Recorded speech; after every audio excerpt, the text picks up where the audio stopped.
When the summer plague comes back, he says to Mercy and Joanne, "Shall we send the children out?" "In which direction?" Joanne says, not challenging him, just wanting to know. Mercy says, "Can anyone outrun it?" They take comfort from a belief that since the infection killed so many last year, it won't be so violent this year, which he does not think is necessarily true, and he thinks they seem to be endowing this plague with a human, or at least bestial intelligence. The wolf comes down on the sheepfold, but not on the nights when the men with dogs are waiting for him. Unless they think that the plague is more than bestial or human, that it is God behind it, God up to his old tricks. When he hears the bad news from Italy about Clement's new treaty with the Emperor, Wolsey bows his head and says, "My master is capricious." He doesn't mean the king. On the last day of July, Cardinal Campeggio adjourns the Legatine court. It is, he says, the Roman holidays. News comes that the Duke of Suffolk, the king's great friend, has hammered the table before Wolsey and threatened him to his face. They all know the court will never sit again. They all know the cardinal has failed. That evening with Wolsey, he believes for the first time that the cardinal will come down. If he falls, he thinks, I come down with him. His reputation is black. It is as if the cardinal's joke has been incarnated, as if he wades through streams of blood, leaving in his wake a trail of smashed glass and fires, of widows and orphans. Cromwell, people say, that's a bad man. The cardinal will not talk about what is happening in Italy, or what has happened in the legate's court. He says, "They tell me the sweating sickness is back. What shall I do? Shall I die? I have fought 4 bouts with it. In the year... What year? I think it was 1518. Now, you will laugh, but it was so. When the sweat had finished with me, I looked like Bishop Fisher. My flesh was wasted. God picked me up and rattled my teeth." "Your grace was wasted," he says, trying to raise a smile. "I wish you'd had your portrait made then." Bishop Fisher had said in court, just before the Roman holidays set in, that no power, human or divine, could dissolve the marriage of the king and queen. If there's one thing he'd like to teach Fisher, it's not to make grand overstatements. He has an idea of what the law can do, and it's different from what Bishop Fisher thinks. Until now, every day till today, every evening till this, if you told Wolsey a thing was impossible, he'd just laugh. Tonight, he says, when he can be brought to the point, "My friend King Francois is beaten, and I am beaten too. I don't know what to do. Plague or no plague, I think I may die. I must go home," he says. "But will you bless me?" He kneels before him. Wolsey raises his hand, and then, as if he's forgotten what he's doing, lets it hover in mid-air. He says, "Thomas, I am not ready to meet God." He looks up, smiling. "Perhaps God's not ready to meet you." "I hope that you will be with me when I die."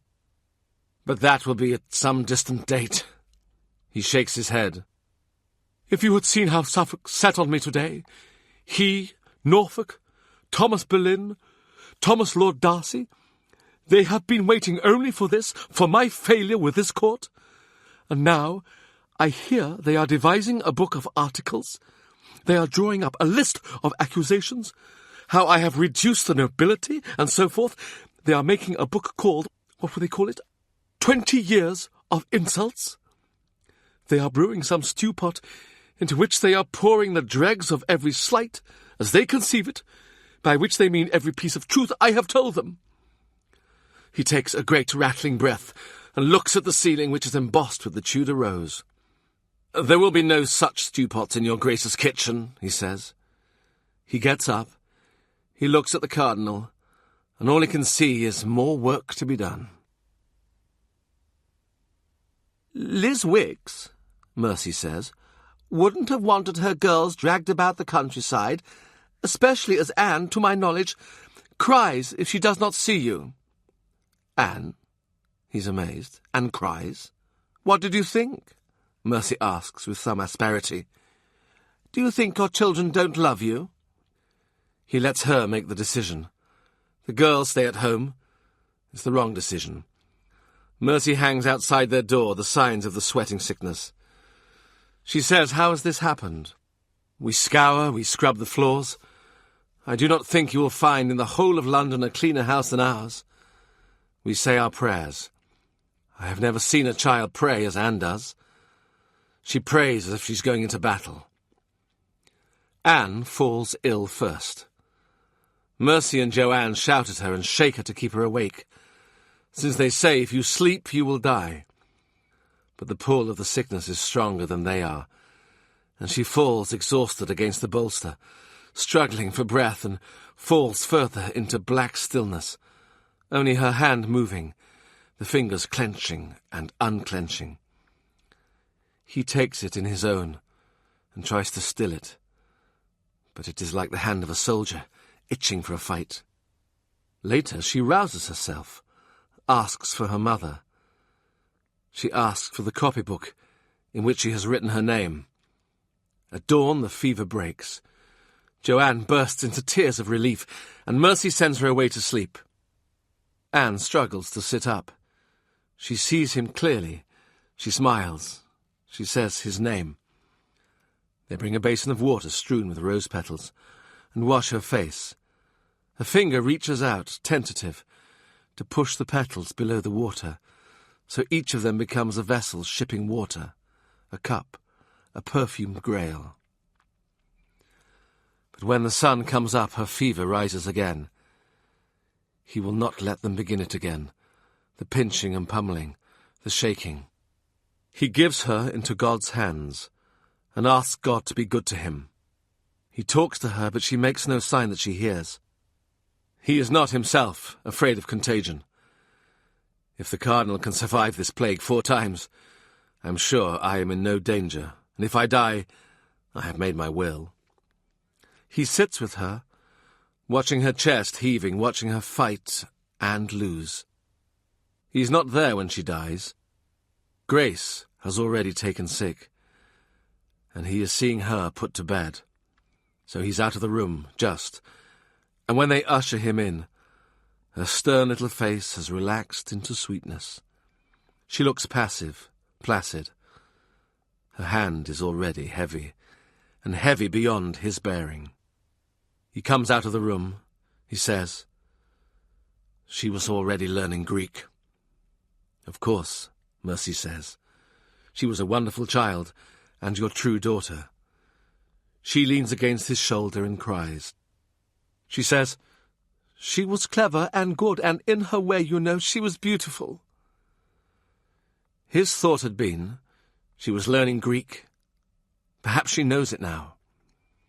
Grace dies in his arms. She dies easily, as naturally as she was born. He eases her back against the damp sheet, a child of impossible perfection, her fingers uncurling like thin white leaves. I never knew her, he thinks. I never knew I had her.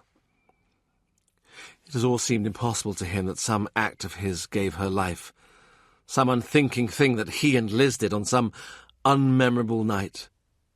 They had intended the name to be Henry for a boy, Catherine for a girl, and Liz had said, "That will do honour to your cat as well." But when he had seen her, swaddled, beautiful, finished and perfect, he had said quite another thing, and Liz had agreed. We cannot earn grace. We do not merit it. He asked the priest if his elder daughter can be buried with her copybook, in which she has written her name, Anne Cromwell. The priest says he's never heard of such a thing. He's too tired and angry to fight.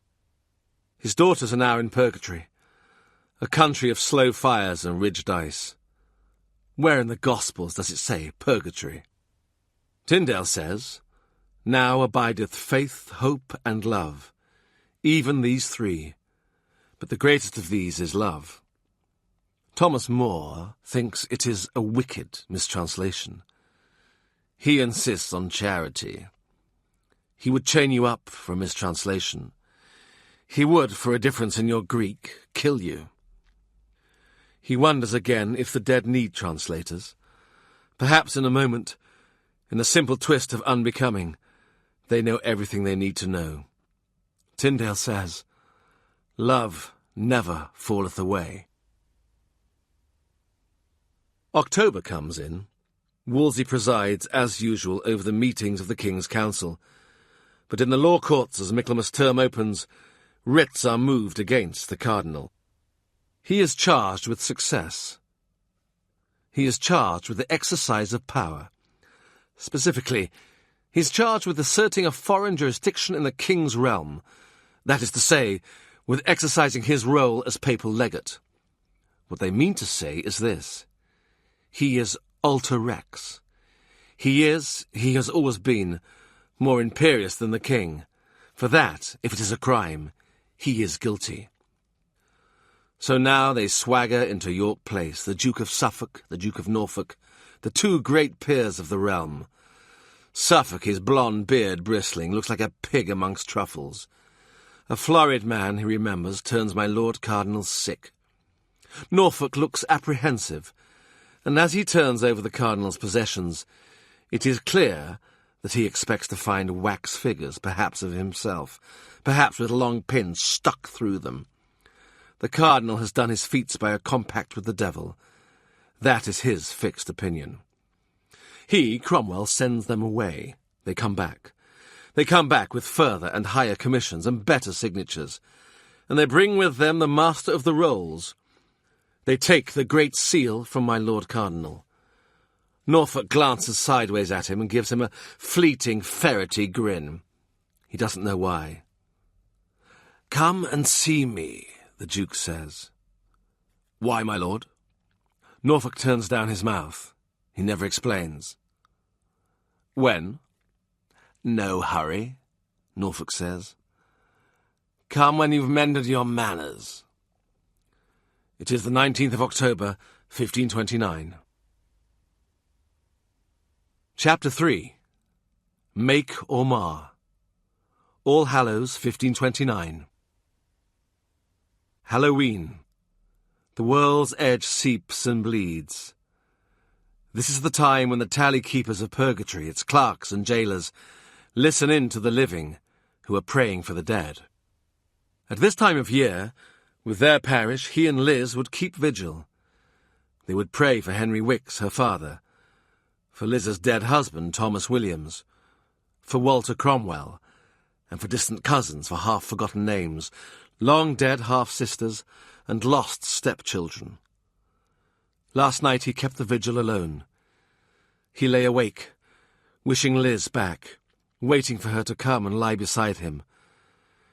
It's true he is at Esher with the Cardinal, not at home at the Austin Friars. But, he thought, she'll know how to find me. She'll look for the Cardinal, drawn through the space between worlds by incense and candlelight. Wherever the Cardinal is, I will be. At some point he must have slept. When daylight came, the room felt so empty. It was empty even of him. All Hallows Day. Grief comes in waves. Now it threatens to capsize him. He doesn't believe that the dead come back. But that doesn't stop him from feeling the brush of their fingertips, wingtips against his shoulder. Since last night, they've been less individual forms and faces than a solid, aggregated mass, their flesh slapping and jostling together, their texture dense like sea creatures, their faces sick with an undersea sheen. Now he stands in a window embrasure, Liz's prayer book in hand. His daughter Grace liked to look at it, and today he can feel the imprint of her small fingers under his own. These are Our Lady's prayers for the canonical hours, the pages illuminated by a dove, a vase of lilies. The office is matins, and Mary kneels on a floor of checkered tiles. The angel greets her, and the words of his greeting are written on a scroll which unfurls from his clasped hands as if his palms are speaking. His wings are coloured, heaven blue. He turns the page. The office is Lord's. Here is a picture of the visitation. Mary, with her neat little belly, is greeted by her pregnant cousin, St. Elizabeth. Their foreheads are high, their brows plucked, and they look surprised, as indeed they must be. One of them is a virgin, the other advanced in years. Spring flowers grow at their feet, and each of them wears an airy crown made of gilt wires as fine as blonde hairs. He turns a page. Grace, silent and small, turns the page with him. The office is prime.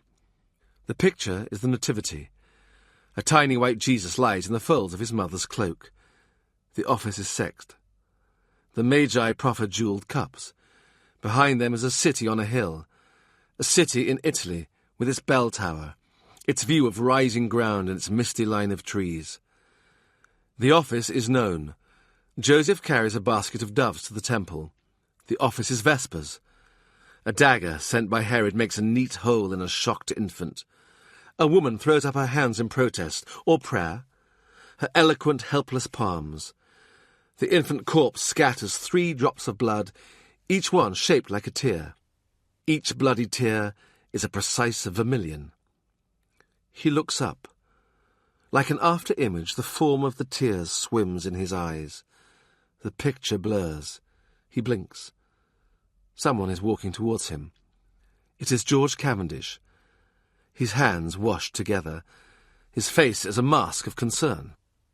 "Let him not speak to me," he prays. "Let George pass on."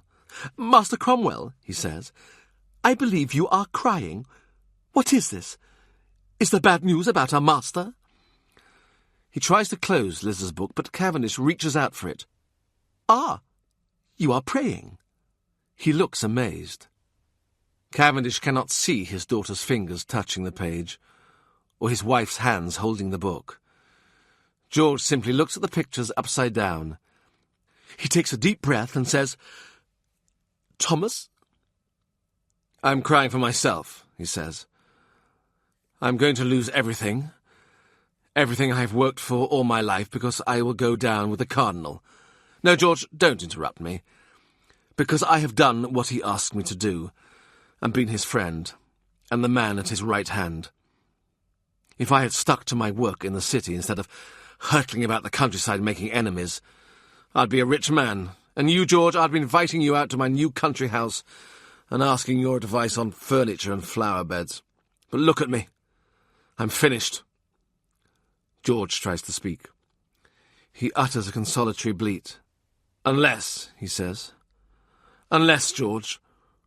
What do you think? I've sent my boy Rafe to Westminster. What will he do there?" But he is crying again.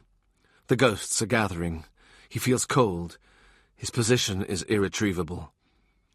In Italy, he learned a memory system, so he can remember everything, every stage of how he got here. "I think," he says, "I should go after him." "Please," says Cavendish, "not before dinner." "No?" "Because we need to think how to pay off my lord's servants." A moment passes. He unfolds the prayer book to himself. He holds it in his arms. Cavendish has given him what he needs, an accountancy problem. "George," he says, "you know my lord's chaplains have flocked here after him, all of them earning, what, £100, £200 a year, out of his liberality. So I think we will make the chaplains and the priests pay off the household servants. Because what I notice is that his servants love my lord more than his priests do. So, now let's go to dinner, and after dinner I will make the priests ashamed, and I will make them open their veins and bleed money. We need to give the household a quarter's wages at least, and a retainer, against the day of my lord's restoration." "Well," says George, "if anyone can do it, you can." He finds himself smiling. Perhaps it's a grim smile, but he never thought he would smile today. He says, "When that's done, I shall leave you. I shall be back as soon as I have made sure of a place in the Parliament." "But it meets in 2 days. How will you manage it now?" "I don't know. But someone must speak for my lord, or they will kill him." He sees the hurt and shock. He wants to take the words back, but it is true. He says, "I can only try. I'll make or mar before I see you again." George almost bows. Make or mar, he murmurs. It was ever your common saying? Cavendish walks about the household, saying, Thomas Cromwell was reading a prayer book. Thomas Cromwell was crying. Only now does George realise how bad things are. Once, in Thessaly, there was a poet called Simonides. He was commissioned to appear at a banquet, given by a man called Scopas, and recite a lyric in praise of his host. Poets have strange vagaries, and in his lyric Simonides incorporated verses in praise of Castor and Pollux, the heavenly twins. Scopas was sulky, and said he would pay only half the fee. As for the rest, get it from the twins. A little later, a servant came into the hall. He whispered to Simonides. There were 2 young men outside, asking for him by name. He rose and left the banqueting hall. He looked around for the 2 young men, but he could see no one. As he turned back to go and finish his dinner, he heard a terrible noise of stones splitting and crumbling. He heard the cries of the dying as the roof of the hall collapsed. Of all the diners, he was the only one left alive. The bodies were so broken and disfigured that the relatives of the dead could not identify them. But Simonides was a remarkable man. Whatever he saw was imprinted on his mind. He led each of the relatives through the ruins, and pointing to the crushed remains, he said, There's your man. In linking the dead to their names, he worked from the seating plan in his head. It is Cicero who tells us this story. He tells us how, on that day, Simonides invented the art of memory. He remembered the names, the faces, some sour and bloated, some blithe, some bored. He remembered exactly where everyone was sitting, at the moment the roof fell in. Part 3, Chapter 1, 3-card trick, winter 1529 to spring 1530. Joanne. You say, Rafe, go and find me a seat in the new Parliament. And off he goes, like a girl who's been told to bring the washing in. It was harder than that, Rafe says. Joanne says, How would you know? Seats in the Commons are largely in the gift of lords, bishops, the king himself. A scanty handful of electors, if pressured from above, usually do as they're told. Rafe has got him Taunton. It's Wolsey terrain. They wouldn't have let him in if the king had not said yes, if Thomas Howard had not said yes. He had sent Rafe to London to scout the uncertain territory of the Duke's intentions, to find out what lies behind that ferrety grin. Am obliged, master. Now he knows. The Duke of Norfolk, Rafe says, believes my Lord Cardinal has buried treasure, and he thinks you know where it is. They talk alone. Rafe. He'll ask you to go and work for him. Yes. Perhaps not in so many words. He watches Rafe's face as he weighs up the situation. Norfolk is already, unless you count the king's bastard son, the realm's premier nobleman. I assured him, Rafe says, of your respect, your reverence, your desire to be at his, commandment, more or less. And what did he say? He said, He laughs. And was that his tone? It was his tone. And his grim nod? Yes. Very well. I dry my tears, those tears from All Hallows Day. I sit with the Cardinal by the fire at Esher, in a room with a smoking chimney. I say, My lord, do you think I would forsake you? I locate the man in charge of chimneys and hearths. I give him orders. I ride to London, to Blackfriars. The day is foggy. St. Hubert's Day. Norfolk is waiting, to tell me he will be a good lord to me. The Duke is now approaching 60 years old, but concedes nothing to the calendar. Flint-faced and keen-eyed, he is lean as a gnawed bone, and as cold as an axe-head.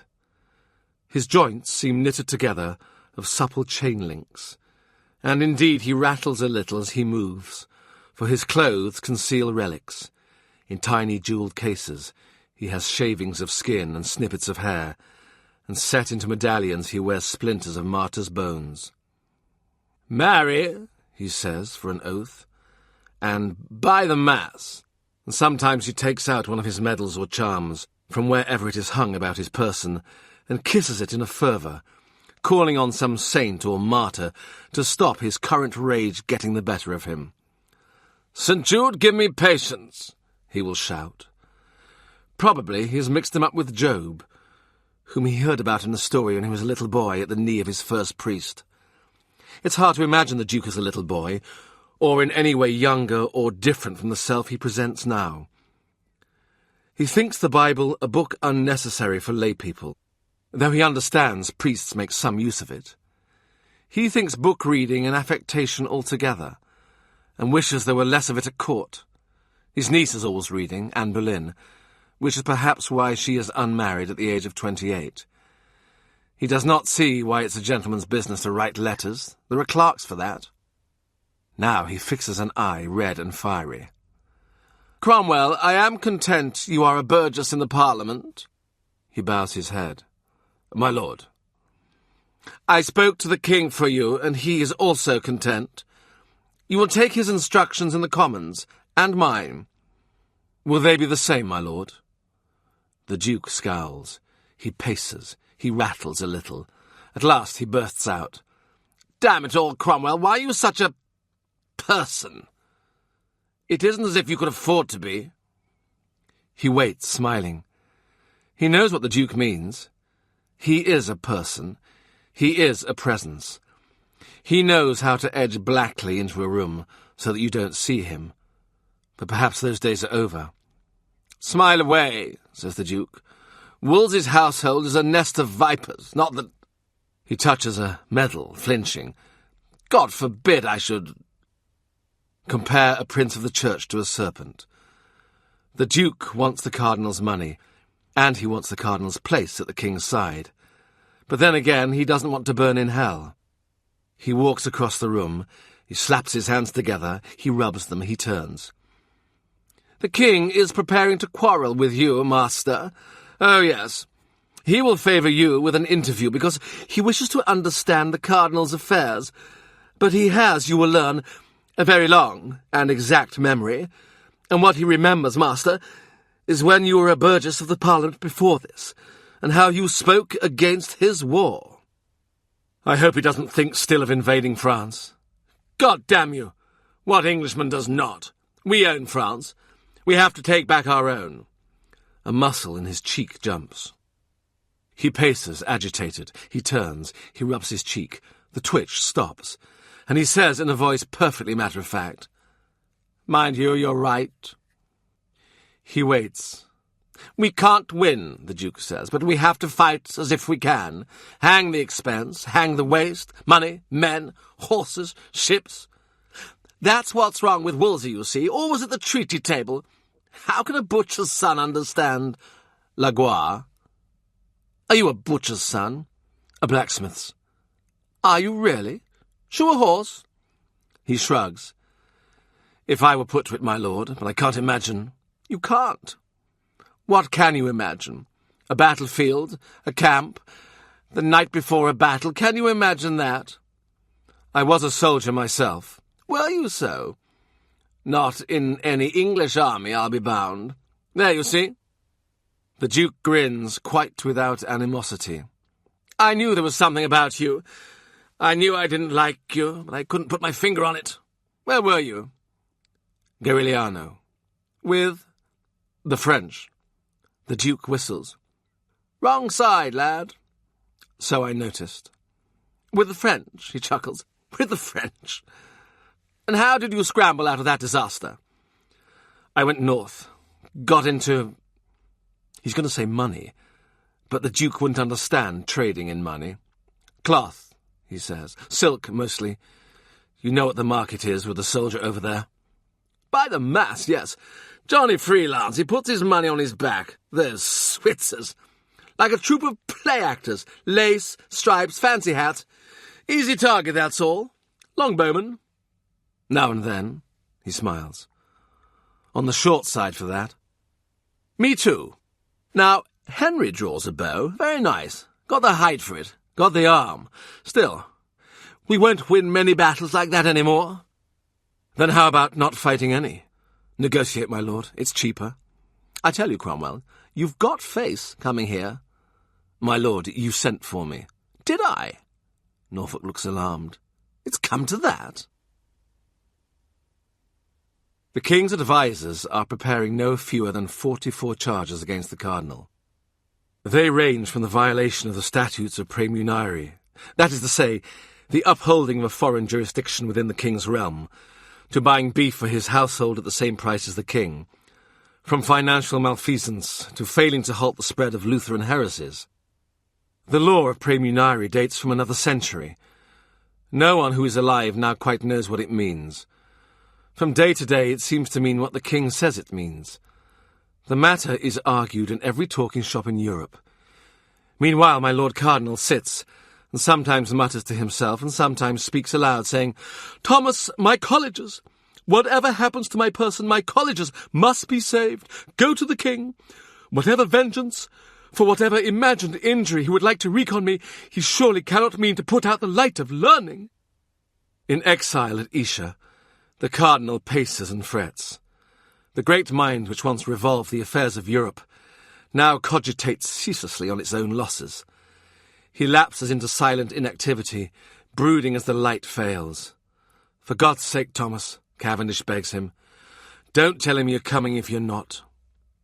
"I won't," he says, "and I am coming, but sometimes I am held up."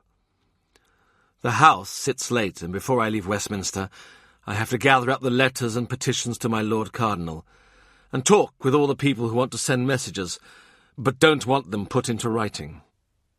"I understand," Cavendish says, "but Thomas," he wails, "you can't imagine what it's like here at Esher." "What time is it?" my Lord Cardinal says. "What time will Cromwell be here?" And in an hour again, "Cavendish, what time is it?" He has us out with lights and reporting on the weather, as if you, Cromwell, were a person to be impeded by hailstorms or ice. Then next he will ask, what if he has met with some accident on the road? The road from London is full of robbers, wasteland and heathland, as the light fails, creeping with the agents of malefice. From that he will pass on to say, "This world is full of snares and delusions, and into many of them I have fallen, miserable sinner that I am." When he, Cromwell, finally throws off his riding cloak and collapses into a chair by the fire, God's blood, that smoking chimney! The cardinal is at him before he can draw breath. What said my Lord of Suffolk? How looked my Lord of Norfolk? The king, have you seen him? Did he speak to you? And Lady Anne, is she in health and good looks? Have you worked any device to please her? Because we must please her, you know.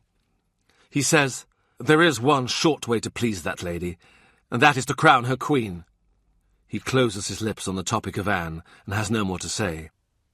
Mary Boleyn says she has noticed him, but till recently Anne gave no sign of it. Her eyes passed over him on their way to someone who interested her more. They are black eyes, slightly protuberant, shiny like the beads of an abacus. They are shiny and always in motion, as she makes calculations of her own advantage. But Uncle Norfolk must have said to her, "There goes the man who knows the cardinal's secrets." Because now, when he comes into her sight, her long neck darts, those shining black beads go click, click, as she looks him up and down, and decides what use can be got out of him. He supposes she is in health, as the year creeps towards its end, not coughing like a sick horse, for instance, nor gone lame. He supposes she is in good looks, if that's what you like. One night, just before Christmas, he arrives late at Esher, and the cardinal is sitting alone, listening to a boy play the lute. He says, "Mark, thank you, go now." The boy bows to the cardinal. He favours him barely with the nod suitable for a burgess in the Parliament. As he withdraws from the room, the cardinal says, "Mark is very adept, and a pleasant boy. At York Place he was one of my choristers. I think I shouldn't keep him here, but send him to the king, or to Lady Anne, perhaps, as he is such a pretty young thing. Would she like him?" The boy has lingered at the door to drink in his praises. A hard Cromwellian stare, the equivalent of a kick, sends him out. He wishes people would not ask him what the Lady Anne would and would not like. The Cardinal says, "Does Lord Chancellor Moore send me any message?" He drops a sheaf of papers on the table. "You look ill, my lord." "Yes, I am ill. Thomas, what shall we do?" "We shall bribe people," he says. "We shall be liberal and open-handed with the assets your grace has left, for you still have benefices to dispose of. You still have land. Listen, my lord, even if the king takes all you have, people will be asking, can the king truly bestow what belongs to the cardinal? No one to whom he makes a grant will be sure in their title unless you confirm it. So you still have, my lord, you still have cards in your hand." "And after all, if he meant to bring a treason—" His voice falters. If he meant to charge you with treason, you would be in the Tower by now." "Indeed. And what use would I be to him? Head in one place, body in another. This is how it is. The king thinks, by degrading me, to give a sharp lesson to the Pope. He thinks to indicate I, as King of England, am master in my own house. Oh, but is he? Or is Lady Anne master, or Thomas Boleyn? A question not to be asked. Not outside this room." The battle is now to get the king alone, to find out his intentions, if he knows them himself, and broker a deal. The cardinal urgently needs ready cash. That's the first skirmish. Day after day he waits for an interview. The king extends a hand, takes from him what letters he proffers, glancing at the cardinal's seal. He does not look at him, saying merely an absent, "Thanks." One day he does look at him and says, "Master Cromwell, yes, I cannot talk about the cardinal." And as he opens his mouth to speak, the king says, "Don't you understand? I cannot talk about him." His tone is gentle, puzzled. "Another day," he says. "I will send for you, I promise." When the cardinal asks him, "How did the king look today?" he says, "He looks as if he does not sleep." The cardinal laughs. "If he does not sleep, it is because he does not hunt. The icy ground is too hard for the hounds' pads. They cannot go out. It is lack of fresh air, Thomas. It is not his conscience." Later, he will remember that night towards the end of December, when he found the cardinal listening to music. He will run it through his mind twice and over again. Because, as he's leaving the cardinal, and contemplating again the road, the night, he hears a boy's voice speaking behind a half-open door. It is Mark, the lute player. "So, for my skill, he says he will prefer me to Lady Anne, and I shall be glad, because what is the use of being here when any day the king may behead the old fellow? I think he ought, for the cardinal is so proud. Today is the first day he ever gave me a good word." A pause. Someone speaks, muffled. He cannot tell who. Then the boy. "Yes, for sure the lawyer will come down with him. I say lawyer, but who is he? Nobody knows. They say he has killed men with his own hands, and never told it in confession. But those hard kinds of men, they always weep when they see the hangman." He is in no doubt that it is his own execution Mark looks forward to. Beyond the wall, the boy runs on. "So when I am with Lady Anne, she is sure to notice me and give me presents." A giggle. "And look on me with favour, don't you think? Who knows where she may turn while she is still refusing the king?" A pause. Then Mark. "She is no maid, not she." What an enchanting conversation, servants' talk. Again comes a muffled answer, and then Mark. "Could she be at the French court, do you think, and come home a maid? Any more than her sister could? And Mary was every man's hackney." But this is nothing. He is disappointed.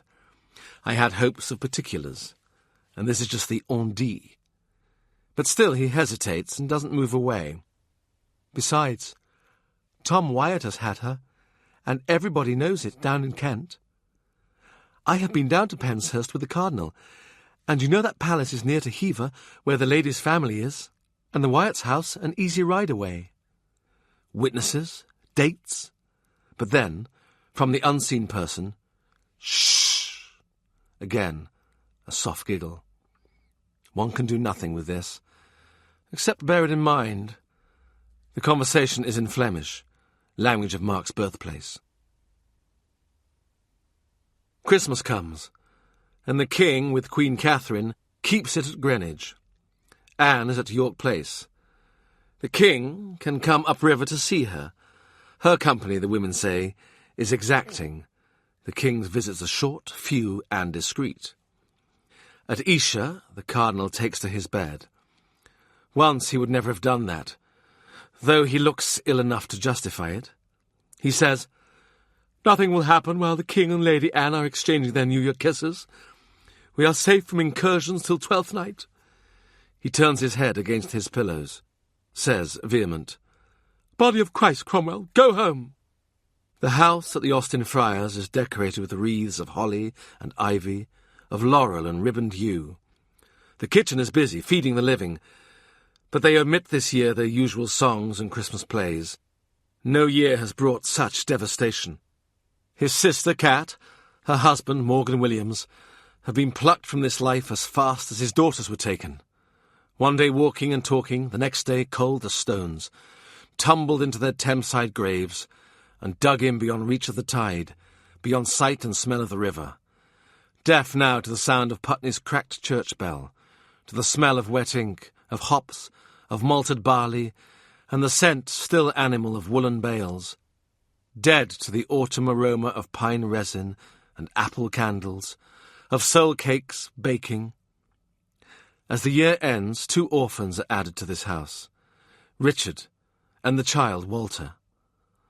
Morgan Williams, he was a big talker, but he was shrewd in his own way, and he worked hard for his family. And Cat, well, latterly she understood her brother about as well as she understood the motions of the stars. "I can never add you up, Thomas," she'd say, which was his failure entirely, because who had taught her, except him, to count on her fingers and puzzle out a tradesman's bill? If he were to give himself a piece of advice for Christmas, he'd say, "Leave the Cardinal now, or you'll be out on the streets again with a 3-card trick." But he only gives advice to those who are likely to take it. They have a big gilded star at the Austin Friars, which they hang in the Great Hall on New Year's Eve. For a week it shines out to welcome their guests' Epiphany. From summer onwards, he and Liz will be thinking of costumes for the 3 kings, coveting and hoarding scraps of any strange cloth they saw, any new trimmings. Then, from October, Liz will be sewing in secrecy, improving on last year's robes by patching them over with new shining panels, quilting a shoulder and weighting a hem, and building each year some fantastical new crowns. His part was to think what the gifts would be, that the kings had in their boxes. Once a king had dropped his casket in shock when the gift began to sing. This year, no one has the heart to hang up the star, but he visits it in its lightless storeroom. He slides off the canvas sleeves that protect its rays, and checks that they are unchipped and unfaded. There will be better years, when they will hang it up again, though he cannot imagine them. He eases back the sleeves, pleased at how ingeniously they've been made and how exactly they fit.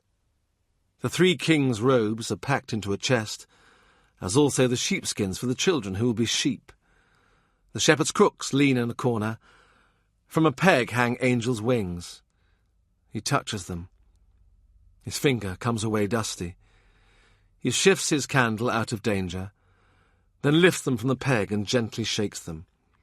They make a soft sound of hissing, and a faint amber perfume washes into the air. He hangs them back on the peg, passes over them the palm of his hand, to soothe them, and still they shiver. He picks up his candle. He backs out and closes the door. He pinches out the light, turns the lock, and gives the key to Joanne. He says to her, "I wish we had a baby. It seems such a long time since there was a baby in the house." "Don't look at me," Joanne says. He does, of course. He says, "Does John Williamson not do his duty by you these days?" She says, "His duty is not my pleasure." As he walks away, he thinks, "That's a conversation I shouldn't have had." On New Year's Day, when night falls, he is sitting at his writing table. He is writing letters for the Cardinal, and sometimes he crosses the room to his counting board and pushes the counters about. It seems that in return for a formal guilty plea to the praemunire charges, the king will allow the Cardinal his life and a measure of liberty. But whatever money is left him, to maintain his state, will be a fraction of his former income.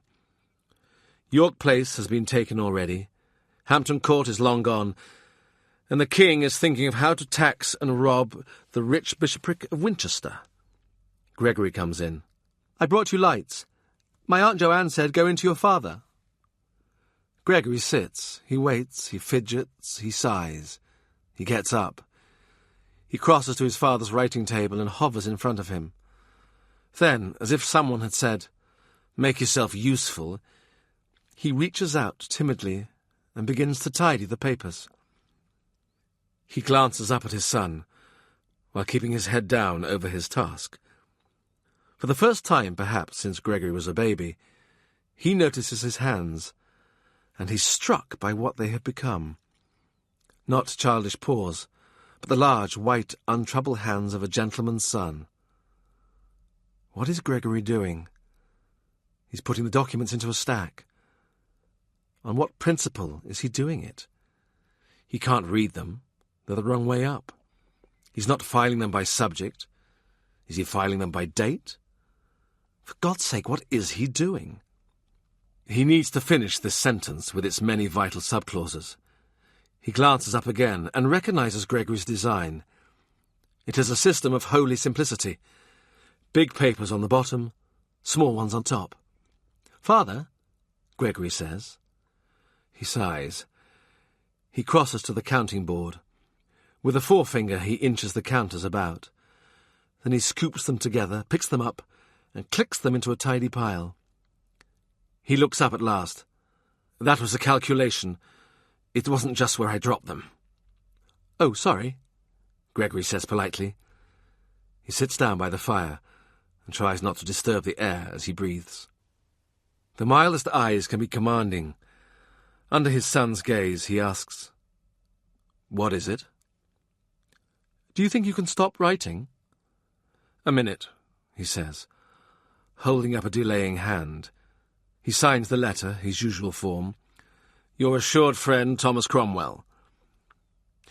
If Gregory is going to tell him that someone else in the house is mortally ill, or that he, Gregory, has offered himself in marriage to the laundry girl, or that London Bridge has fallen down, he must be ready to take it like a man. But he must sand and seal this. He looks up. "Yes?" Gregory turns his face away. Is he crying? It would not be surprising, would it, as he has cried himself and in public? He crosses the room. He sits down opposite his son by the hearth. He takes off his cap of velvet and runs his hands back through his hair. For a long time no one speaks. He looks down at his own thick-fingered hands, scars and burn marks hidden in the palms. He thinks, "Gentlemen? So you call yourself. But who do you hope to mislead? Only the people who have never seen you, or the people you keep distance with courtesy, legal clients and your fellows in the Commons, colleagues at Gray's Inn, the household servants of courtiers, the courtiers themselves." His mind strays to the next letter he must write.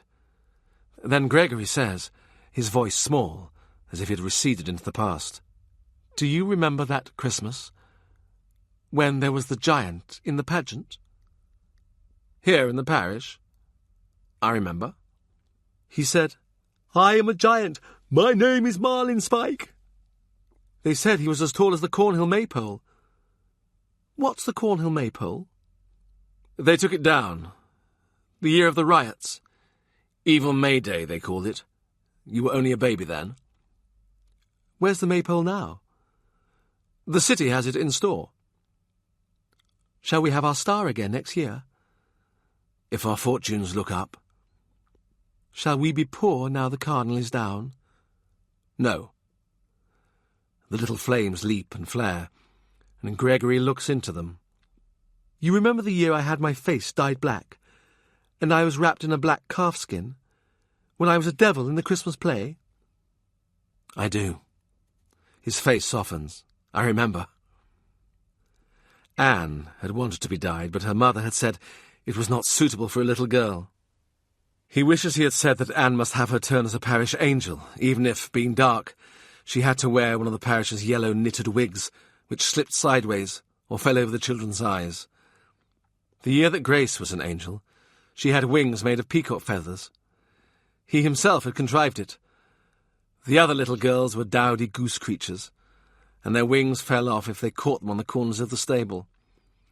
But Grace stood glittering, her hair entwined with silver threads. Her shoulders were trussed with a spreading, shivering glory, and the rustling air was perfumed as she breathed. Lizzie said, "Thomas, there's no end to you, is there? She has the best wings the city has ever seen." Gregory stands up. He comes to kiss him good night. For a moment his son leans against him, as if he were a child, or as if the past, the pictures in the fire, were an intoxication. Once the boy has gone to bed, he sweeps his papers out of the tidy stack he has made. He refolds them. He sorts them with the endorsement out, ready for filing. He thinks of evil May Day. Gregory did not ask, why were there riots? The riots were against foreigners. He himself had not long been home.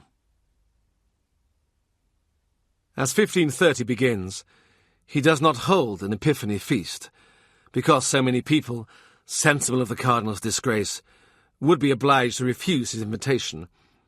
Instead, he takes the young men to Gray's Inn for the 12th night revels. He regrets it almost at once. This year they are noisier and more bawdy than any he remembers. The law students make a play about the cardinal. They make him flee from his palace at York Place to his barge on the Thames. Some fellows flap dyed sheets to impersonate the river, and then others run up and throw water on them from leather buckets.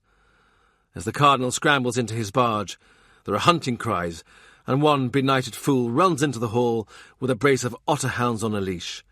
Others come with nets and fishing rods to haul the cardinal back to the bank. The next scene shows the cardinal floundering in the mud at Putney as he runs to his bolt-hole at Esher. The students halloo and cry as the cardinal weeps and holds up his hands in prayer. Of all the people who witness this, who, he wonders, has offered it up as a comedy? If he knew, or if he guessed, the worse for them. The cardinal lies on his back, a crimson mountain. He flails his hands. He offers his bishopric of Winchester to anyone who can get him back on his mule. Some students, under a frame draped with donkey skins, enact the mule, which turns about and jokes in Latin and farts in the cardinal's face. There is much wordplay about bishoprics and bishops' pricks, which might pass as witty if they were street sweepers, but he thinks law students should do better. He rises from his place, displeased, and his household has no choice but to stand up with him and walk out. He stops to have a word with some of the benchers. How was this allowed to go forward? The Cardinal of York is a sick man. He may die. How will you and your students stand then before your God? What sort of young man are you breeding here, who is so brave as to assail a great man who has fallen on evil times, whose favour, a few short weeks ago, they would have begged for? The benchers follow him, apologising, but their voices are lost in the roars of laughter that billow out from the hall. His young household are lingering, casting glances back. The cardinal is offering his harem of 40 virgins to anyone who will help him mount. He sits on the ground and laments, while a flaccid and serpentine member, knitted of red wool, flops out from under his robes. Outside, lights burn thin in the icy air. "Home," he says. He hears Gregory whisper, "We can only laugh if he permits us." "Well, after all," he hears Rafe say, "he is the man in charge." He falls back a step to speak with them. "Anyway, It was the wicked Borgia Pope, Alexander, who kept 40 women, and none of them were virgins, I can tell you. Rafe touches his shoulder. Richard walks on his left, sticking close. You don't have to hold me up, he says mildly. I'm not like the Cardinal. He stops. He laughs. He says, I suppose it was... Yes, it was quite entertaining, Richard says. His Grace must have been 5 feet around his waist. The night is loud with the noise of bone rattles, and alive with the flames of torches. A troop of hobby horses clatters past them, singing, and a party of men wearing antlers with bells at their heels. As they near home, a boy dressed as an orange rolls past, with his friend, a lemon. "Gregory Cromwell!" they call out. And to him, as their senior, they courteously raise, in lieu of hats, an upper slice of rind. "God send you a good new year!" "The same to you," he calls, and to the lemon, "Tell your father to come and see me about the Cheapside lease." They get home. "Go to bed," he says. "It's late." He feels it best to add, "God see you safe till morning." They leave him. He sits at his work table. He remembers Grace, at the end of her evening as an angel, standing in the firelight, her face white with fatigue, her eyes glittering, and the eyes of her peacock's wings shining in the firelight, each like a topaz, golden, smoky. Liz said, "Stand away from the fire, sweetheart, or your wings will catch alight." His little girl backed off into shadow. The feathers were the colours of ash and cinders as she moved towards the stairs, and he said, "Grace, are you going to bed in your wings?" "Till I say my prayers," she said, darting a look over her shoulder. He followed her, afraid for her, afraid of fire and some other danger, but he did not know what. She walked up the staircase, her plumes rustling, her feathers fading to black. "Ah, Christ," he thinks. "At least I'll never have to give her to anyone else. She's dead, and I'll not have to sign her away to some purse-mouthed petty gent who wants her dowry. Grace would have wanted a title. She would have thought, because she was lovely, he should buy her one. Lady Grace. I wish my daughter Anne were here," he thinks. "I wish Anne were here and promised to Rafe Sadler. If Anne were older, if Rafe were younger, if Anne were still alive." Once more he bends his head over the Cardinal's letters.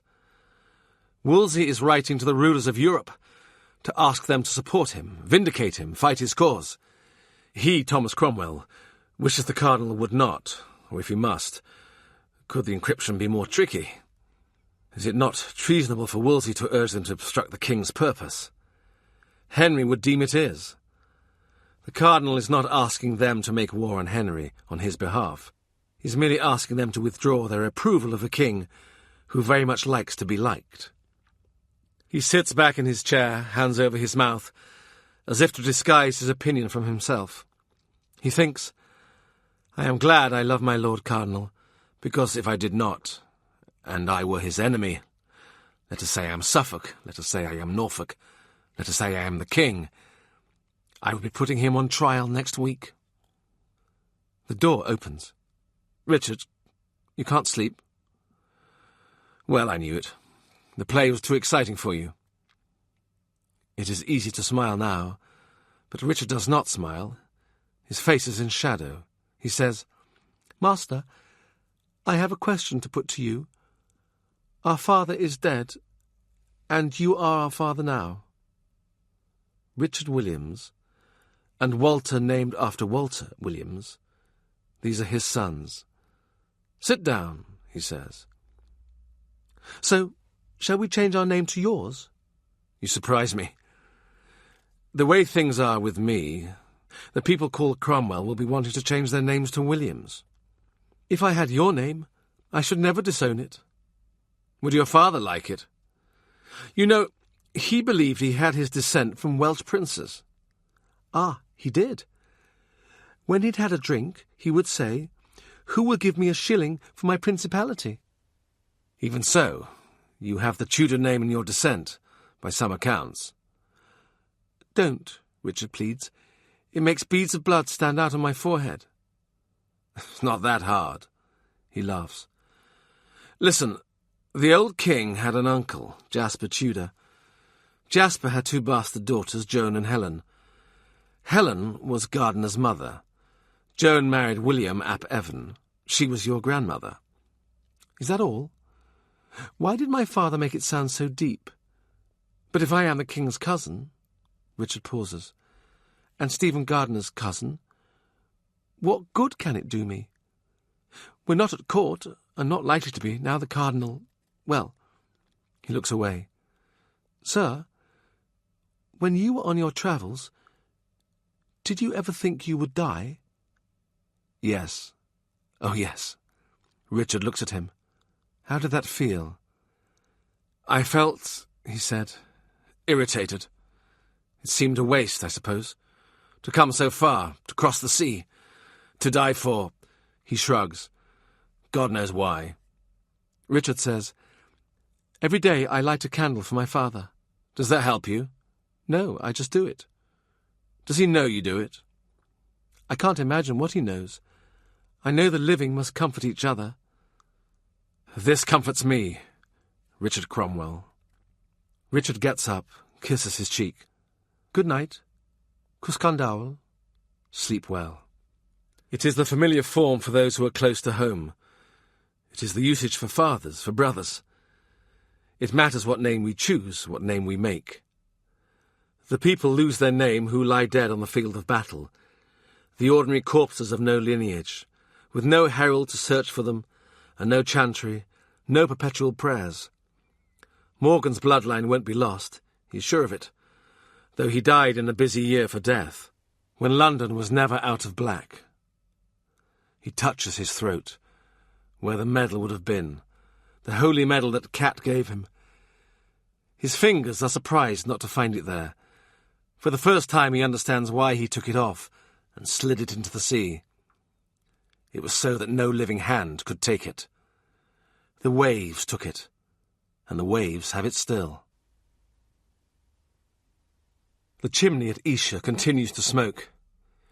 He goes to the Duke of Norfolk, who is always ready to see him, and asks him what is to be done about the cardinal's household. In this matter, both dukes are helpful. Nothing is more malcontent, says Norfolk, than a masterless man. Nothing more dangerous. Whatever one thinks of the Cardinal of York, he was always well served. Prefer them to me, send them in my direction, they will be my men. He directs a searching look at Cromwell, who turns away, knows himself coveted, wears an expression like an heiress, sly, coy, cold. He's arranging a loan for the Duke. His foreign contacts are less than excited. The Cardinal down, he says, the Duke has risen like the morning sun, and sitteth at Henry's right hand. Tommaso, they say, seriously, you are offering what as guarantee? Some old duke who may be dead tomorrow, they say he is choleric? You are offering a dukedom of security in that barbaric island of yours, which is always breaking out into civil war, and another war coming, if your wilful king will set aside the emperor's aunt, and install his whore as queen. Still, he'll get terms somewhere. Charles Brandon says, You here again, Master Cromwell, with your lists of names. Is there anyone you specially recommend to me? Yes, but I'm afraid he's a man of a lowly stamp, and more fit that I should confer with your kitchen steward. No, tell me, says the Duke. He can't bear suspense. It's only the hearths and chimneys man, hardly a matter for your grace. I'll have him, Charles Brandon says. I like a good fire. Thomas More, the Lord Chancellor, has put his signature first on all the articles against Wolsey.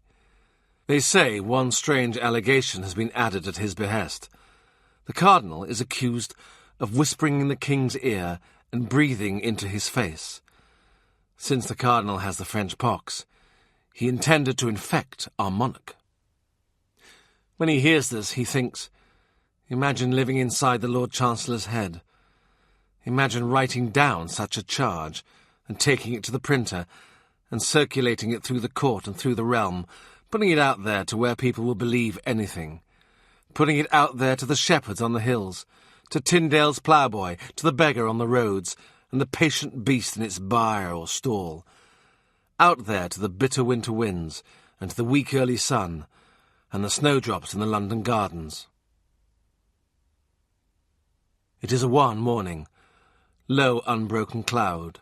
The light, filtering sparely through glass, is the colour of tarnished pewter. How brightly coloured the king is, like the king in a new pack of cards. How small his flat blue eye. There is a crowd of gentlemen around Henry Tudor. They ignore his approach. Only Harry Norris smiles, gives him a polite good morning. At a signal from the king, the gentlemen retire to a distance, bright in their riding cloaks. It is a hunting morning. They flutter, eddy, cluster. They whisper one to the other, and conduct a discourse in nods and shrugs. The king glances out of the window. "So," he says, "how is—" He seems reluctant to name the cardinal. "He cannot be well till he has your Majesty's favour." 44 charges, the king says. 44, master?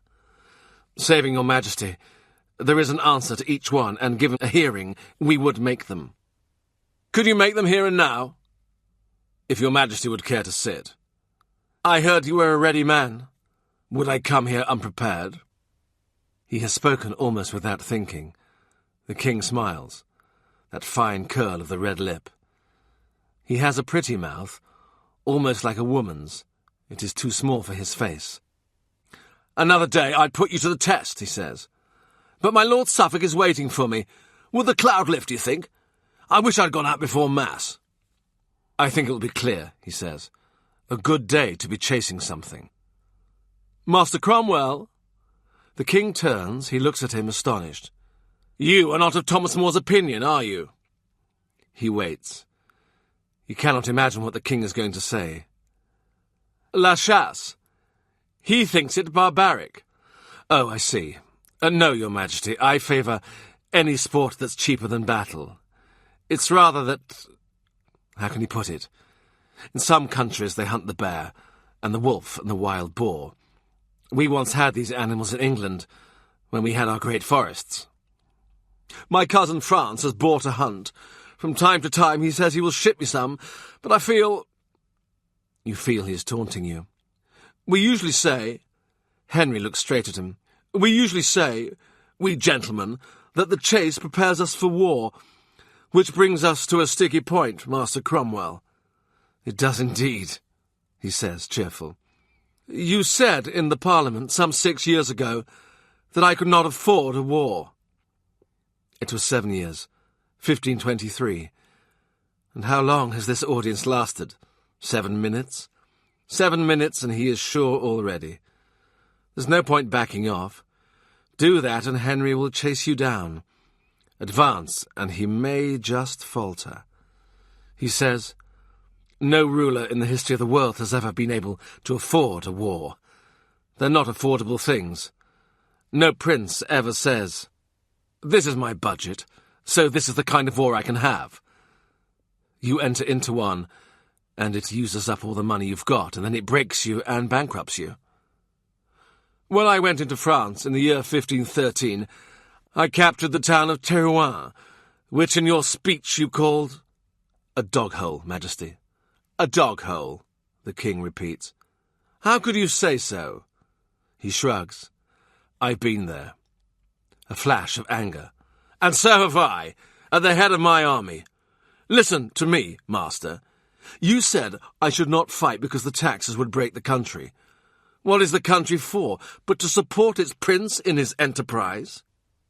I believe, I said, saving your Majesty, we didn't have the gold to see you through a year's campaign. All the bullion in the country would be swallowed by the war. I have read there was a time when people exchanged leather tokens for want of metal coins. I said we would be back to those days. You said I was not to lead my troops. You said if I was taken, the country couldn't put up the ransom. So what do you want? You want a king who doesn't fight? You want me to huddle indoors like a sick girl? That would be ideal, for fiscal purposes. The king takes a deep, ragged breath. He's been shouting. Now, and it's a narrow thing, he decides to laugh. You advocate prudence. Prudence is a virtue, but there are other virtues that belong to princes. Fortitude. Yes, cross that out. It doesn't mean courage in battle. Do you read me a lesson? It means fixity of purpose. It means endurance. It means having the strength to live with what constrains you. Henry crosses the room. Stamp, stamp, stamp in his riding boots. He is ready for la chasse. He turns rather slowly to show his majesty to better effect, wide and square and bright. We will pursue this. What constrains me? The distance, he says. The harbours, the terrain, the people, the winter rains and the mud. When your majesty's ancestors fought in France, whole provinces were held by England. From there we could supply, we could provision. And now that we have only Calais, how can we support an army in the interior? The king stares out into the silver morning. He bites his lip. Is he in a slow fury, simmering, bubbling to boiling point? He turns and his smile is sunny. I know, he says. So when we next go into France, we will need a sea coast. Of course. We need to take Normandy or Brittany, that's all. Well reasoned, the king says. I bear you no ill will. Only I suppose you have no experience in policy or the direction of a campaign. He shakes his head. None. You said, before I mean, in the speech of yours to the Parliament, that there was £1 million in gold in the realm. I gave a round figure. But how would you find that figure? I trained in the Florentine banks and in Venice. The king stares at him. Howard said you were a common soldier. That too. Anything else? What would your majesty like me to be? The king looks him full in the face, a rare thing with him. He looks back. It is his habit. Master Cromwell, your reputation is bad. He inclines his head. You don't defend yourself. Your majesty is able to form his own opinion. I can. I will. At the door, the guards part their spears, the gentlemen step aside and bow. Suffolk pounds in, Charles Brandon. He looks too hot in his clothes. You ready? He says to the king. Oh, Cromwell, he grins. How's your fat priest? The king flushes with displeasure. Brandon doesn't notice. You know, he chuckles, they say the cardinal once rode out with his servant and checked his horse at the head of a valley, where looking down he saw a very fair church and its lands about. He says to his servant, Robin, who owns that? I would that were my benefice. Robin says, It is, my lord, it is. His story meets with poor success, but he laughs at it himself. He says, My lord, they tell that story all over Italy, of this cardinal or that. Brandon's face falls. What? Same story? Mutatis mutandis. The servant isn't called Robin. The king meets his eye. He smiles. Leaving, he pushes past the gentleman, and who should he meet but the king's secretary? Good morning, he says. He doesn't often repeat things, but the moment seems to call for it. Gardiner is rubbing his great blue hands together. Cold? No, he says. And how was that, Cromwell? Unpleasant, I think? On the contrary, he says. Oh, and he's going out with Suffolk. You'll have to wait. He walks on, but then turns. There is a pain like a dull bruise inside his chest. Gardiner, can't we drop this? No, Gardiner says. His drooping eyelids flicker. No, I don't see that we can. Fine, he says. He walks on. He thinks you wait. You may have to wait a year or two, but you just wait. Isha, 2 days later. He He's hardly through the gateway when Cavendish comes hurtling across the courtyard. "Master Cromwell, yesterday the king—" "Calmly, George," he advises. "Yesterday he sent us 4 cartloads of furnishings. Come and see. Tapestry, plate, bed hangings. Was it by your suit?" Who knows? He hadn't asked for anything directly. If he had, he'd have been more specific. Not that hanging, but this hanging, which my lord likes. He likes goddesses, rather than virgin martyrs. So away with St. Agnes, and let's have Venus in a grove. My lord likes Venetian glassware. Take away these battered silver goblets. He looks contemptuous as he inspects the new stuff. "Only the best for you boys from Putney," Wolsey says. "It is possible," he adds, almost apologizing, "that what the king appointed for me was not in fact what was sent, that inferior substitutions were made by inferior persons." "That is entirely possible," he says. "Still, even so, we are more comfortable for it. The difficulty is," Cavendish says, "we need to move. This whole house needs to be scrubbed out and aired." "True," the cardinal says. "St. Agnes, bless her, would be knocked over by the smell of the privies. So will you make suit to the king's counsel?" He sighs. "George, what is the point? Listen, I'm not talking to Thomas Howard. I'm not talking to Brandon. I'm talking to him." The cardinal smiles. A fat, paternal beam. He is surprised, as they thrash out a financial settlement for the cardinal, at Henry's grasp of detail. Wolsey has always said that the king has a fine mind, as quick as his father's, but more comprehensive.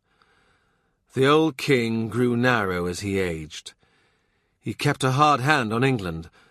There was no nobleman he did not hold by a debt or bond, and he said frankly that if he could not be loved, he would be feared. Henry has a different nature. But what is it? Wolsey laughs and says, "I should write you a handbook." But as he walks in the gardens of the little lodge at Richmond, where the king has allowed him to remove, the cardinal's mind becomes clouded. He talks about prophecies, and about the downfall of the priests of England, which he says is foretold and will now happen. Even if you don't believe in omens, and he doesn't personally, he can see the problem. For if the cardinal is guilty of a crime in asserting his jurisdiction as legate, are not all those clerics from bishops downwards who assented to his legacy also guilty? He can't be the only person who's thinking about this. But mostly his enemies can't see past the cardinal himself, his vast scarlet presence on the horizon. They fear it will loom up again, ready for revenge. "These are bad times for proud prelates," says Brandon, when next they meet. He sounds jaunty, a man whistling to keep his courage up. "We need no cardinals in this realm." "And he," the cardinal says, furious, "he, Brandon, when he married the king's sister out of hand, when he married her in the first days of her widowhood, knowing the king intended her for another monarch, his head would have been parted from his body if I, a simple cardinal, had not pleaded for him to the king." I, a simple cardinal. "And what excuse did Brandon make?" the cardinal says. "Oh, your majesty, your sister Mary cried. How she did cry, and begged me to marry her myself. I never saw a woman cry so. So he dried her tears, and got himself up to a dukedom. And now he talks as if he's held his title since the Garden of Eden. Listen, Thomas, if men of sound learning and good disposition come to me, as Bishop Tunstall comes, as Thomas More comes, and plead that the church must be reformed, why then I listen. But Brandon, to talk about proud prelates? What was he? The king's horsekeeper. And I've known horses with more wit." "My lord," Cavendish pleads, "be more temperate, and Charles Brandon, you know, was of an ancient family, a gentleman born." "Gentleman he? A swaggering braggart, that's Brandon." The cardinal sits down, exhausted. "My head aches," he says. "Cromwell, go to court and bring me better news." Day by day he takes his instructions from Wolsey at Richmond and rides to wherever the king is. He thinks of the king as a terrain. into which he must advance with no sea coast to supply him. He understands what Henry has learned from his cardinal, his floating diplomacy, his science of ambiguity. He sees how the king has applied this science to the slow, trackless, dubious ruin of his minister. Every kindness Henry matches with a cruelty, some further charge or forfeiture, till the cardinal moans, "I want to go away." "Winchester," he suggests to the dukes. "My Lord Cardinal is willing to proceed to his palace there." "What, so near the king?" Brandon says. "We are not fools to ourselves, Master Cromwell." Since he, the cardinal's man, is with Henry so often, rumours have run all over Europe that Wolsey is about to be recalled. The king is cutting a deal, people say, to have the church's wealth in exchange for Wolsey's return to favour. Rumours leak from the council chamber, from the privy chamber. The king does not like his new setup. Norfolk is found ignorant. Suffolk is accused of having an annoying laugh. He says, "My lord won't go north. He's not ready for it." "But I want him north," Howard says. "Tell him to go. Tell him Norfolk says he must be on the road and out of here. And tell him this, I will come where he is, and I will tear him with my teeth." "My lord," he bows, "may I substitute the word bite?" Norfolk approaches him. He stands far too close. His eyes are bloodshot. Every sinew is jumping. He says, "Substitute nothing, you misbegotten." The Duke stabs a forefinger into his shoulder. "You person," he says, and again, "You nobody from hell, you horse-spawn, you cluster of evil, you lawyer." He stands there, pushing away like a baker pressing the dimples into a batch of manchet loaves. Cromwell flesh is firm, dense, and impermeable. The ducal finger just bounces off. Before they left Esher, one of the cats that had been brought in to kill the vermin gave birth to a litter in the cardinal's own rooms. What presumption in an animal! But wait, new life in the cardinal's suite. Could that be an omen? One day he fears there will be an omen of another sort. A dead bird will fall down that smoking chimney, and then, oh, woe is us. He'll never hear the last of it. But for the while the cardinal is amused, and puts the kittens on a cushion in an open chest, and watches as they grow. One of them is black and hungry, with a coat like wool and yellow eyes. When it is weaned, he brings it home. He takes it from under his coat, where it has been sleeping curled against his shoulder. "Gregory, look." He holds it out to his son. "I am a giant. My name is Marlinspike." Gregory looks at him, wary, puzzled. His glance flinches. His hand pulls away. "The dogs will kill it," he says. Marlinspike goes down to the kitchen to grow stout and live out his beastly nature. There is a summer ahead, though he cannot imagine its pleasures. Sometimes when he's walking in the garden he sees him, a half-grown cat, lolling watchful in an apple tree or snoring on a wall in the sun. Spring 1530. Antonio Bonvisi, the merchant, invites him to supper at his fine tall house on Bishopsgate.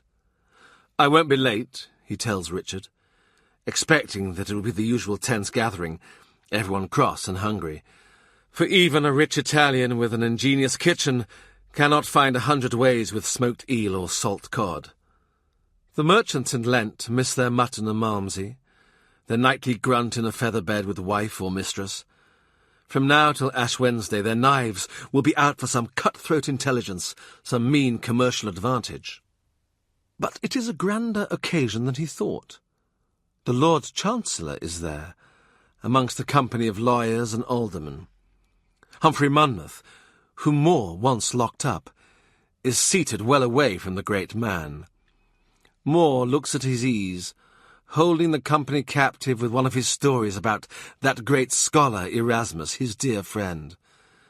But when he looks up and sees him, Cromwell, he falls silent halfway through a sentence. He casts his eyes down, and an opaque and stony look grows on his face. "Did you want to talk about me?" he asks. "You can do it while I'm here, Lord Chancellor. I have a thick skin." He knocks back a glass of wine and laughs. "Do you know what Brandon is saying? He can't fit my life together, my travels. The other day he called me a Jewish peddler." "And was that to your face?" his host asks politely. "No, the king told me, but then my Lord Cardinal calls Brandon a horsekeeper." Humphrey Monmouth says, "You have the entree these days, Thomas. What do you think now you are a courtier?" There are smiles around the table, because of course the idea is so ridiculous, the situation so temporary. Moore's people are city people, no grander, but he is sui generis, a scholar and a wit. And Moore says, "Perhaps we should not press the point. There are delicate issues here. There is a time to be silent." An elder of the Drapers' Guild leans across the table and warns, his voice low, "Thomas More said, when he took his seat, that he won't discuss the Cardinal or the lady either." He, Cromwell, looks around at the company. "The king surprises me, though, what he will tolerate." "From you," More says. "I mean Brandon. They're going to hunt. He walks in and shouts, 'Are you ready?' 'Your master, the Cardinal, found it a constant battle,' Bonvisi says, 'in the early years of the reign, to stop the king's companions becoming too familiar with him.' 'He wanted only himself to be familiar,' Moore suggests. Though of course the king may raise up whom he will. 'Up to a point, Thomas,' Bonvisi says. There is some laughter. 'And the king enjoys his friendships. That is good, surely.' 'A soft word from you, Master Cromwell.' 'Not at all,' Monmouth says. 'Master Cromwell is known as one who does everything for his friends.' 'I think,' Moore stops. He looks down at the table. 'In all truth, I'm not sure if one can regard a prince as a friend.' 'But surely,' Bonvisi says, 'you've known Henry since he was a child.' 'Yes, but friendship should be less exhausting. It should be restorative, not like—' Moore turns to him, for the first time, as if inviting comment. 'I sometimes feel it is like Jacob wrestling with the angel.' 'And who knows,' he says, 'what that fight was about?' 'Yes, the text is silent, as with Cain and Abel, who knows?' He senses a little disquiet around the table, among the more pious, the less sportive, or just those keen for the next course. What will it be? Fish! 'When you speak to Henry,' Moore says, 'I beg you, speak to the good heart, not the strong will.' He would pursue it, but the aged draper waves for more wine, and asks him, 'How's your friend Stephen Vaughan? What's new in Antwerp?' The conversation is about trade, then. It is about shipping, interest rates. It's no more than a background hum to unruly speculation. If you come into a room and say, 'This is what we're not talking about,' it follows that you're talking about nothing else. If the Lord Chancellor weren't here, it would be just import duties and bonded warehouses. We would not be thinking of the brooding Scarlet Cardinal, and our starved Lenten minds would not be occupied by the image of the king's fingers creeping over a resistant, quick-breathing and virginal bosom. He leans back and fixes his gaze on Thomas More. In time, there is a natural pause in conversation, a lull, and after a quarter hour, in which he has not spoken, the Lord Chancellor breaks into it, his voice low and angry, his eyes on the remnants of what he has eaten. 'The Cardinal of York,' he says, 'has agreed that will never be appeased for ruling over other men.' 'Lord Chancellor,' Bonvisi says, 'you are looking at your herring as if you hate it.' Says the gracious guest, 'There's nothing wrong with the herring.' He leans forward, ready for this fight. he means not to let it pass. The Cardinal is a public man, so are you. Should he shrink from a public role? Yes. Moore looks up. Yes, I think a little he should. A little less evident appetite, perhaps. It's late, Monmouth says, to read the Cardinal a lesson in humility. His real friends have read it long ago and been ignored. And you count yourself his friend. He sits back, arms folded. I'll tell him, Lord Chancellor, and by the blood of Christ, he will find it a consolation, as he sits in exile and wonders why you have slandered him to the king. Gentlemen! Bonvisi rises in his chair, edgy. No, he says, sit down. Let's have this straight. Thomas More, here, will tell you. I would have been a simple monk, but my father put me to the law. I would spend my life in church, if I had the choice. I am, as you know, indifferent to wealth. I am devoted to things of the spirit. The world's esteem is nothing to me. He looks around the table. So how did he become Lord Chancellor? Was it an accident? The doors open. Bonvisi jumps to his feet. Relief floods his face. Welcome, welcome, he says. Gentlemen, the Emperor's ambassador. It is Eustache Chapuis. Come in with the desserts. The new ambassador, as one calls him, though he has been in post since fall. He stands poised on the threshold, so they may know him and admire. A little crooked man, in a doublet slashed and puffed, blue satin billowing through black. Beneath it, his little black spindly legs. I regret to be so late, he says. He simpers. Les dépêches, toujours les dépêches. That's the ambassador's life. He looks up and smiles. Thomas Cromwell. Ah, c'est le juif errant. At once the ambassador apologizes, while smiling around as if bemused at the success of his joke. Sit down, says Bonvisi, and the servants bustle, the cloths are swept away, the company rearranges itself more informally, except for the Lord Chancellor, who goes on sitting where he's sitting. Preserved autumn fruits come in, and spiced wine, and Chapuis takes a place of honour beside Moore. We will speak French, gentlemen, says Bonvisi. French, as it happens, is the first language of the ambassador of the Empire and Spain. And like any other diplomat, he will never take the trouble to learn English, for how will that help him in his next posting? So kind, he says, as he eases himself back in the carved chair the host has vacated. His feet do not quite touch the floor. Moore rouses himself then. He and the ambassador put their heads together. He watches them. They glance back at him resentfully, but looking is free. In a tiny moment when they pause, he cuts in.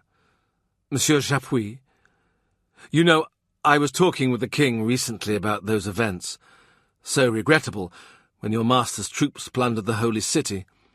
Perhaps you can advise us. We don't understand them even now. Chapuis shakes his head. Most regrettable events. Thomas More thinks it was the secret Mohammedans in your army who ran wild. Oh, and my own people, of course, the wandering Jews. But before this, he said it was the Germans, the Lutherans, who raped the poor virgins and desecrated the shrines. In all cases, as the Lord Chancellor says, the Emperor must blame himself. But to whom should we attach blame? Are you able to help us out? My dear Sir Chancellor. The ambassador is shocked. His eyes turn towards Thomas More. Did you speak so of my imperial master? A glance flicked over his shoulder, and he drops into Latin. The company, linguistically agile, sit and smile at him. He advises pleasantly, if you wish to be half-secret, try Greek. Allez, Monsieur Chapuis, rattle away. The Lord Chancellor will understand you. The party breaks up soon after, the Lord Chancellor rising to go. But before he does, he makes a pronouncement to the company in English. Master Cromwell's position is indefensible, it seems to me. He is no friend to the Church, as we all know, but he is friend to one priest, and that priest the most corrupt in Christendom. With the curtest of nods he takes his leave. Even Chapuis does not warrant more. The ambassador looks after him, dubious, biting his lip, as if to say, I looked for more help and friendship there. Everything Chapuis does, he notices, is like something an actor does. When he thinks, he casts his eyes down, places 2 fingers to his forehead. When he sorrows, he sighs. When he is perplexed, he wags his chin, he half smiles. He is like a man who has wandered inadvertently into a play, who has found it to be a comedy, and decided to stay and see it through. The supper is over. The company dwindle away into the early dusk. Perhaps sooner than he would have liked, he says to Bonvisi. Thomas More is my old friend. You should not come here and bait him. Oh, have I spoiled your party? You invited Monmouth. Was that not to bait him? No, Humphrey Monmouth is my friend too. And I? Of course. They have slid back naturally into Italian. Tell me something that intrigues me, he says. I want to know about Thomas Wyatt. Wyatt went to Italy having attached himself to a diplomatic mission, rather suddenly, 3 years ago now. He had a disastrous time there, but that's for another evening. The question is, why did he run away from the English court in such haste? Gwiet and Lady Anne, Bonvisi says. An old story, I'd have thought.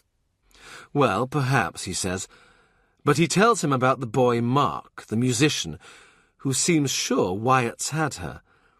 If the story's bouncing around Europe among servants and menials, what are the odds the king hasn't heard? A part of the art of ruling, I suppose, is to know when to shut your ears. And Gwiet is handsome, Bonvisi says. In the English style, of course. He's tall, he's blond. My countrymen marvel at him. Where do you breed such people? So assured, of course. And a poet. He laughs at his friend because, like all the Italians, he can't say Wyatt. It comes out Gwiet, or something like that. There was a man called Hawkwood, a knight of Essex, used to rape and burn and murder in Italy in the days of chivalry. The Italians called him Acuto, the needle. Yes, but Anne...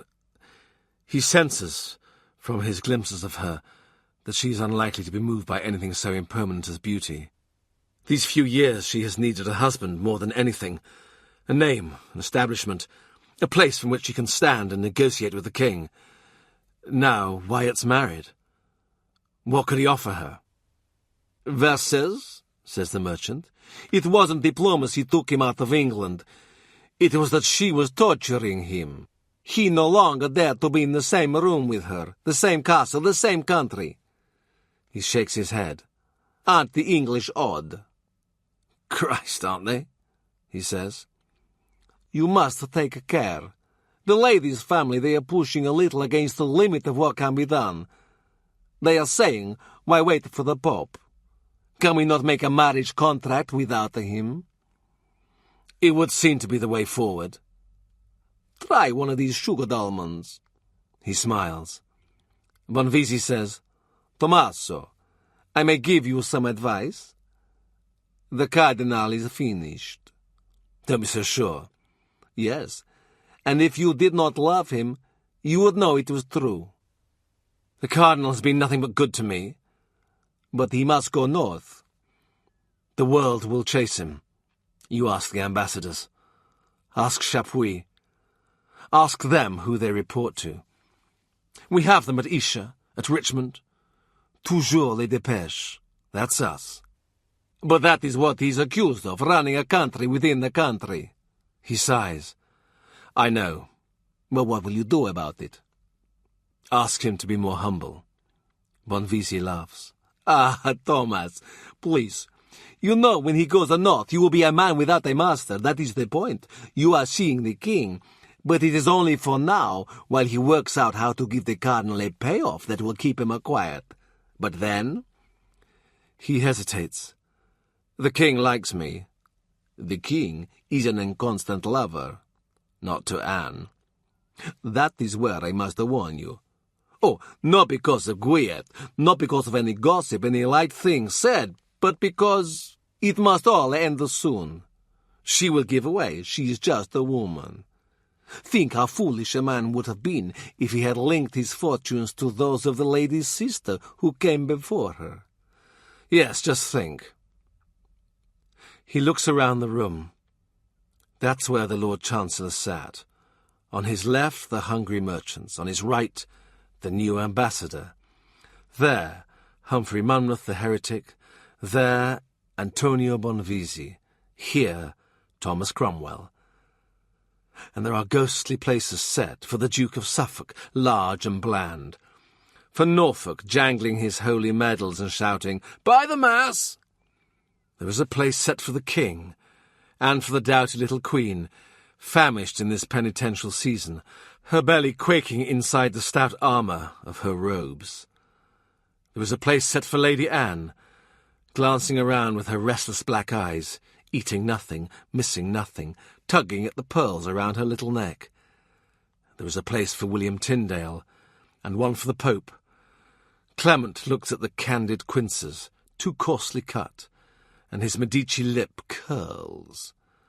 And there sits brother Martin Luther, greasy and fat, glowering at them all and spitting out his fish bones. A servant comes in. "Two young gentlemen are outside, master, asking for you by name." He looks up. "Yes?" "Master Richard Cromwell and Master Rafe, with servants from your household waiting to take you home." He understands that the whole purpose of the evening has been to warn him off. He will remember it, the fatal placement, if it proves fatal. That soft hiss and whisper of stone destroying itself, the distant sound of walls sliding, of plaster crumbling, of rubble crashing onto fragile human skulls, that is the sound of the roof of Christendom falling on the people below.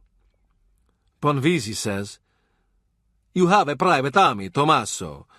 I suppose you have to watch your back." "You know I do." His glance sweeps the room, one last look. "Good night. It was a good supper. I liked the eels. Will you send your cook to see mine? I have a new sauce to brighten the season. One needs mace and ginger, some dried mint leaves chopped." His friend says, "I beg of you, I implore you to be careful. A little, but a very little garlic. Wherever you dine next, pray do not, and of breadcrumbs a scant handful. Sit down with the Boleyns." Chapter 2. Entirely Beloved Cromwell. Spring to December 1530. He arrives early at York Place. The baited gulls, penned in their keeping yards, are crying out to their free brothers on the river, who wheel screaming and diving over the palace walls. The carmen are pushing up from the river, goods incoming, and the court smell of baking bread. Some children are bringing fresh rushes, tied in bundles, and they greet him by name. For their civility, he gives each of them a coin, and they stop to talk. "So, you going to the evil lady? She has bewitched the king, you know. Do you have a medal or a relic, master, to protect you?" "I had a medal, but I lost it." "You should ask our cardinal," one child says. "He will give you another." The scent of the rushes is sharp and green. The morning is fine. The rooms of York Place are familiar to him, and as he passes through them towards the inner chambers, he sees a half-familiar face and says, "Mark." The boy detaches himself from the wall where he is leaning. "You're about early. How are you?" A sulky shrug. "It must feel strange to be back here at York Place, now the world is so altered." "No." "You don't miss my Lord Cardinal?" "No." "You are happy?" "Yes." "My lord will be pleased to know." To himself he says as he moves away, You may never think of us, Mark, but we think of you. Or at least I do. I think of you calling me a felon and predicting my death. It is true that the Cardinal always says, there are no safe places. There are no sealed rooms. You may as well stand on Cheapside shouting out your sins as confess to a priest anywhere in England.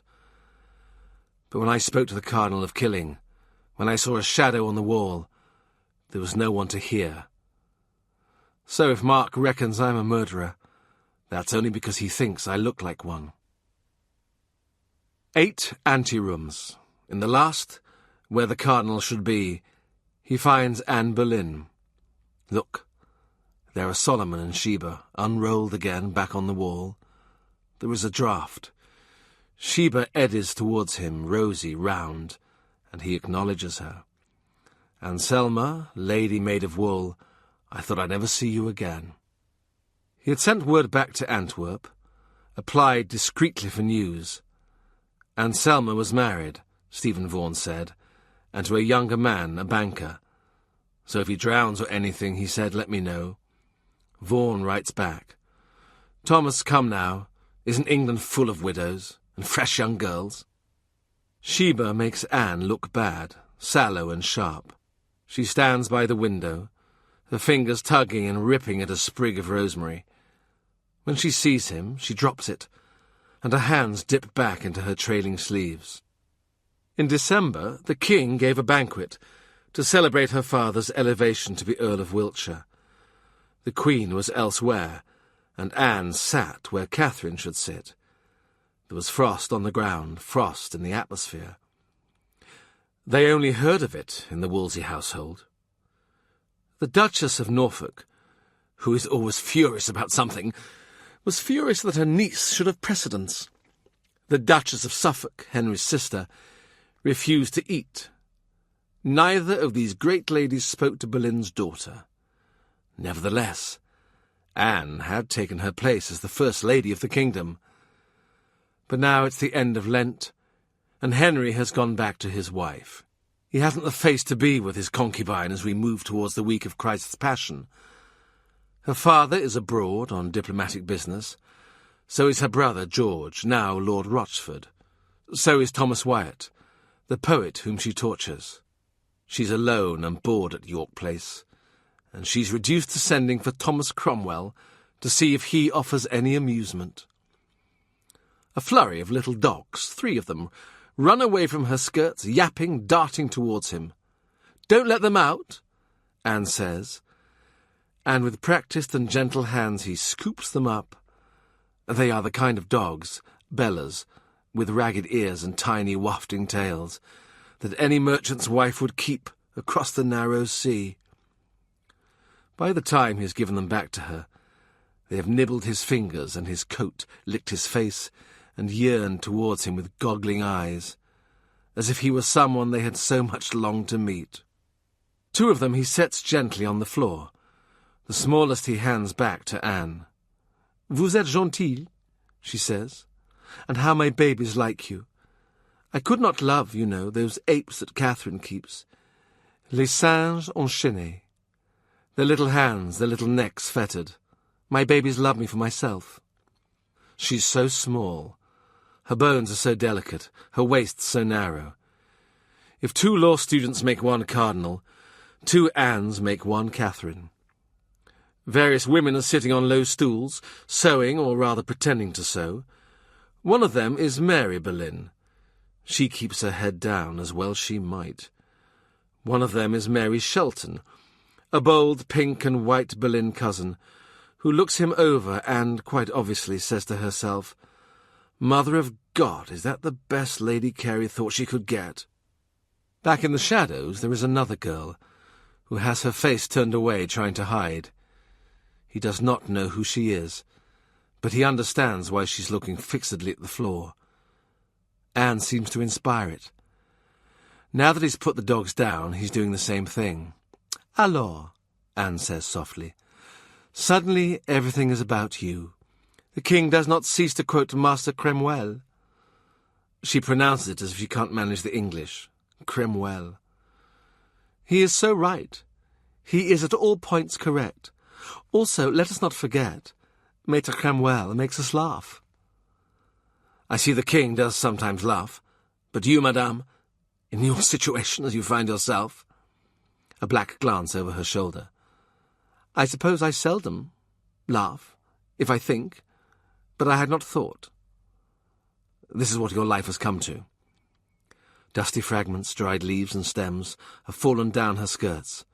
She stares out at the morning. Let me put it this way, he says.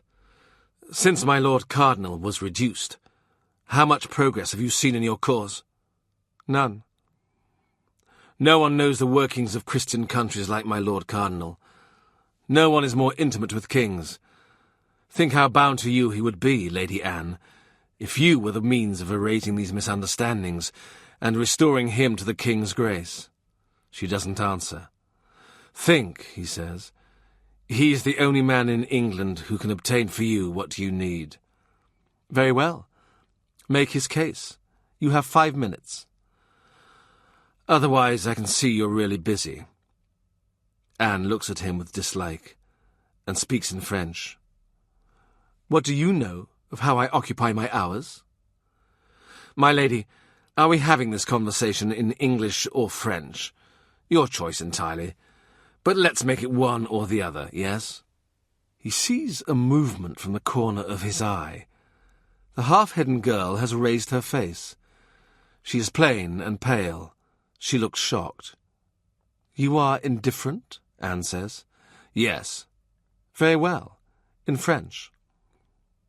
He tells her again. The Cardinal is the only man who can deliver a good verdict from the Pope. He is the only man who can deliver the king's conscience, and deliver it clean. She listens. He will say that for her.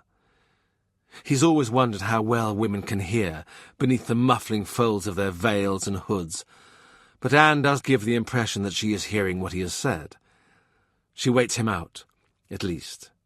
She doesn't interrupt, until at last she does. So, she says, if the king wants it and the cardinal wants it, he who was formerly the chief subject in the kingdom, then I must say, Master Cromwell, it is all taking a marvellous long while to come to pass. From her corner, her sister adds, barely audible, and she's not getting any younger. Not a stitch have the women added to their sewing since he has been in the room. One may resume, he asks, persuading her. There is a moment left. Oh, yes, Anne says, but a moment only. In Lent I ration my patience. He tells her to dismiss the slanderers who claim that the cardinal obstructed her cause. He tells her how it distresses the cardinal that the king should not have his heart's desire, which was ever the cardinal's desire too. He tells her how all the king's subjects repose their hopes in her for an heir to the throne, and how he is sure they are right to do so. He reminds her of the many gracious letters she has written to the cardinal in times past, all of which he has on file. Very nice, she says, when he stops. Very nice, Master Cromwell, but try again. One simple thing we asked of the cardinal, and he would not. One simple thing.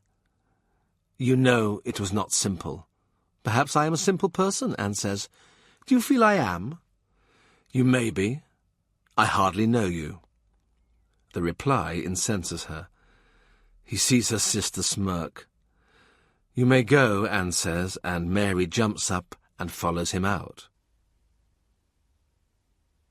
Once again Mary's cheeks are flushed. Her lips are parted. She's brought her sewing with her, which he thinks is strange, but perhaps if she leaves it behind, Anne pulls the stitches out. Out of breath again, Lady Carey. We thought she might run up and slap you. Will you come again? Shelton and I can't wait. She can stand it, he says. And Mary says, indeed, she likes a skirmish with someone on her own level. What are you working there? He asks. As she shows him, it is Anne's new coat of arms. On everything, I suppose, he says, and she smiles broadly. Oh, yes, her petticoats, her handkerchiefs, her coifs, and her veils. She has garments that no one ever wore before, just so she can have her arms sewn on, not to mention the wall hangings, the table napkins. And how are you? She looks down, glance swivelling away from him. Worn down. Frayed a little, you might say. Christmas was... They quarrelled, so one hears. First he quarrelled with Catherine, then he came here for sympathy. Anne said, "What? I told you not to argue with Catherine. You know you always lose. If he were not a king," she says with relish, "one could pity him for the dog's life they lead him." There have been rumours that Anne... Yes, but she's not. I will be the first to know. If she's thickened by an inch, it would be me who let out her clothes. Besides, she can't because they don't. They haven't. She'd tell you? Of course, out of spite. Still, Mary will not meet his eyes. But she seems to feel she owes him information. When they are alone, she lets him unlace her bodice. At least he doesn't call you to do it. He pulls down her shift and kisses her breasts. Good man if you can find them. Mary laughs, a boisterous, unsisterly laugh. It must be audible within, because almost at once the door opens and the small hiding girl manoeuvres herself around it. Her face is grave, her reserve complete. Her skin is so fine that it is almost translucent. "Lady Carey," she says, "Lady Anne wants you." She speaks their names as if she's making introductions between two cockroaches. Mary snaps, oh, by the saints, and turns on her heel, whipping her train behind her with the ease of long practice. To his surprise, the small pale girl catches his glance. Behind the retreating back of Mary Boleyn, she raises her own eyes to heaven. Walking away, 8 antechambers back to the rest of his day, he knows that Anne has stepped forward to a place where he can see her, the morning light lying along the curve of her throat. He sees the thin arch of her eyebrow, her smile, the turn of her head on her long, slender neck. He sees her speed, intelligence, and rigour. He didn't think she would help the cardinal, but what do you lose by asking? He thinks, it is the first proposition I have put to her, probably not the last. There was a moment when Anne gave him all her attention, her skewering dark glance. The king, too, knows how to look. Blue eyes, their mildness deceptive. Is this how they look at each other, or in some other way? For a second he understands it, then he doesn't. He stands by a window. A flock of starlings settles among the tight black buds of a bare tree. Then, like black buds unfolding, they open their wings. They flutter and sing, stirring everything into motion, air, wings, black notes and music. He becomes aware that he is watching them with pleasure. That something almost extinct, some small gesture towards the future, is ready to welcome the spring. In some spare, desperate way, he's looking forward to Easter, the end of Lenten fasting, the end of penitence. There is a world beyond this black world. There is a world of the possible. A world where Anne can be queen is a world where Cromwell can be Cromwell. He sees it, then he doesn't. The moment is fleeting. But insight cannot be taken back. You cannot return to the moment you were in before. In Lent, there are butchers who will sell you red meat if you know where to go. At Austin Friars he goes down to talk to his kitchen staff and says to his chief man, "The cardinal is sick, he is dispensed from Lent." His cook takes off his hat. "By the Pope?" "By me." He runs his eye along the row of knives in their racks, the cleavers for splitting bones. He picks one up, looks at its edge, decides it needs sharpening, and says, "Do you think I look like a murderer? In your good opinion?" A silence. After a while, Thurston proffers, "At this moment, master, I would have to say... No, but suppose I were making my way to Gray's Inn. Can you picture to yourself, carrying a folio of papers and an inkhorn?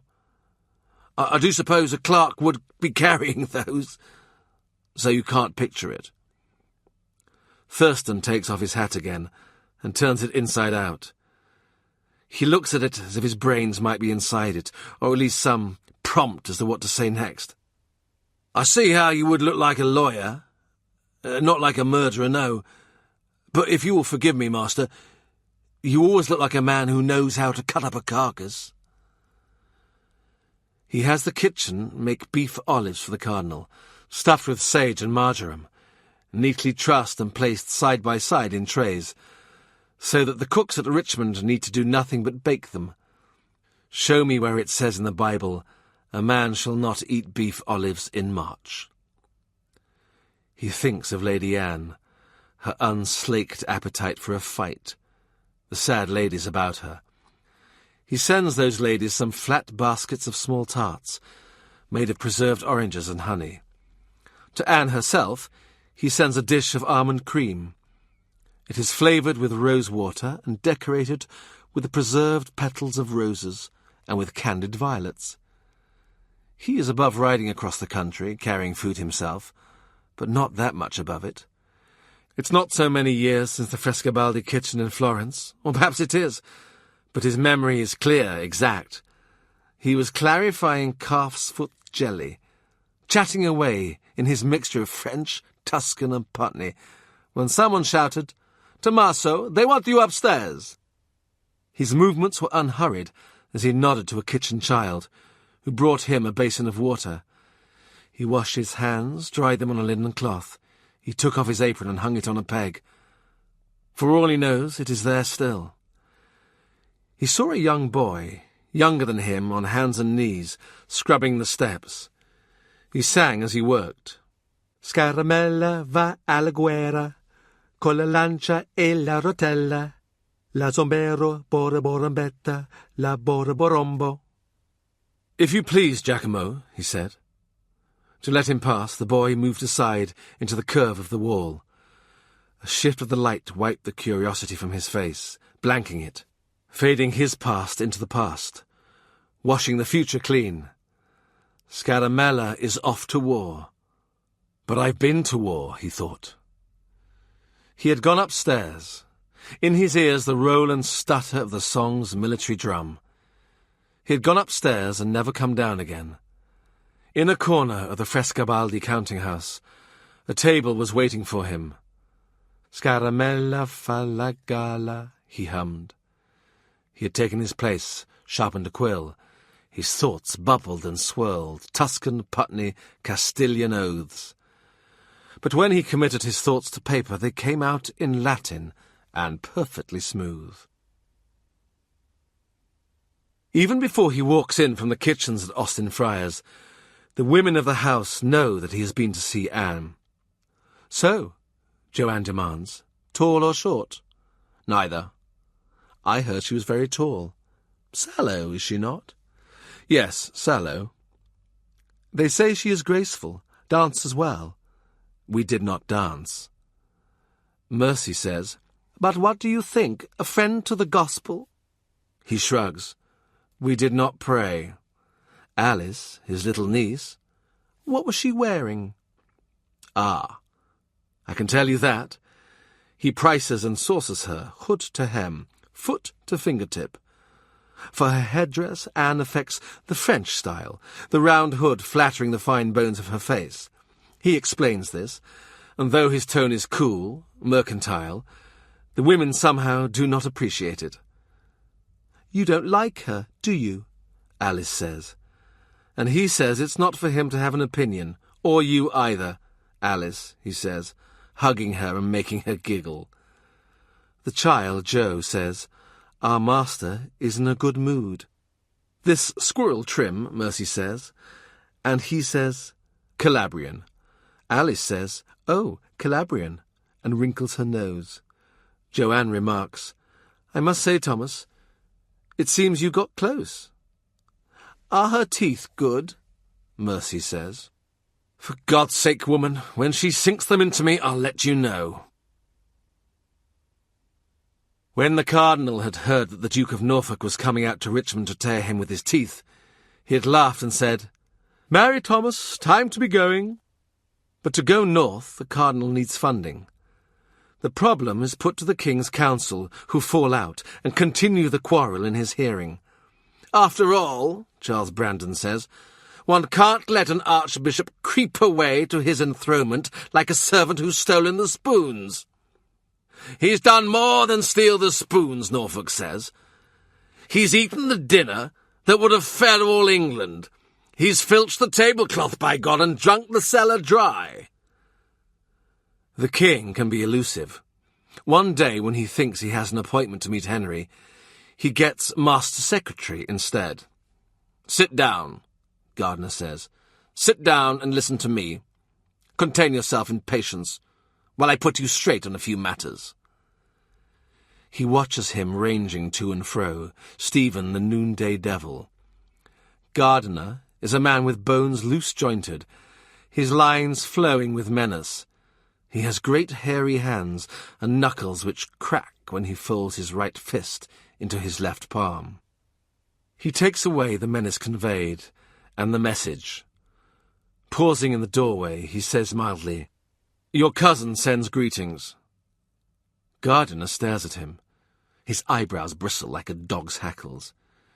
He thinks that Cromwell presumes— "Not the king," he says soothingly. "Not His Majesty. I mean your cousin, Richard Williams." Aghast, Gardiner says, "That old tale." "Oh, come," he says. "It's no disgrace to be a royal bastard. Or so we think in my family." "In your family? What grasp have they on propriety? I have no interest in this young person, recognize no kinship with him, and I will do nothing for him." "Truly, you don't need to. He calls himself Richard Cromwell now." As he is going, really going this time, he adds, "Don't let it keep you awake, Stephen. I've been into the matter. You may be related to Richard, but you are not related to me." He smiles. Inside, he's beside himself with rage, running with it, as if his blood were thin and full of dilute venom like the uncoloured blood of a snake. As soon as he gets home to Austin Friars, he hugs Rafe Sadler and makes his hair stand up in spikes. "Heaven direct me, boy or hedgehog. Rafe, Richard, I am feeling penitent." "It is the season," Rafe says. "I want," he says, "to become perfectly calm. I want to be able to get into the coop without ruffling the chicken's feathers. I want to be less like Uncle Norfolk and more like Marlinspike." He has a long, soothing talk in Welsh with Richard, who laughs at him because old words are fading from his memory, and he's forever sliding through bits of English with a sly Borderlands intonation. He gives his little nieces the pearl and coral bracelets he bought them weeks ago, but forgot to give. He goes down to the kitchen and makes suggestions, all of them cheerful. He calls his household staff together, his clerks. "We need to plan it," he says, "how the Cardinal will be made comfortable on the road north. He wants to go slowly so the people can admire him. He needs to arrive in Peterborough for Holy Week, and from there shift by stages to Southwell, where he will plan his further progress to York. The Archbishop's palace at Southwell has good rooms, but still we may need to get builders in." George Cavendish has told him that the Cardinal has taken to spending time in prayer. There are some monks at Richmond whose company he has sought. They spell out to him the value of thorns in the flesh and salt in the wound, the merits of bread and water, and the sombre delights of self-flagellation. "Oh, that settles it," he says, annoyed. "We have to get him on the road. He'd be better off in Yorkshire." He says to Norfolk, "Well, my lord, how shall we do this? Do you want him gone or not? Yes?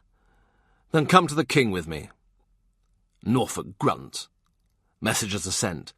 A day or so later, they find themselves together in an antechamber. They wait. Norfolk paces. "Oh, by St. Jude," the Duke says, "shall we get some fresh air? Or don't you lawyers need it?"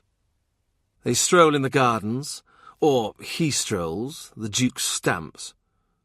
"When do the flowers come out?" the Duke says. "When I was a boy, we never had flowers. It was Buckingham, you know, who who brought in this not garden sort of stuff. Oh dear, it was fancy. The Duke of Buckingham, King Gardiner, had his head cut off for treason. That was 1521, less than 10 years ago. It seems sad to mention it now, in the presence of the spring, singing from every bush, every bough. A summons is received. As they proceed to their interview, the Duke balks and jibs. His eye rolls and his nostrils distend. His breath comes short. When the Duke lays a hand on his shoulder, he's forced to slow his pace, and they scuffle along, he resisting his impulse to pull away, like two war veterans in a beggar's procession.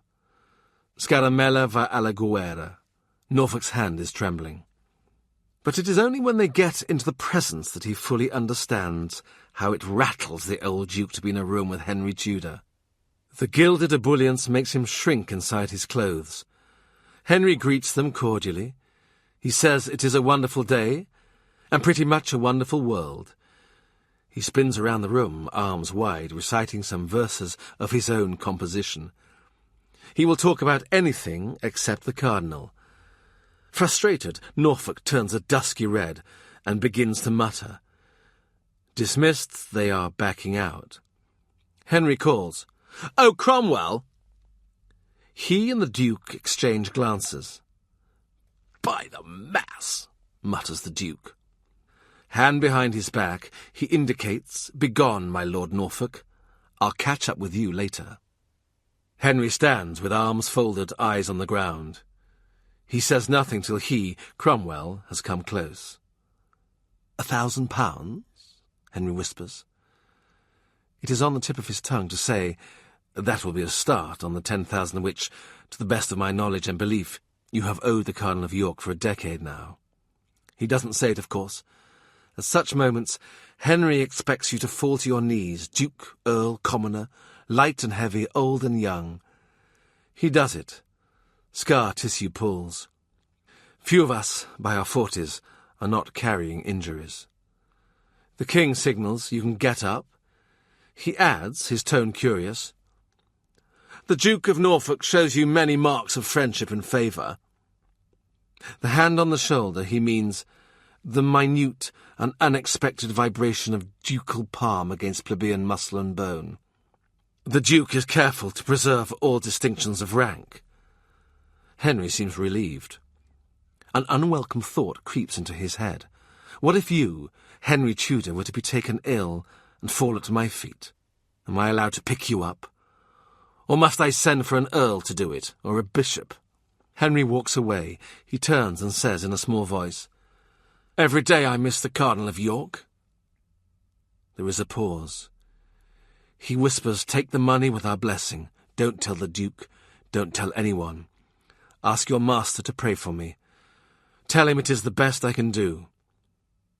The thanks he makes, still from his kneeling situation, is eloquent and extensive. Henry looks at him bleakly and says, "Dear God, Master Cromwell, you can talk, can't you?" He goes out, face composed, fighting the impulse to smile broadly. Scaramella fa la gala. Every day I miss the Cardinal of York. Norfolk says, What did he say?" "Oh, nothing," he says. "Just some special hard words he wants me to convey to the Cardinal." The itinerary is drawn up. The Cardinal's effects are put on coastal barges to be taken to Hull and go overland from there. He himself has beaten the bargees down to a reasonable rate. He tells Richard, "You know, £1,000 isn't much when you have a cardinal to move." Richard asks, "How much of your own money is sunk in this enterprise?" "Some debts should never be tallied," he says. "I myself, I know what is owed me, but by God, I know what I owe." To Cavendish he says, "How many servants is he taking?" "Only 160. "Only?" He nods. "Right." Hendon, Royston, Huntingdon, Peterborough. He has men riding ahead with precise instructions. That last night, Wolsey gives him a package. Inside it is a small and hard object, a seal or ring. "Open it when I'm gone." People keep walking in and out of the Cardinal's private chamber, carrying chests and bundles of papers. Cavendish wanders through, holding a silver monstrance. "You will come north," the Cardinal says. "I'll come to fetch you the minute the King summons you back." He believes and does not believe this will happen. The Cardinal gets to his feet. There is a constraint in the air. He, Cromwell, kneels for a blessing. The Cardinal holds out a hand to be kissed. His turquoise ring is missing. The fact does not evade him. For a moment the Cardinal's hand rests on his shoulder, fingers spread, thumb in the hollow of his collarbone. 'Tis time he was gone.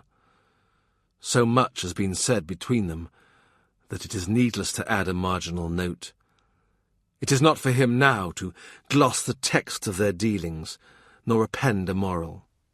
This is not the occasion to embrace. If the Cardinal has no more eloquence to offer, he surely has none. Before he has reached the door of the room, the Cardinal has turned back to the fireplace.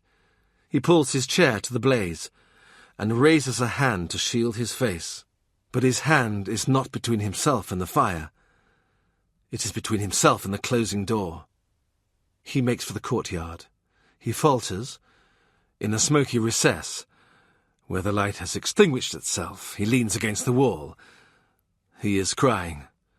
He says to himself, "Let George Cavendish not come by and see me, and write it down and make it into a play." He swears softly, in many languages, at life, at himself for giving way to its demands. Servants walk past, saying, "Master Cromwell's horse is here for him. Master Cromwell's escort at the gate." He waits till he is in command of himself and exits, dispersing coins.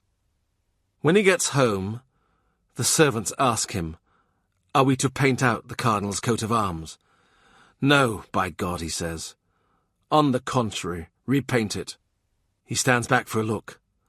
The chuffs could look more lively, and we need a better scarlet for the hat. He hardly sleeps. He dreams of Liz. He wonders if she would know him. The man he vows that soon he will be, adamant, mild, a keeper of the King's peace. Towards dawn, he dozes. He wakes up thinking, "The Cardinal just now will be mounting his horse. Why am I not with him?" It is the 5th of April.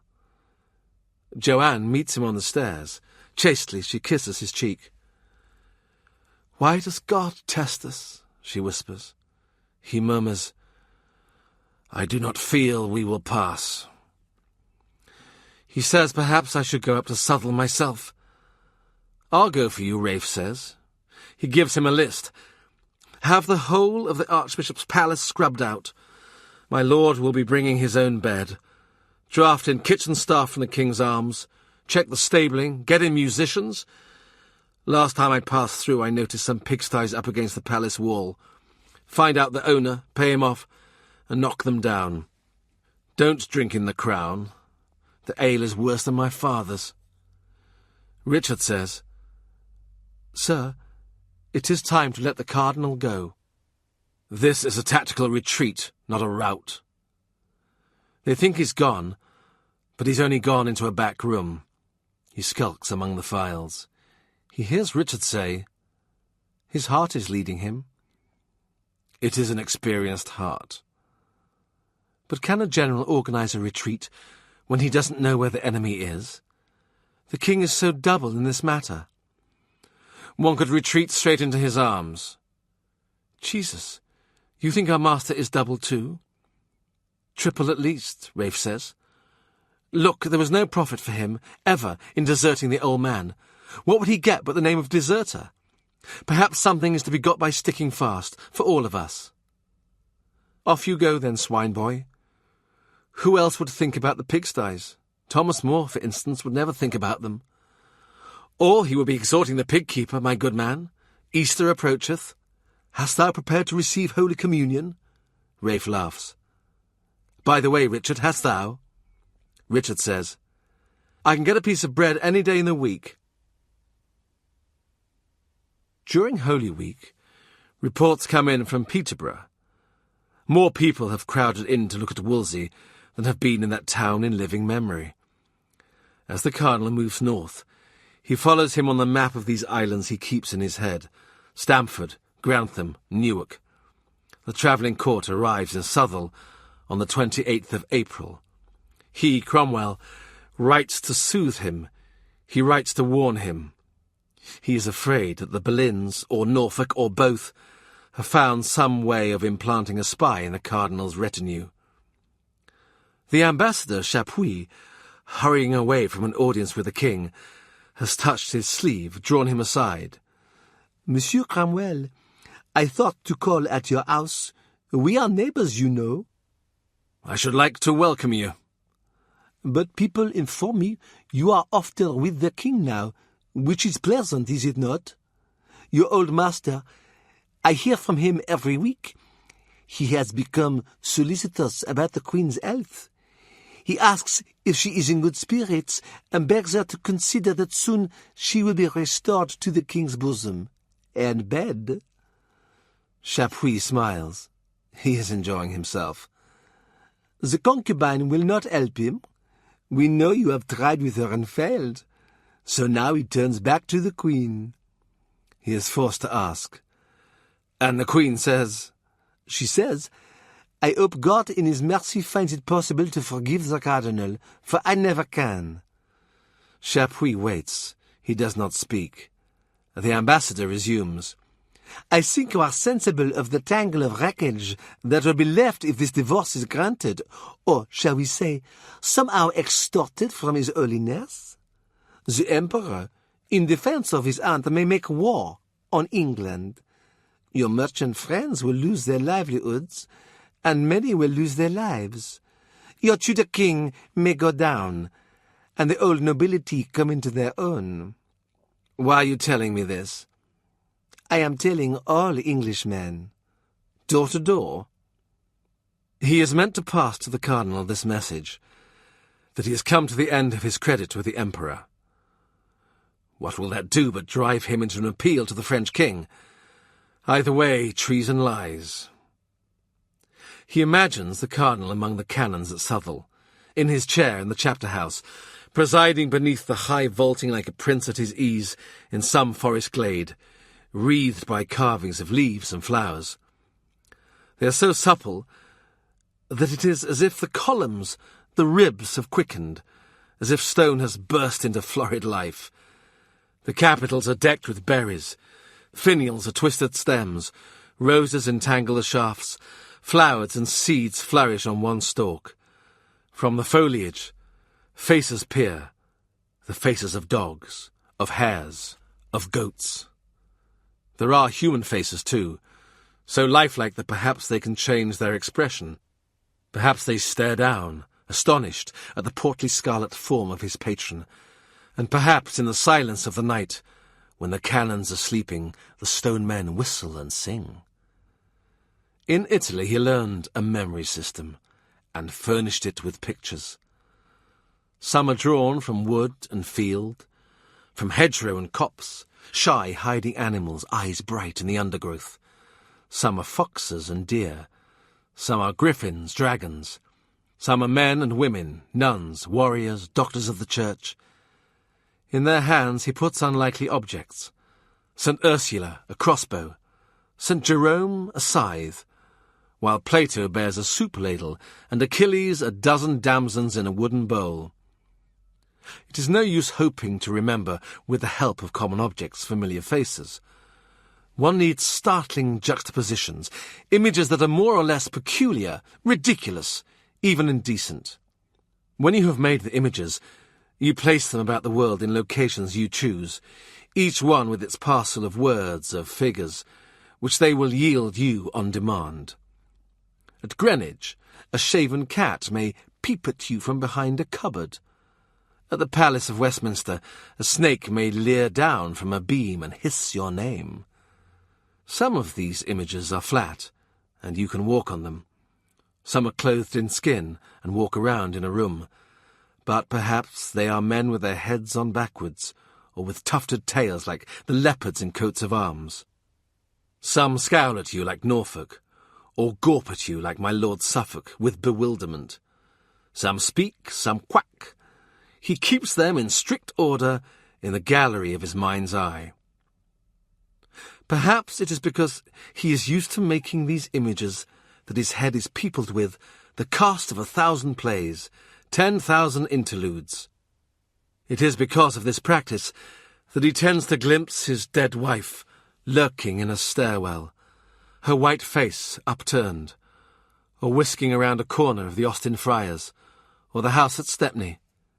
Now the image is beginning to merge with that of her sister Joanne, and everything that belonged to Liz is beginning to belong to her, her half-smile, her questioning glance, her way of being naked, till he says, enough, and scrubs her out of his mind. Rafe rides up the country with messages to Wolsey, too secret to put into letters. He would go himself, but though Parliament is prorogued, he cannot get away, because he is afraid of what might be said about Wolsey if he is not there to defend him, and at short notice the King might want him, or Lady Anne. And although I am not with you in person, he writes, yet be assured I am, and during my life shall be, with your grace in heart, spirit, prayer, and service. The Cardinal replies, he is mine own good, trusty, and most assured refuge in this my calamity. He is mine own entirely beloved Cromwell. He writes to ask for quails. He writes to ask for flower seeds. Seeds? Joanne says. He is planning to take root. Twilight finds the King melancholy. Another day of regress in his campaign to be a married man again. He denies, of course, that he is married to the Queen. Cromwell, he says, I need to find my way to ownership of those... He looks sidelong, not wishing to say what he means. I understand there are legal difficulties. I do not pretend to understand them, and before you begin, I do not want them explained. The Cardinal has endowed his Oxford College, as also the school at Ipswich, with land that will produce an income in perpetuity. Henry wants their silver and gold plate, their libraries, their yearly revenues, and the land that produces the revenues, and he does not see why he should not have what he wants. The wealth of 29 monasteries has gone into those foundations, suppressed by permission of the Pope, on condition that the proceeds were used for the colleges. But do you know, Henry says, I am beginning to care very little about the Pope and his permissions. It is early summer. The evenings are long and the grass, the air scented. You would think that a man like Henry, on a night like this, could go to whichever bed he pleases. The court is full of eager women. But after this interview, he will walk in the garden with Lady Anne, her hand resting on his arm, deep in conversation. Then he will go to his empty bed, and she, one presumes, to hers. When the King asks him what he hears from the Cardinal, he says that he misses the light of His Majesty's countenance, that preparations for his enthronement at York are in hand. Then why doesn't he get to York? It seems to me he delays and delays. Henry glares at him. I will say this for you.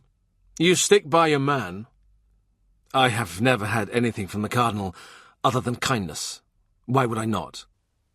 And you have no other master, the King says. My Lord Suffolk asks me, where does the fellow spring from? I tell him there are Cromwells in Leicestershire, Northamptonshire, landed people, or once they were. I suppose you're from some unfortunate branch of that family. No. You may not know your own forebears. I shall ask the heralds to look into it. Your Majesty is kind, but they will have scant success. The King is exasperated. He is failing to take advantage of what is on offer, a pedigree, however meagre. My Lord Cardinal told me you were an orphan. He told me you were brought up in a monastery. Ah, that was one of his little stories. He told me little stories? Several expressions chase each other across the King's face. Annoyance, amusement, a wish to call back times past. I suppose he did. He told me that you had a loathing of those in the religious life. That was why he found you diligent in his work. That was not the reason. He looks up. May I speak? Oh, for God's sake, Henry cries. I wish someone would. He is startled. Then he understands. Henry wants a conversation, on any topic. One that's nothing to do with love, or hunting, or war. Now that Wolsey's gone, there's not much scope for it, unless you want to talk to a priest of some stripe. And if you send for a priest, what does it come back to? To love, to Anne, to what you want and can't have. If you ask me about the monks, I speak from experience, not prejudice, and though I have no doubt that some foundations are well governed, my experience has been of waste and corruption. May I suggest to your Majesty that, if you wish to see a parade of the 7 deadly sins, you do not organize a masque at court, but call without notice at a monastery? I have seen monks who live like great lords, on the offerings of poor people, who would rather buy a blessing than buy bread, and that is not Christian conduct. Nor do I take the monasteries to be the repositories of learning some believe they are. Was Grocyn a monk? Or Colet? Or Linacre? Or any of the great scholars? They were university men. The monks take in children and use them as servants. They don't even teach them dog Latin. I don't grudge them some bodily comforts. It cannot always be lent. What I cannot stomach is hypocrisy, fraud, idleness, their worn-out relics, their threadbare worship, and the lack of invention. When did anything good last come from a monastery? They do not invent, they only repeat, and what they repeat is corrupt. For hundreds of years the monks have held the pen, and what they have written is what we take to be our history. But I do not believe it really is. I believe they have suppressed the history they don't like, and written one that is favourable to Rome. Henry appears to look straight through him, to the wall behind. He waits. Henry says, "Dog holes, then?" He smiles. Henry says, "Our history, as you know, I am gathering evidence, manuscripts, opinions, comparisons, with how matters are ordered in other countries. Perhaps you would consult with those learned gentlemen, put a little direction into their efforts. Talk to Dr. Cranmer. He will tell you what is needed. I could make good use of the money that flows yearly to Rome. King Francois is richer by far than I am. I do not have 1/10 of his subjects. He taxes them as he pleases. For my part, I must call Parliament. If I do not, there are riots," he adds bitterly, "and riots if I do. Take no lessons from King Francois," he says. "He likes war too much and trade too little." Henry smiles faintly. "You do not think so, but to me that is the remit of a king. There is more tax to be raised when trade is good, and if taxes are resisted, there may be other ways." Henry nods. "Very well. Begin with the colleges. Sit down with my lawyers." Harry Norris is there to show him out of the king's private rooms. Not smiling for once, rather stern, he says, "I wouldn't be his tax collector." He thinks, are the most remarkable moments of my life to be spent under the scrutiny of Henry Norris? He killed his father's best men, Empson, Dudley. Didn't the cardinal get one of their houses? A spider scuttles from under a stool and presents him with a fact. Empson's house on Fleet Street, granted the 9th of October, the first year of this reign. "This glorious reign," Norris says, as if he were issuing a correction. Gregory is 15 as summer begins. He sits a horse beautifully, and there are good reports of his swordsmanship. His Greek is where it was. But he has a problem. People in Cambridge are laughing at my greyhounds. Why? The black dogs are a matched pair. They have curving muscled necks and dainty feet. They keep their eyes lowered, mild and demure, till they sight prey. They say, why would you have dogs that people can't see at night? Only felons have dogs like that. They say I hunt in the forests against the law. They say I hunt badgers like a churl. What do you want? He asks. White ones or some spots of colour? Either would be correct. I'll take your black dogs. Not that he has time to go out, but Richard or Rafe will use them. But what if people laugh? Really, Gregory, Joanne says, this is your father. I assure you, no one will dare laugh. When the weather is too wet to hunt, Gregory sits poring over the golden legend. He likes the lives of the saints. Some of these things are true, he says, some not. He reads Le Morte d'Arthur, and because it is the new edition, they crowd around him, looking over his shoulder at the title page. Here beginneth the first book of the most noble and worthy prince, King Arthur, sometime King of Great Britain. In the forefront of the picture, two couples embrace. On a high-stepping horse is a man with a mad hat, made of coiled tubes like fat serpents. Alice says, Sir, did you wear a hat like that when you were young? And he says, I had a different colour for each day in the week, but mine were bigger. Behind this man, a woman rides pillion. Do you think this represents Lady Anne? Gregory asks. They say the king does not like to be parted from her, so he perches her up behind him like a farmer's wife. The woman has big eyes and looks sick from jolting. It might just be Anne. There is a small castle, not much taller than a man, with a plank for a drawbridge. The birds, circling above, look like flying daggers. Gregory says, Our king takes his descent from this Arthur. He was never really dead, but waited in the forest biding his time, or possibly in a lake. He is several centuries old. Merlin is a wizard. He comes later. You will see. There are 21 chapters. If it keeps on raining, I mean to read them all. Some of these things are true, and some of them lies. But they are all good stories. When the king next calls him to court, he wants a message sent to Wolsey. A Breton merchant whose ship was seized by the English 80 years ago is complaining he has not had the compensation promised. No one can find the paperwork. It was the cardinal who handled the case. Will he remember it? I'm sure he will, he says. That'll be the ship with powdered pearls for ballast, the hold packed with unicorns' horns. God forbid, says Charles Brandon, but the king laughs and says, That will be the one. If the sums are in doubt, or indeed the whole case, may I look after it? The king hesitates. I'm not sure you have a locus standi in the matter. It is at this moment that Brandon, quite unexpectedly, gives him a testimonial. Harry, let him. When this fellow has finished, the Breton will be paying you.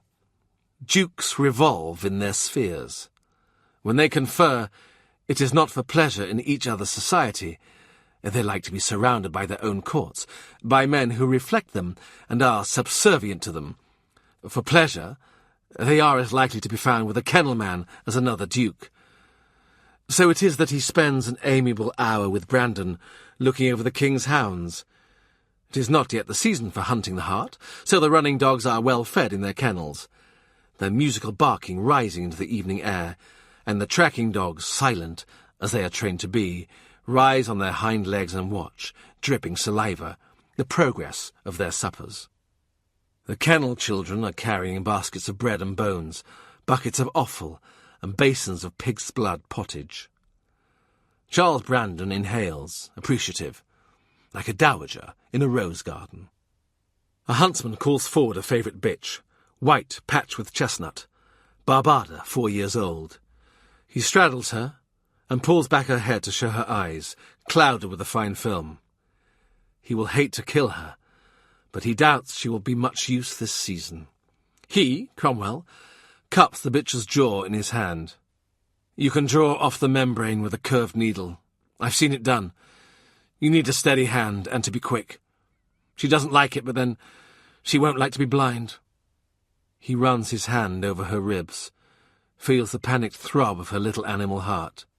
The needle must be very fine. and just this length. He shows them between finger and thumb. Let me talk to your smith. Suffolk looks sideways at him. You're a useful sort of man. They walk away. The Duke says, Look here, the problem is my wife. He waits. I've always wanted Henry to have what he wants. I've always been loyal to him, even when he was talking about cutting my head off because I'd married his sister. But now, what am I to do? Catherine is the Queen, surely. My wife was always a friend of hers. She's beginning to talk of, I don't know, I'd give my life for the Queen, that sort of thing. And for Norfolk's niece to have precedence over my wife, who is Queen of France, we can't live with it, you see? He nods. I see. Besides, the Duke says, I hear Wyatt is due back from Calais. Yes, and? I wonder if I ought to tell him. Tell Henry, I mean. Poor devil. My lord, leave it alone. The Duke lapses into what, in another man, you would call silent thought. Summer. The king is hunting. If he wants him, he has to chase him, and if he is sent for, he goes. Henry visits, on his summer progress, his friends in Wiltshire, in Sussex, in Kent, or stays at his own houses, or the ones he's taken from the cardinal. Sometimes, even now, the Queen in her stout little person rides out with a bow when the king hunts within one of his great parks, or in some lord's park, where the deer are driven to the archers. Lady Anne rides too, on separate occasions, and enjoys the pursuit. But there is a season to leave the ladies at home, and ride into the forest with the trackers and the running hounds, to rise before dawn, when the light is clouded like a pearl, to consult with the huntsman, and then unharbour the chosen stag. You do not know where the chase will end, or when. Harry Norris says to him, laughing, Your turn soon, Master Cromwell, if he continues to favour you as he does. A word of advice. As the day begins and you ride out, pick a ditch. Picture it in your mind.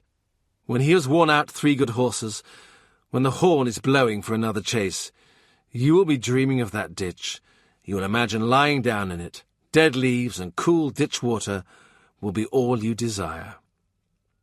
He looks at Norris, his charming self-deprecation. He thinks, You were with my cardinal at Putney, when he fell on his knees in the dirt. Did you offer the pictures in your head to the court, to the world, to the students of Gray's Inn? For if not you, then who? In the forest you may find yourself lost without companions. You may come to a river which is not on a map. You may lose sight of your quarry and forget why you are there. You may meet a dwarf, or the living Christ, or an old enemy of yours, or a new enemy, one you do not know until you see his face appear between the rustling leaves and see the glint of his dagger. You may find a woman asleep in a bower of leaves. For a moment, before you don't recognize her, you will think she is someone you know. At Austin Friars, there is little chance to be alone, or alone with just one person. Every letter of the alphabet watches you. In the counting-house there is young Thomas Avery, whom you are training up to take a grip on your private finances. Midway through the letters comes Marlinspike, strolling in the garden with his observant golden eyes. Towards the end of the alphabet comes Thomas Wriothesley, pronounced Risley.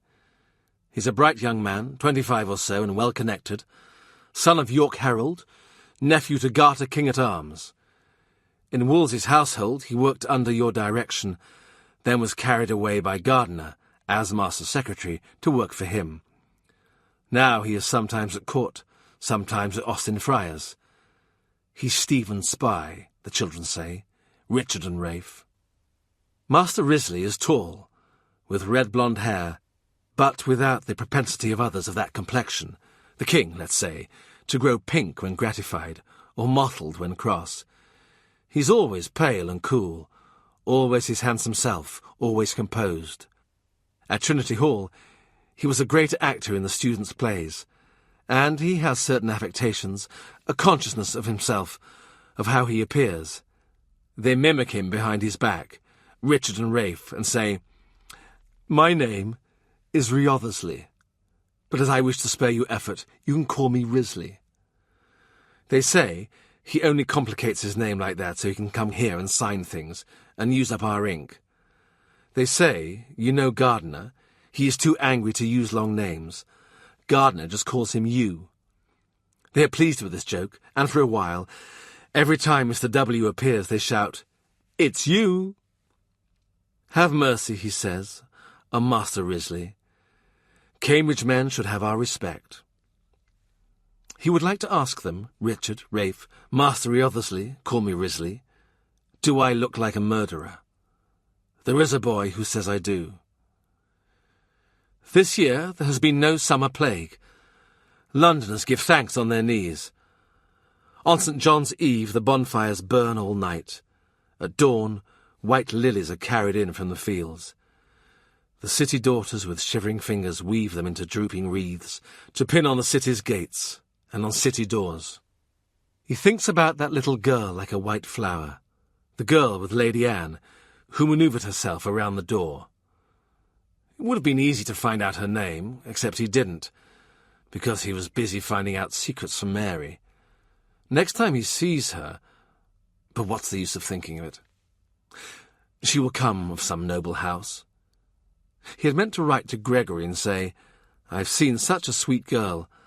I will find out who she is, and if I steer our family adroitly in the next few years, perhaps you can marry her." He has not written this. In his present precarious situation, it would be about as useful as the letters Gregory used to write to him. "Dear Father, I hope you are well. I hope your dog is well. And now, no more for lack of time." Lord Chancellor Moore says, "Come and see me, and we'll talk about Wolsey's colleges. I feel sure the king will do something for the poor scholars. Do come. Come and see my roses before the heat spoils them. Come and see my new carpet." It is a muted grey day. When he arrives at Chelsea, Master Secretary's barge is tied up, the Tudor flag limp in the sultry air. Beyond the gatehouse, the red brick house, new built, offers its bright facade to the river. He strolls towards it, through the mulberry trees. Standing in the porch under the honeysuckle, Stephen Gardiner. The grounds at Chelsea are full of small pet animals, and as he approaches, and his host greets him, he sees that the Chancellor of England is holding a lop-eared rabbit with snowy fur. It hangs peacefully in his hands, like ermine mittens. "Is your son-in-law Roper with us today?" Gardiner asks. "A pity. I hope to see him change his religion again. I wanted to witness it." "A garden tour," Moore offers. "I thought we might see him sit down a friend of Luther, as formerly he was, yet come back to the church by the time they bring in the currants and gooseberries." "Will Roper is now settled," Moore says, "in the faith of England and of Rome." He says, "It's not really a good year for soft fruit." Moore looks at him out of the tail of his eye. He smiles. He chats genially as he leads them into the house. Lolloping after them comes Henry Pattinson, a servant of Moore's, he sometimes calls his fool, and to whom he allows license. The man is a great brawler. Normally you take in a fool to protect him, but in Pattinson's case it's the rest of the world needs protection. Is he really simple? There's something sly in Moore. He enjoys embarrassing people. It would be like him to have a fool that wasn't. Pattinson's supposed to have fallen from a church steeple and hit his head. At his waist he wears a knotted string which he sometimes says is his rosary. Sometimes he says it is a scourge. Sometimes he says it is the rope that should have saved him from his fall. Entering the house, you meet the family hanging up. You see them painted life-size before you meet them in the flesh. And Moore, conscious of the double effect it makes, pauses to let you survey them, to take them in. The favourite, Meg, sits at her father's feet with a book on her knee. Gathered loosely about the Lord Chancellor are his son John, his ward, Anne Cressacre, who is John's wife, Margaret Giggs, who is also his ward, his aged father, Sir John Moore, his daughters Cicely and Elizabeth, Pattinson, with goggle eyes, and his wife, Alice, with lowered head and wearing a cross at the edge of the picture. Master Holbein has grouped them under his gaze, and fixed them forever, as long as no moth consumes, no flame, or mould or blight. In real life, there is something fraying about their host, a suspicion of unravelling weave. Being at his leisure, he wears a simple wool gown. The new carpet, for their inspection, is stretched out on 2 trestle tables. The ground is not crimson, but a blush colour. Not rose madder, he thinks, but a red dye mixed with whey. My Lord Cardinal liked Turkey carpets, he murmurs. The Doge once sent him 60. The wool is soft wool from mountain sheep, but none of them were black sheep. Where the pattern is darkest, the surface has already a brittle feel from patchy dyeing, and with time and use it may flake away. He turns up the corner, runs his fingertips over the knots, counting them by the inch, in an easy, accustomed action. "This is the Giord's knot," he says, "but the pattern is from Pergamon. You see there within the octagons the 8-pointed star." He smooths down the corner and walks away from it, turns back and says, "There." He walks forward, puts a tender hand on the floor.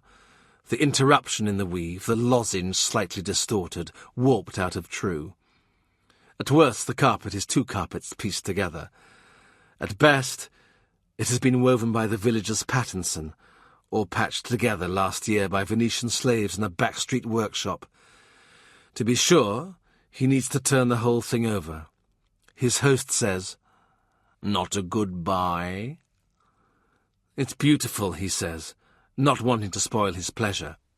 But next time, he thinks, take me with you. His hand skims the surface, rich and soft. The flaw in the weave hardly matters. A Turkey carpet is not on oath.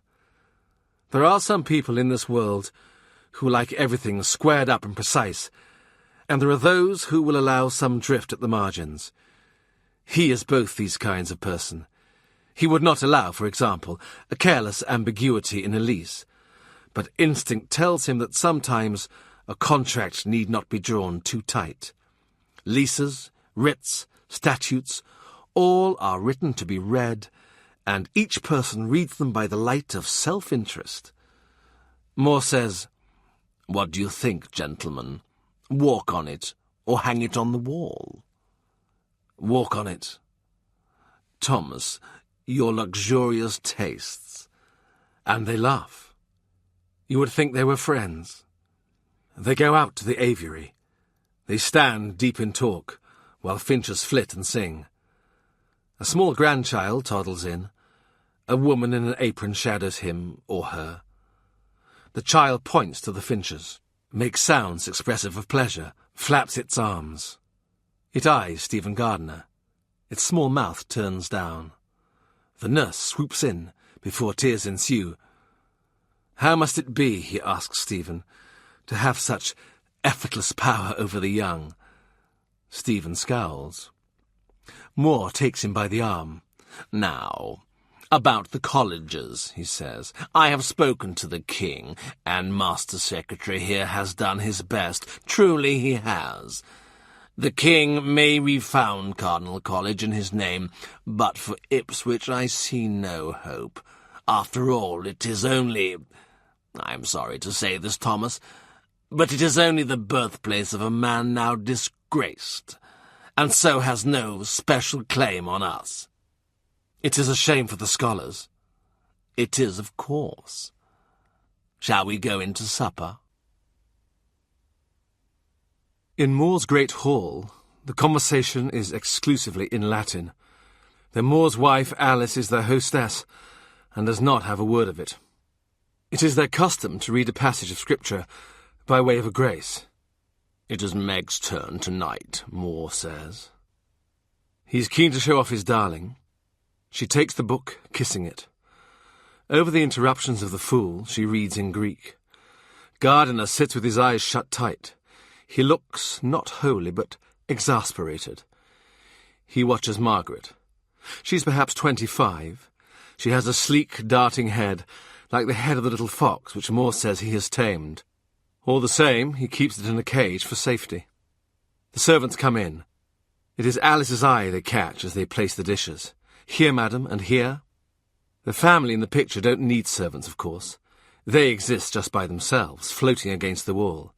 Eat, eat, says Moore. All except Alice, who will burst out of her corset. At her name she turns her head. That expression of painful surprise is not native to her, Moore says. It is produced by scraping back her hair and driving in great ivory pins to the peril of her skull. She believes her forehead is too low. It is, of course. Alice, Alice, he says, remind me why I married you.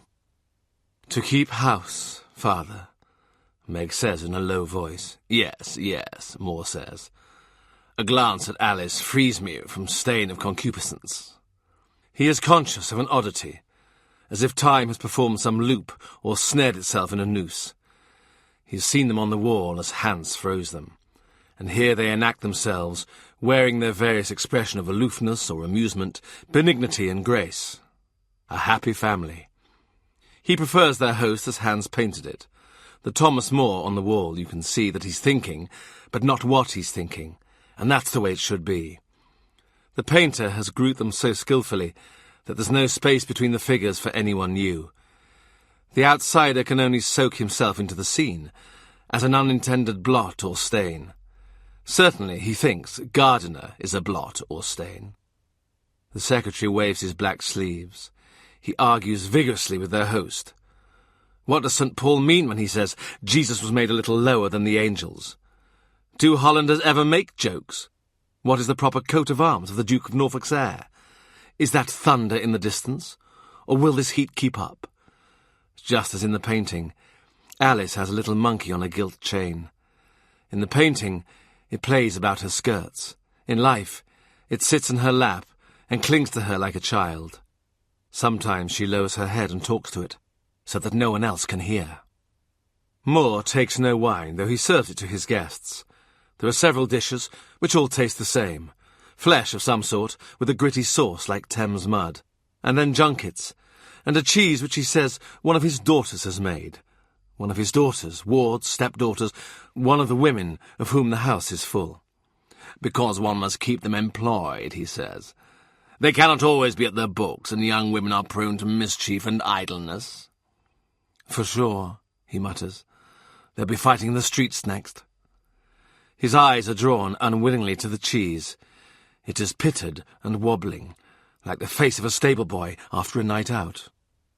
Henry Patterson is excitable tonight, Moore says. Perhaps he should be bled.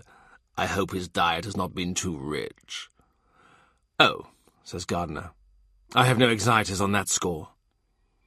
Old John Moore, who must be 80 now, has come in for supper, and so they yield the conversation to him. He is fond of telling stories. Did you ever hear of Humphrey, Duke of Gloucester, and the beggar who claimed to be blind? Did you ever hear of the man who didn't know the Virgin Mary was a Jew? Of such a sharp old lawyer one hopes for more, even in his dotage. Then he begins on anecdotes of foolish women, of which he has a vast collection, and even when he falls asleep, their host has more. Lady Alice sits scowling. Gardiner, who has heard all these stories before, is grinding his teeth. Look there at my daughter-in-law, Anne, Moore says. The girl lowers her eyes. Her shoulders tense as she waits for what is coming. Anne craved, shall I tell them, my dear? She craved a pearl necklace. She did not cease to talk about it. You know how young girls are. So when I gave her a box that rattled, imagine her face. Imagine her face again when she opened it. What was inside? Dried peas. The girl takes a deep breath. She raises her face. He sees the effort it costs her. Father, she says, Don't forget to tell the story of the woman who didn't believe the world was round. No, that's a good one, Moore says. When he looks at Alice, staring at her husband with painful concentration, he thinks, she still doesn't believe it. After supper, they talk about wicked King Richard. Many years ago, Thomas More began to write a book about him. He could not decide whether to compose in English or Latin, so he has done both, though he has never finished it or sent any part of it to the printer. Richard was born to be evil, More says. It was written on him from his birth. He shakes his head. Deeds of blood. King's games. Dark days, says the fool. Let them never come again. Amen. The fool points to the guests. Let these not come again either. There are people in London who say that John Howard, grandfather of the Norfolk that is now, was more than a little concerned in the disappearance of the children who went into the Tower and never came out again. The Londoners say, and he reckons the Londoners know, that it was on Howard's watch that the princes were last seen, though Thomas More thinks it was Constable Brackenbury who handed the keys to the killers. Brackenbury died at Bosworth. He can't come out of his grave and complain. The fact is, Thomas More is thick with the Norfolk that is now, and keen to deny that his ancestor helped disappear anyone, let alone 2 children of royal blood. In his mind's eye, he frames the present Duke. In one dripping, sinewy hand, he holds a small, golden-haired corpse, and in the other, the kind of little knife a man brings to table to cut his meat. He comes back to himself. Gardiner, jabbing the air, is pressing the Lord Chancellor on his evidence. Presently the fool's grumbling and groaning become unbearable. "Father," Margaret says, "please send Henry out." More rises to scold him, take him by the arm. All eyes follow him. But Gardiner takes advantage of the lull. He leans in, speaks English in an undertone. "About Master Risley, remind me, is he working for me or for you?" "For you, I would have thought. Now he is made a clerk of the signet. They assist Master's secretary, do they not?" "Why, is he always at your house?" "He's not a bound apprentice. He may come and go. I suppose he's tired of churchmen. He wants to know what he can learn from whatever it is you call yourself these days." "A person," he says placidly.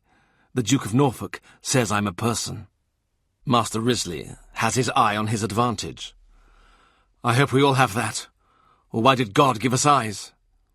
"He thinks of making his fortune. We all know that money sticks to your hands." "Like the aphids to Moore's roses." "No," he sighs. "It passes through them, alas. You know, Stephen, how I love luxury.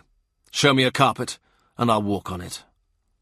The fool, scolded and ejected, Moore rejoins them. "Alice, I have told you about drinking wine. Your nose is glowing." Alice's face grows stiff, with dislike and a kind of fear. The younger women, who understand all that is said, bow their heads and examine their hands, fiddling with their rings and turning them to catch the light.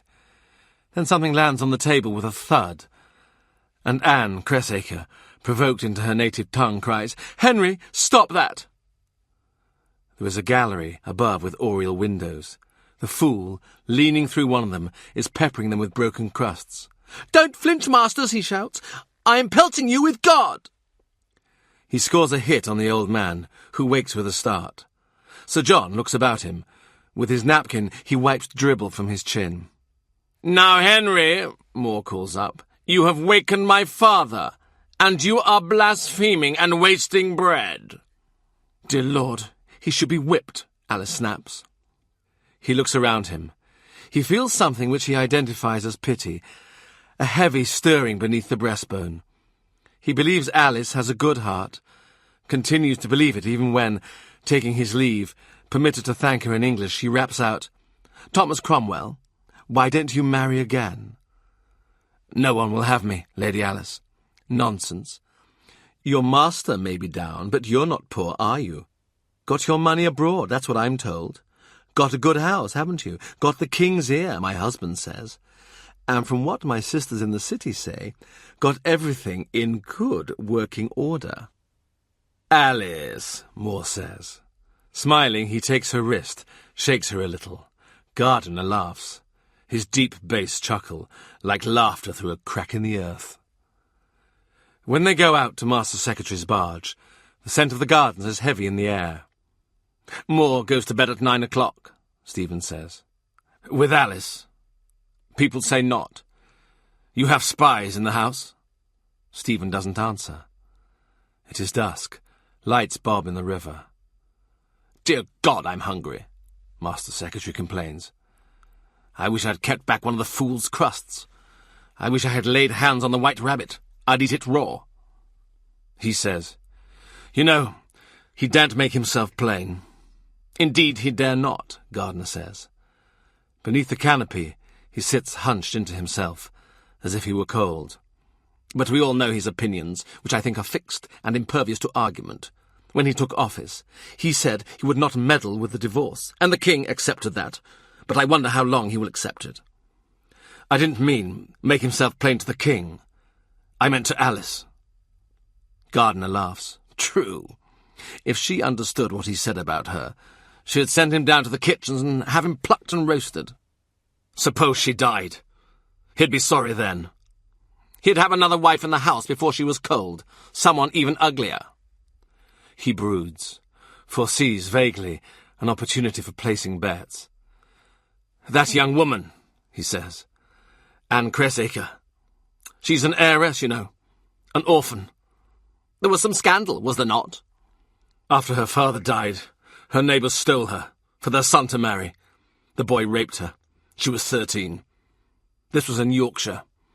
That's how they go on there. My Lord Cardinal was furious when he heard of it. It was he who got her away. He put her under Moore's roof because he thought she'd be safe. So she is. Not from humiliation.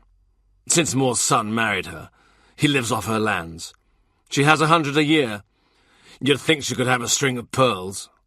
Do you think Moore is disappointed in his boy? He shows no talent for affairs.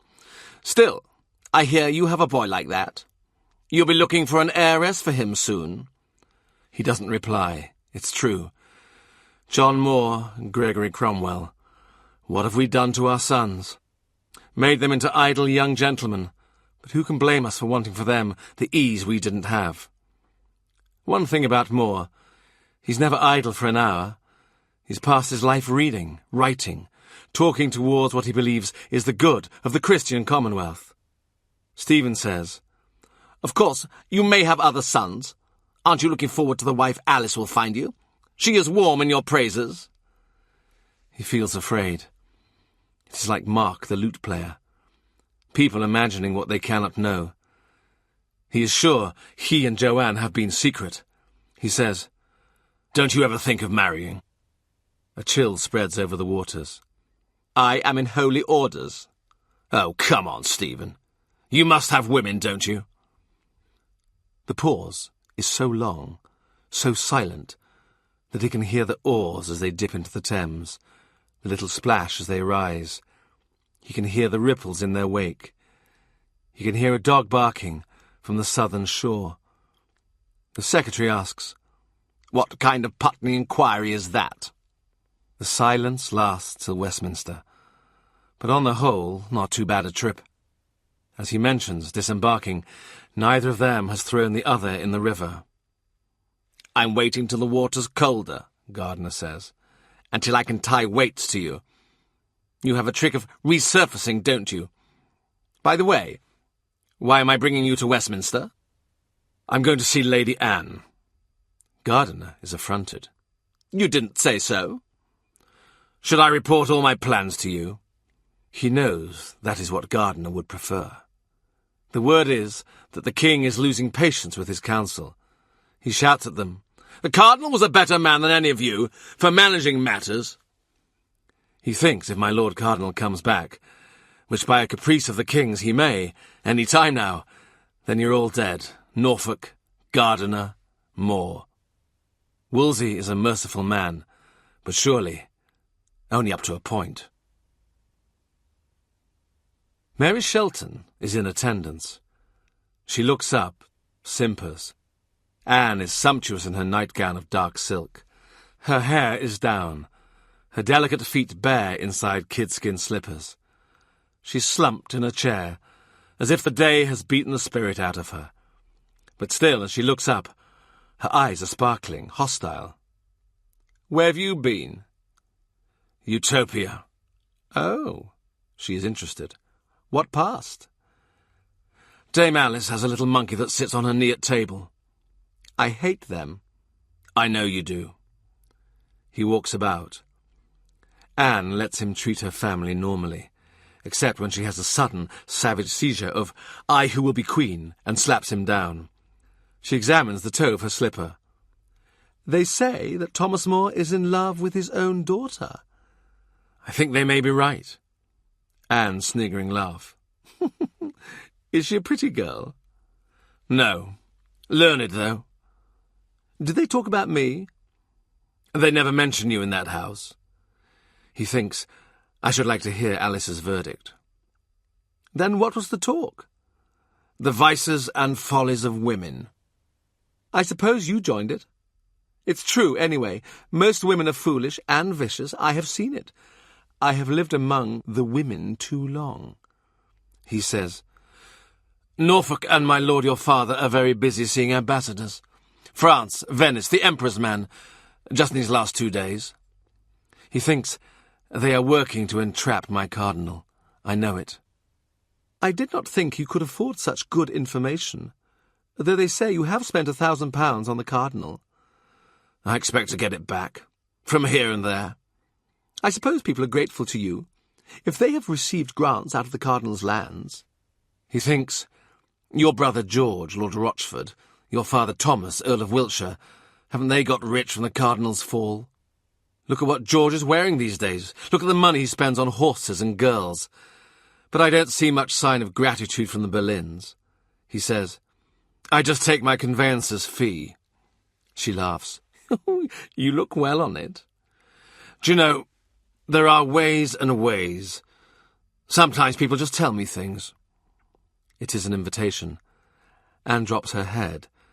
She is on the verge of becoming one of those people. But perhaps not tonight.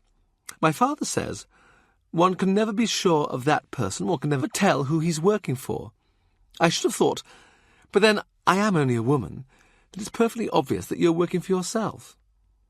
That makes us alike, he thinks, but does not quite say. Anne yawns, a little cat-like yawn. "You're tired," he says. "I shall go. By the way, why did you send for me?" "We like to know where you are." "So why does your lord father not send for me? Or your brother?" She looks up. It may be late, but not too late for Anne's knowing smile.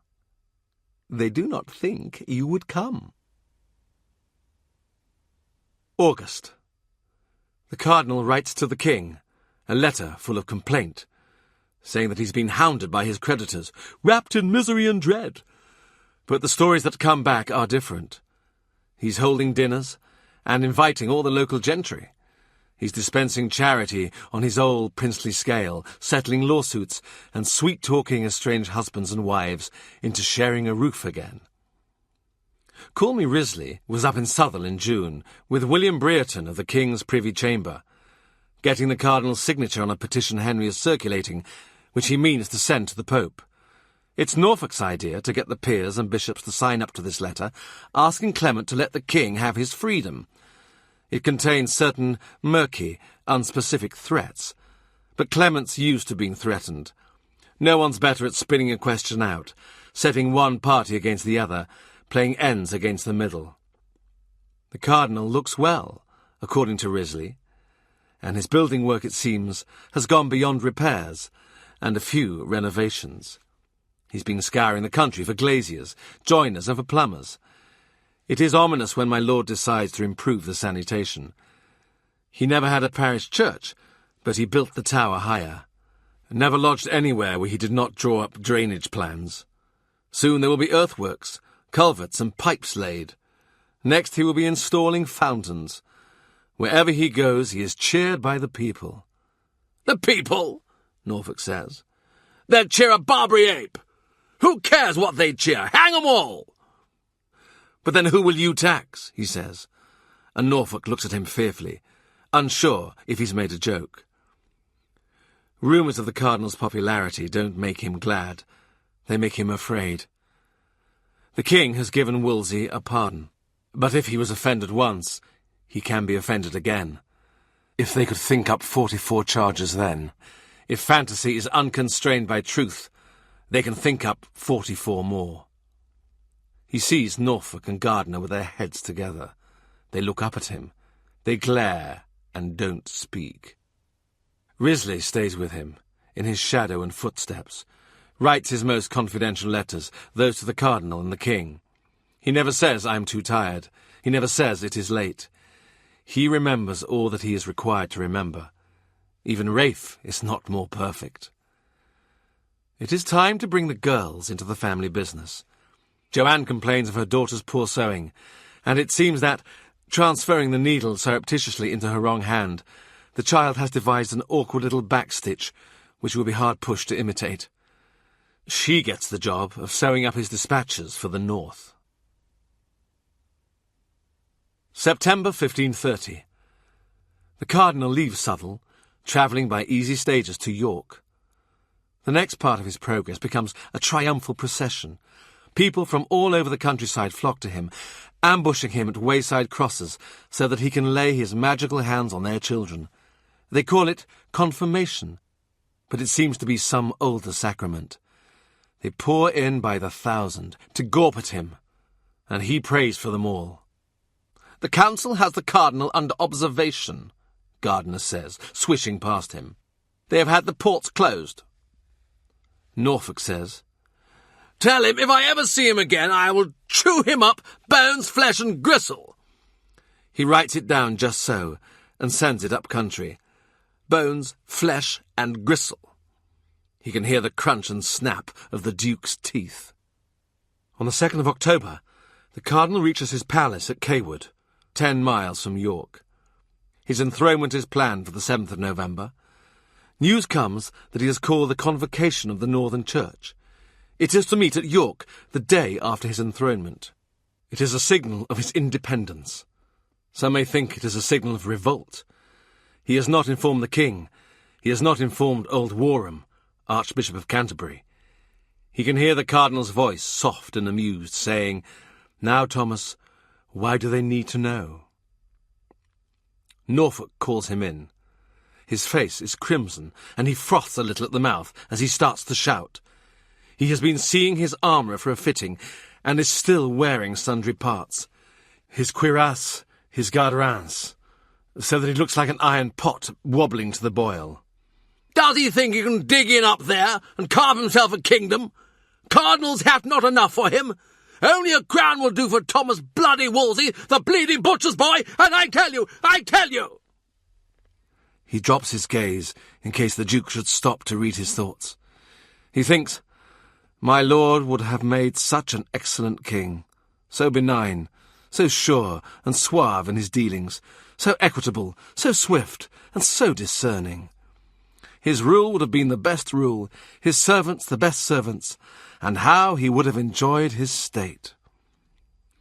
His glance follows the Duke as he bobs and froths, but to his surprise, when the Duke turns, he smites his own metalled thigh, and a tear, at the pain or something else, bubbles into his eye. "Ah, you think me a hard man, Cromwell? I am not such a hard man that I don't see how you are left. Do you know what I say?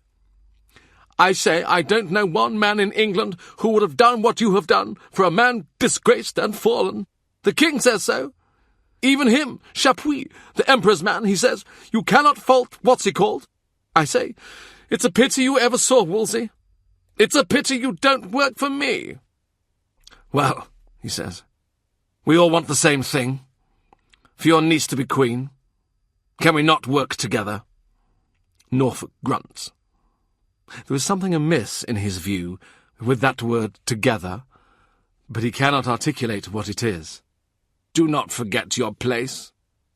He bows. "I am mindful of your lordship's continuing favour." "Look here, Cromwell. I wish you would come down and see me at home at Kenninghall, and talk to my lady wife. She's a woman of monstrous demands. She thinks I shouldn't keep a woman in the house for my pleasant usage, you know. I say, where else should she be? Do you want me to disturb myself on a winter's night and venture out on the icy roads? I don't seem to be able to express myself correctly to her. Do you think you could come down and put my case? He says hastily. Not now, of course, no. More urgent. See my niece. How is she? In my view, Norfolk says, Anne's out for bloody murder. She wants the cardinal's guts in a dish to feed to her spaniels, and his limbs nailed all over the city gates of York. It is a dark morning, and your eyes naturally turn towards Anne, but something shadowy is bobbing about on the fringes of the circle of light. Anne says, Dr. Cranmer is just back from Rome. He brings us no good news, of course. They know each other. Cranmer has worked from time to time for the cardinal, as indeed who has not. Now he is active in the king's case. They embrace cautiously. Cambridge scholar, person from Putney. He says, Master, why would you not come to our college? To Cardinal College, I mean. His Grace was very sorry you would not. We would have made you comfortable. I think he wanted more permanence, Anne says, sneering. But with respect, Lady Anne, the King has almost said to me that he will take over the Oxford Foundation himself. He smiles. Perhaps it can be called after you. This morning Anne wears a crucifix on a gold chain. Sometimes her fingers pull at it impatiently, and then she tucks her hands back in her sleeves. It is so much a habit with her that people say she has something to hide, a deformity, but he thinks she is a woman who doesn't like to show her hand. My uncle Norfolk says Wolsey goes about with 800 armed men at his back. They say he has letters from Catherine. Is that true? They say Rome will issue a decree telling the king to separate from me. That would be a clear mistake on Rome's part, Cranmer says. Yes, it would, because he won't be told. Is he some parish clerk, the King of England? Or some child? This would not happen in France. Their king keeps his churchmen under his hand. Master Tyndale says, one king, one law, is God's ordinance in every realm. I have read his book, The Obedience of a Christian Man. I myself have shown it to the king, and marked the passages that touch on his authority. The subject must obey his king as he would his God.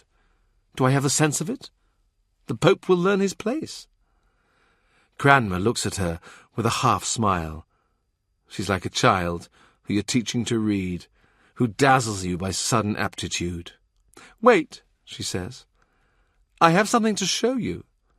She darts a look. Lady Carey...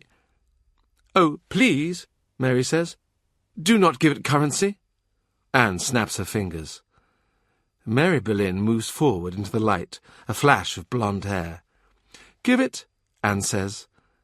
It is a paper, which she unfolds. I found this in my bed, would you believe? As it happened, it was a night when that sickly milk-faced creeper had turned down the sheet, and of course I could not get any sense out of her. She cries if you look at her sideways, so I cannot know who put it there. She unfolds a drawing. There are 3 figures. The central figure is the king. He is large and handsome, and to make sure you don't miss him, he's wearing a crown. On either side of him is a woman. The one on the left has no head. That's the Queen, she says. Catherine. And that's me. She laughs. Anne, sans tête. Dr. Cranmer holds out his hand for the paper. Give it to me. I'll destroy it. She crumples it in her fist. I can destroy it myself. There is a prophecy that the Queen of England will be burned, but a prophecy does not frighten me, and even if it is true, I will run the risk. Mary stands like a statue, in the position where Anne left her. Her hands are joined, as if the paper was still between them. Oh, Christ, he thinks. To see her out of here. To take her to somewhere she could forget she's a Boleyn. She asked me once. I failed her. If she asked me again, I would fail her again. Anne turns against the light. Her cheeks are hollow. How thin she is now. Her eyes are alight. Ainsi sera, she says. Never mind who grudges it, it will happen. I mean to have him. On their way out, he and Dr. Cranmer do not speak, till they see the little pale girl coming towards them, the sickly milk-faced creeper, carrying folded linen. I think this is the one who cries, he says, so do not look at her sideways. Master Cromwell, she says, this may be a long winter. Send us some more of your orange tarts. I haven't seen you for so long. What have you been doing? Where have you been? Sewing, mostly. She considers each question separately. Where I'm sent. And spying, I think. She nods. I'm not very good at it. I don't know. You're very small and unnoticeable. He means it as a compliment. She blinks in acknowledgement. I don't speak French, so don't you, if you please. It gives me nothing to report. Who are you spying for? My brothers. Do you know Dr. Cranmer? No, she says. She thinks it's a real question. Now, he instructs her, you must say who you are. Oh, I see. I'm John Seymour's daughter from Wolf Hall. He is surprised. I thought his daughters were with Queen Catherine. Yes, sometimes. Not now. I told you, I go where I'm sent. But not where you are appreciated. I am, in the one way. You see, Lady Anne will not refuse any of the Queen's ladies who want to spend time with her. She raises her eyes, a pale, momentary brightness. Very few do. Every rising family needs information. With the king considering himself a bachelor, any little girl can hold the key to the future, and not all his money is on Anne. Well, good luck, he says. I'll try to keep it in English. I would be obliged. She bows. Dr. Cranmer? He turns to watch her as she patters off in the direction of Anne Boleyn. A small suspicion enters his mind about the paper in the bed. But no, he thinks, that is not possible.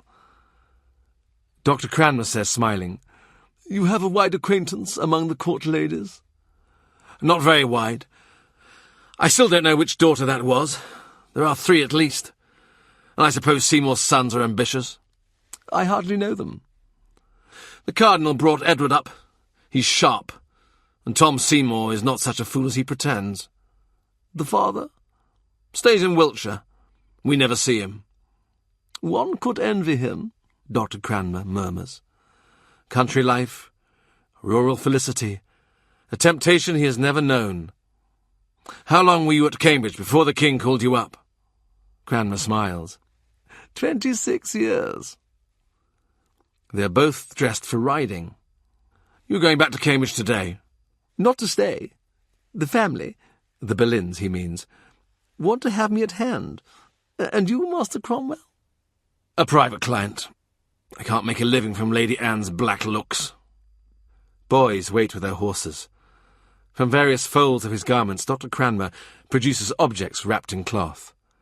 One of them is a carrot, cut carefully lengthways, and another a wizened apple, quartered. As if he were a child, fair-minded with the treat, he gives him 2 slices of carrot and half the apple, to feed to his own horse, and as he does so, he says, You owe much to Anne Boleyn, more than perhaps you think. She has formed a good opinion of you. I'm not sure she cares to be your sister-in-law, mind. The beasts bend their necks, nibbling, their ears flicking in appreciation. It is a moment of peace, like a benediction. He says, There are no secrets, are there? No, absolutely none. The priest shakes his head. You asked why I would not come to your college. I was making conversation. Still, as we heard it in Cambridge, you performed such labours for the foundation. The students and fellows all commend you. No detail escapes Master Cromwell. Though, to be sure, this comfort on which you pride yourselves—" His tone, smooth and unemphatic, doesn't change. "In the fish cellar, where the students died." My Lord Cardinal did not take that lightly. Cranmer says lightly. "Nor did I." My lord was never a man to ride down another for his opinions. You would have been safe. "I assure you, he would have found no heresy in me. Even the Sorbonne could not fault me. I have nothing to be afraid of." A wan smile. "But perhaps, perhaps I'm just a Cambridge man at heart." He says to Risley, "Is he, at all points, orthodox?" "It's hard to say. He doesn't like monks. You should get on." Was he liked at Jesus College? "They say he was a severe examiner." "I suppose he doesn't miss much, although he thinks Anne is a virtuous lady." He sighs. "And what do we think?" Call me Risley snorts. He has just married a connection of Gardiner's, but his relations with women are not, on the whole, gentle. "He seems a melancholy sort of man," he says. "The kind who wants to live retired from the world." Risley's fair eyebrows rise, almost imperceptibly. "Did he tell you about the barmaid?" When Cranmer comes to the house, he feeds him the delicate meat of the roe deer. They take supper privately, and he gets his story from him, slowly and easily.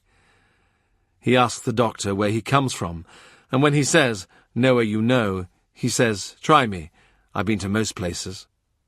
"If you had been to Aslockton, you wouldn't know you were there. If a man goes 15 miles to Nottingham, let him only spend the night away, and it vanishes clear from his mind." His village has not even a church, only some poor cottages and his father's house, where his family has lived for 3 generations. "Your father is a gentleman?" "He is indeed." Cranmer sounds faintly shocked. What else could he be? "The Tamworths of Lincolnshire are among my connections, the Cliftons of Clifton, the Molyneux family, of whom you will have heard, or have you?" "And you have much land?" "If I'd thought, I would have brought the ledgers." "Forgive me. We men of business." Eyes rest on him, assessing. Cranmer nods. "A small acreage, and I'm not the eldest, but he brought me up well, taught me horsemanship. He gave me my first bow. He gave me my first hawk to train." Dead, he thinks, the father long dead, still looking for his hand in the dark. "When I was 12, he sent me to school. I suffered there. The master was harsh." "To you? Or others as well?" "If I'm honest, I only thought of myself. I was weak, no doubt. I suppose he sought out weakness. Schoolmasters do." "Could you not complain to your father?" "I wonder now why I did not. But then he died. I was 13. Another year my mother sent me to Cambridge. I was glad of the escape, to be from under his rod. Not that the flame of learning burnt bright. The east wind put it out. Oxford, and Magdalen especially, where your cardinal was, it was everything in those days." He thinks. If you were born in Putney, you saw the river every day, and imagined it widening out to the sea. Even if you had never seen the ocean, you had a picture of it in your head, from what you had been told by foreign people who sometimes came upriver. You knew that one day you would go out into a world of marble pavements and peacocks, of hillsides buzzing with heat, the fragrance of crushed herbs rising around you as you walked. You planned for what your journeys would bring you, the touch of warm terracotta, the night sky of another climate, alien flowers, the stone-eyed gaze of other people's saints. But if you were born in Aslockton, in flat fields under a wide sky, you might just be able to imagine Cambridge. No further. "A man from my college, Dr. Cranmer says, tentatively, was told by the Cardinal that as an infant you were stolen by pirates. He stares at him for a moment, then smiles in slow delight. How I miss my master. Now he's gone north. There's no one to invent me. Dr. Cranmer, cautious. So it is not true, because I wondered if there was doubt over whether you were baptized. I fear it could be a question in such an event. But the event never took place. Really. Pirates would have given me back. Dr. Cranmer frowns. You were an unruly child. If I'd known you then, I could have knocked down your schoolmaster for you. Cranmer has stopped eating. Not that he has tasted much. He thinks at some level of his being this man will always believe I am a heathen. I will never disabuse him now. He says, Do you miss your studies? Your life has been disrupted since the king made you an ambassador and had you tossed on the high seas. In the Bay of Biscay, when I was coming from Spain, we had to bail out the ship. I heard the sailors' confessions. They must have been something to hear. He laughs. Shouted over the noise of the storm. After that strenuous journey, though the king was pleased with his embassy, Cranmer might have dropped back into his old life, except that he had mentioned meeting Gardiner in passing, that the European universities might be polled on the king's case. You've tried the canon lawyers? Now try the theologians. Why not? The king said. Bring me Dr. Cranmer and put him in charge of it. The Vatican said it had nothing against the idea, except that the divines should not be offered money. A merry caveat, coming from a pope with the surname of de Medici. To him, this initiative seems nearly futile, but he thinks of Anne Boleyn. He thinks of what her sister had said. She's not getting any younger. Look, you've found 100 scholars at a score of universities, and some say the king is right. Most. And if you find 200 more, what will it matter? Clement isn't open to persuasion now, only to pressure. And I don't mean moral pressure. But it's not Clement we have to persuade of the king's case. It's all of Europe. All Christian men. I'm afraid the Christian women may be harder still. Cranmer drops his eyes. I could never persuade my wife of anything. I would never have thought to try. He pauses. We are two widowers, I think, Master Cromwell, and if we are to become colleagues, I must not leave you wondering, or at the mercy of stories that people will bring to you. The light is fading around them while he talks, and his voice, each murmur, each hesitation, trails away into the dusk. Outside the room where they sit, where the house is going on its nightly course, there is a banging and scraping, as if trestles were being moved, and a faint sound of cheering and whooping. But he ignores it, settles his attention on the priest. Joan, an orphan, he says, servant in a gentleman's house where he used to visit. No people of her own, no marriage portion. He pitied her. A whisper in a panelled room raises spirits from the fens, fetches the dead. Cambridge twilights, damp seeping from the marshes, and rush lights burning in a bare, swept room where an act of love takes place. I could not help but marry her, Dr. Cranmer says, and indeed, how can a man help marrying? His college took away his fellowship. Of course, you cannot have married fellows.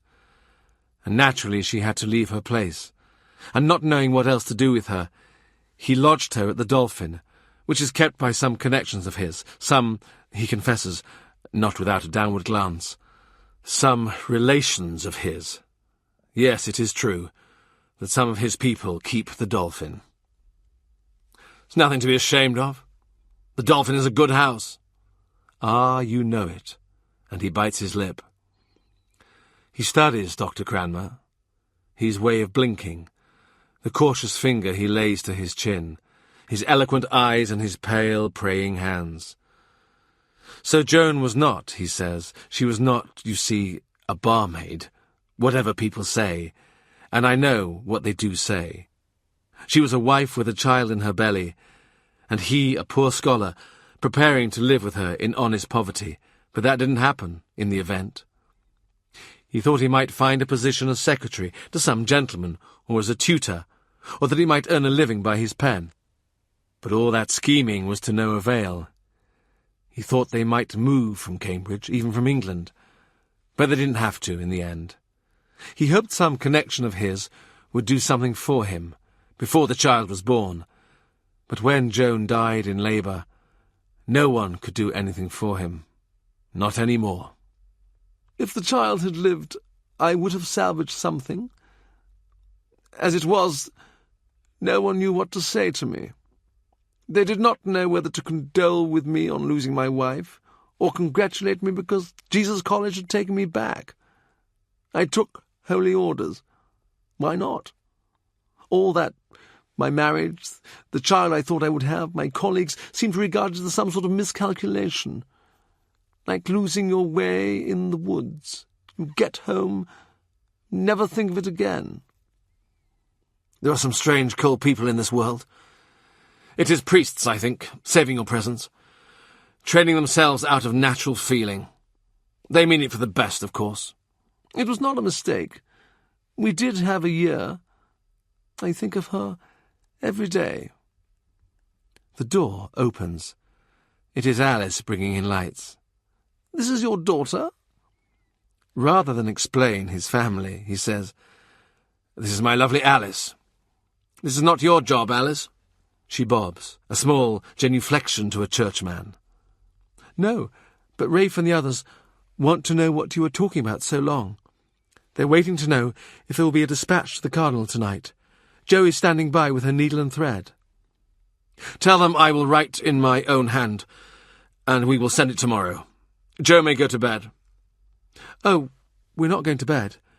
We're running Gregory's greyhounds up and down the hall and making a noise fit to wake the dead." "I can see why you don't want to break off." "Yes, it is excellent," Alice says. "We have the manners of scullery maids, and no one will ever want to marry us. If our Aunt Mercy had behaved like us when she was a girl, she would have been knocked round the head till she bled from the ears." "Then we live in happy times," he says.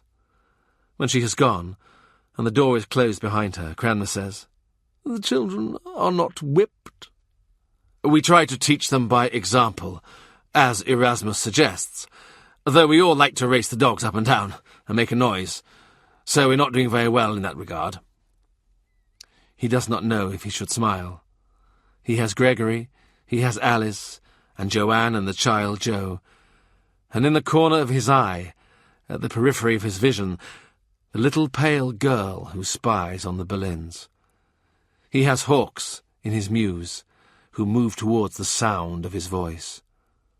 What has this man? "I think of the King's advisers," Dr. Cranmer says, "the sort of men who are about him now." And he has the Cardinal, if the Cardinal still thinks well of him after all that has passed. If he dies, he has his son's sable hounds to lie at his feet.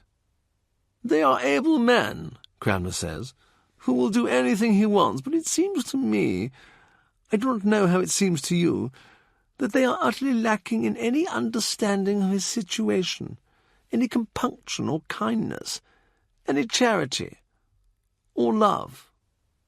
It is what makes me think he will bring the Cardinal back. Cranmer studies his face. "I'm afraid that cannot happen now." He has a wish to speak, to express the bottled rage and pain he feels. He says, "People have worked to make misunderstandings between us, to persuade the Cardinal that I am not working for his interests, only for my own, that I have been bought out, that I see Anne every day." "Of course, you do see her." "How else can I know how to move next? My lord cannot know, he cannot understand what it's like here now." Cranmer says gently, "Should you not go to him? Your presence would dispel any doubt." "There is no time. The snare is set for him, and I dare not move." There is a chill in the air. The summer birds have flown. The black-winged lawyers are gathering, for the new term in the fields of Lincoln's Inn and Gray's. The hunting season, or at least the season when the king hunts every day, will soon be over.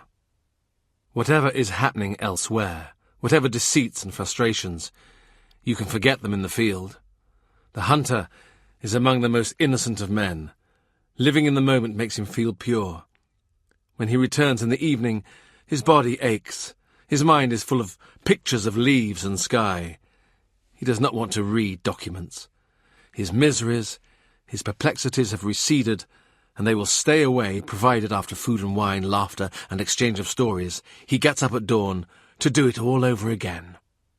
But the Winter King, less occupied, will begin to think about his conscience. He will begin to think about his pride. He will begin to prepare the prizes for those who can deliver him results. It is an autumn day, whitish sun flitting behind the loosening, flickering leaves. They go into the butts. The king likes to do more than one thing at once. Talk, direct arrows at a target. "Here we will be alone," he says, "and I'll be free to open my mind to you." In fact, the population of a small village, as it might be Aslockton, is circulating around them. The king does not know what alone means. Is he ever by himself, even in his dreams? Alone means without Norfolk clattering after him. Alone means without Charles Brandon, who in a summer fit of fury the king advised to make himself scarce and not come within 50 miles of the court. Alone means just with my yeoman of the bow and his menials, alone with my gentlemen of the privy chamber, who are my select and private friends. 2 of these gentlemen, unless he is with the Queen, sleep at the foot of his bed, so they have been on duty for some years now. When he sees Henry draw his bow, he thinks, "I see now he is royal." At home or abroad, in wartime or peacetime, happy or aggrieved, the king likes to practice several times in the week, as an Englishman should, using his height, the beautiful trained muscles of his arms, shoulders, and chest. He sends his arrows snapping straight to the eye of the target. Then he holds out his arm, for someone to unstrap and restrap the royal arm guard, for someone to change his bow and bring him a choice. A cringing slave hands a napkin to mop his forehead and picks it up from where the king has dropped it. And then, exasperated, one shot or two falling wide, the King of England snaps his fingers for God to change the wind. The king shouts, "From various quarters I receive the advice that I should consider my marriage dissolved in the eyes of Christian Europe, and may remarry as I please, and soon." He doesn't shout back. "But others say—" The breeze blows, his words are carried off towards Europe. "I am one of the others." "Dear Jesus," Henry says, "I will be unmanned by it. How long do you suppose my patience lasts?" He hesitates to say, "You are still living with your wife. You share a roof, a court, wherever you move together, she on the Queen's side, you on the King's. You told the Cardinal she was your sister, not your wife. But if today you do not shoot well, if the breeze is not in your favour, or you find your eyes blurred by sudden tears, it is only Sister Catherine whom you can tell. You can admit no weakness or failure to Anne Boleyn." He has studied Henry through his practice round. He has taken up a bow at his invitation, which causes some consternation in the ranks of the gentlemen who stud the grass and lean against trees, wearing their fallen fruit silks of mulberry, gold, and plum. Though Henry shoots well, he has not the action of a born archer. The born archer lays his whole body into the bow. Compare him with Richard Williams, Richard Cromwell, as he is now. His grandfather, Ap Evan, was an artist with a bow. He never saw him, but you can bet he had muscles like cords, and everyone in use from the heels up. Studying the king, he is satisfied that his great-grandfather was not the archer Blayborn, as the story says, but Richard, Duke of York. His grandfather was royal. His mother was royal. He shoots like a gentleman amateur, and he is king through and through. The king says you have a good arm, a good eye. He says disparagingly, "Oh, at this distance." We have a match every Sunday, he says, my household. We go to Paul's for the sermon, and then out to Moorfields we meet up with our fellow guildsmen and destroy the butchers and the grocers, and then we have a dinner together. We have grudge matches with the vintners. Henry turns to him, impulsive. What if I came with you one week? If I came in disguise? The Commons would like it, would they not? I could shoot for you. A king should show himself, sometimes, don't you feel? It would be amusing, yes? Not very, he thinks.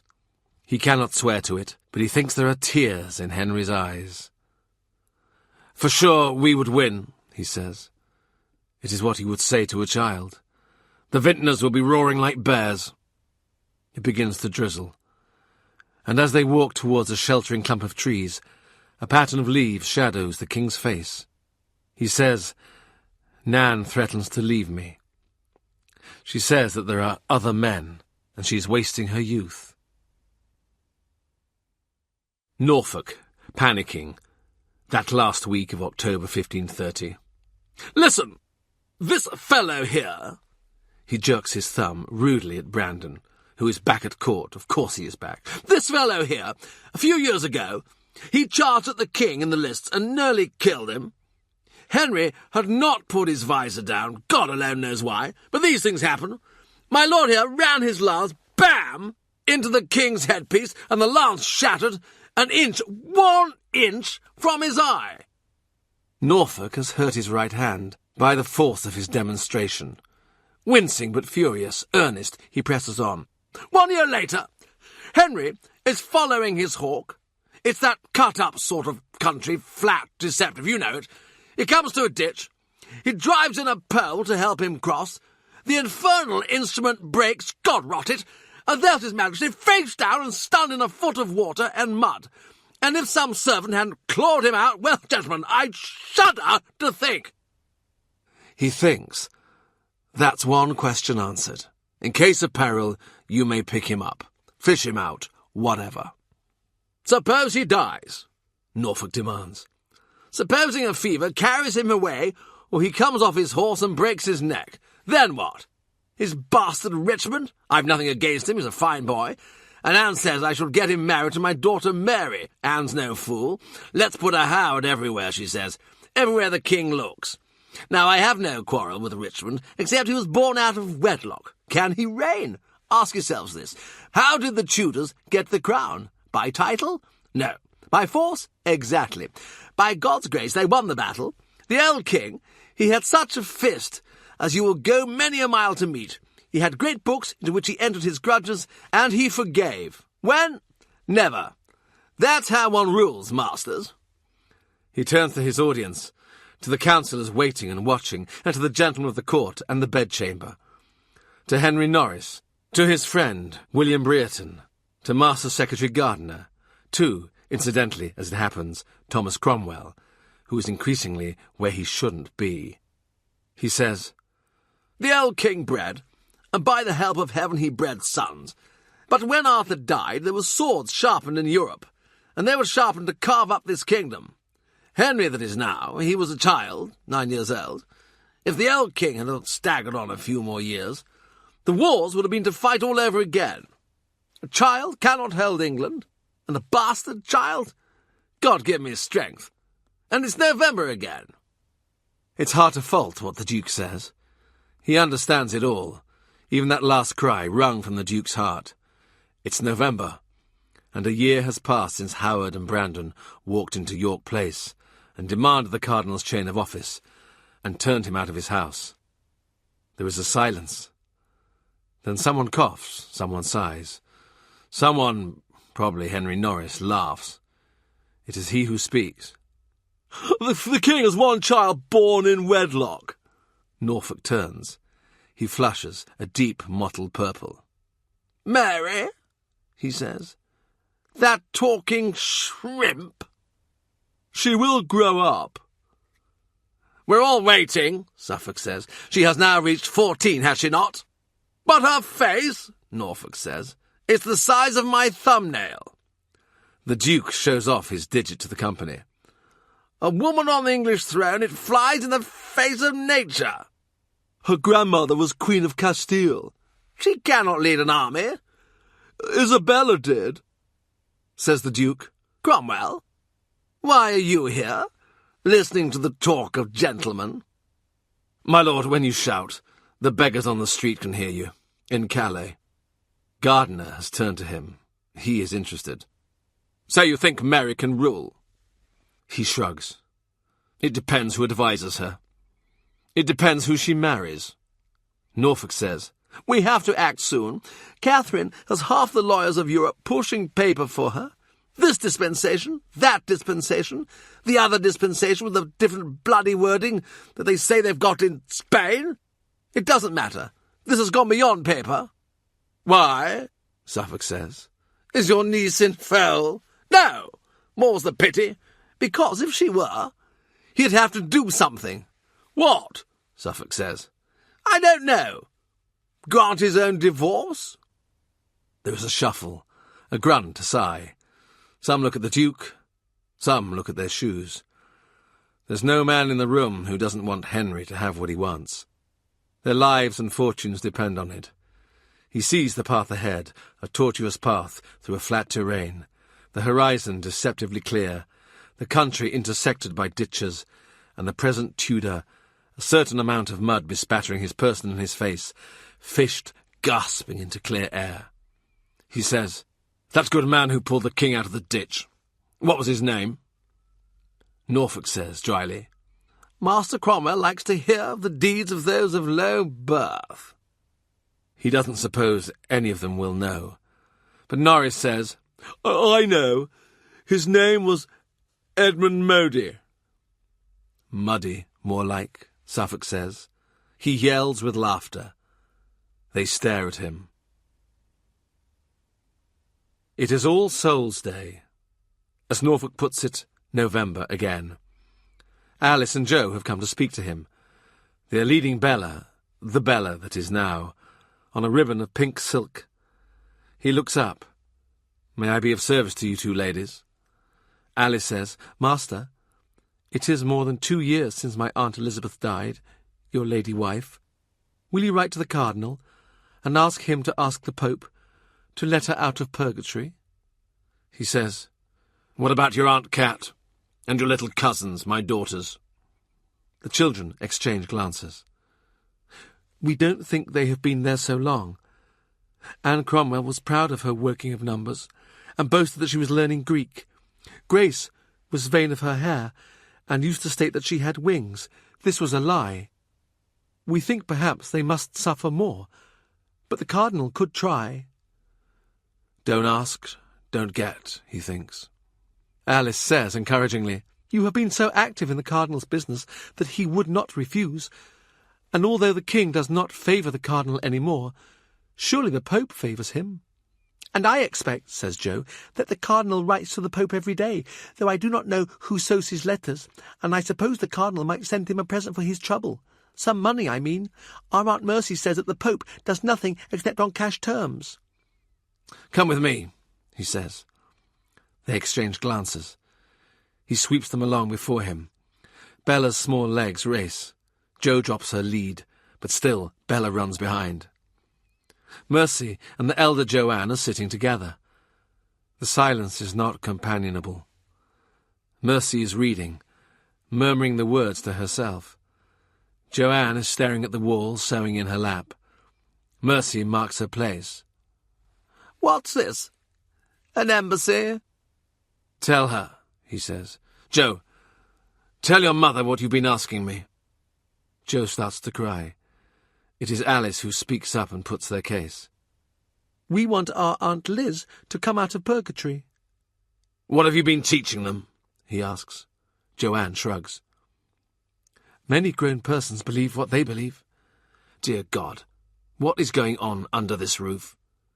These children believe the Pope can go down to the underworld with a bunch of keys, whereas Richard denies the sacrament. What? Joanne's mouth falls open. He does what? Mercy says, Richard is right. When the good Lord said, This is my body, he meant this signifies my body. He did not license priests to be conjurers. But he said it is. He did not say, this is like my body. He said it is. Can God lie? No. He is incapable of it. God can do anything, Alice says. Joanne stares at her. You little minx. If my mother were here, she would slap you for that. No fighting, he says. Please. The Austin Friars is like the world in little. These few years it's been more like a battlefield than a household, or like one of the tented encampments in which the survivors look in despair at their shattered limbs and spoiled expectations. But they are his to direct, these last hardened troops.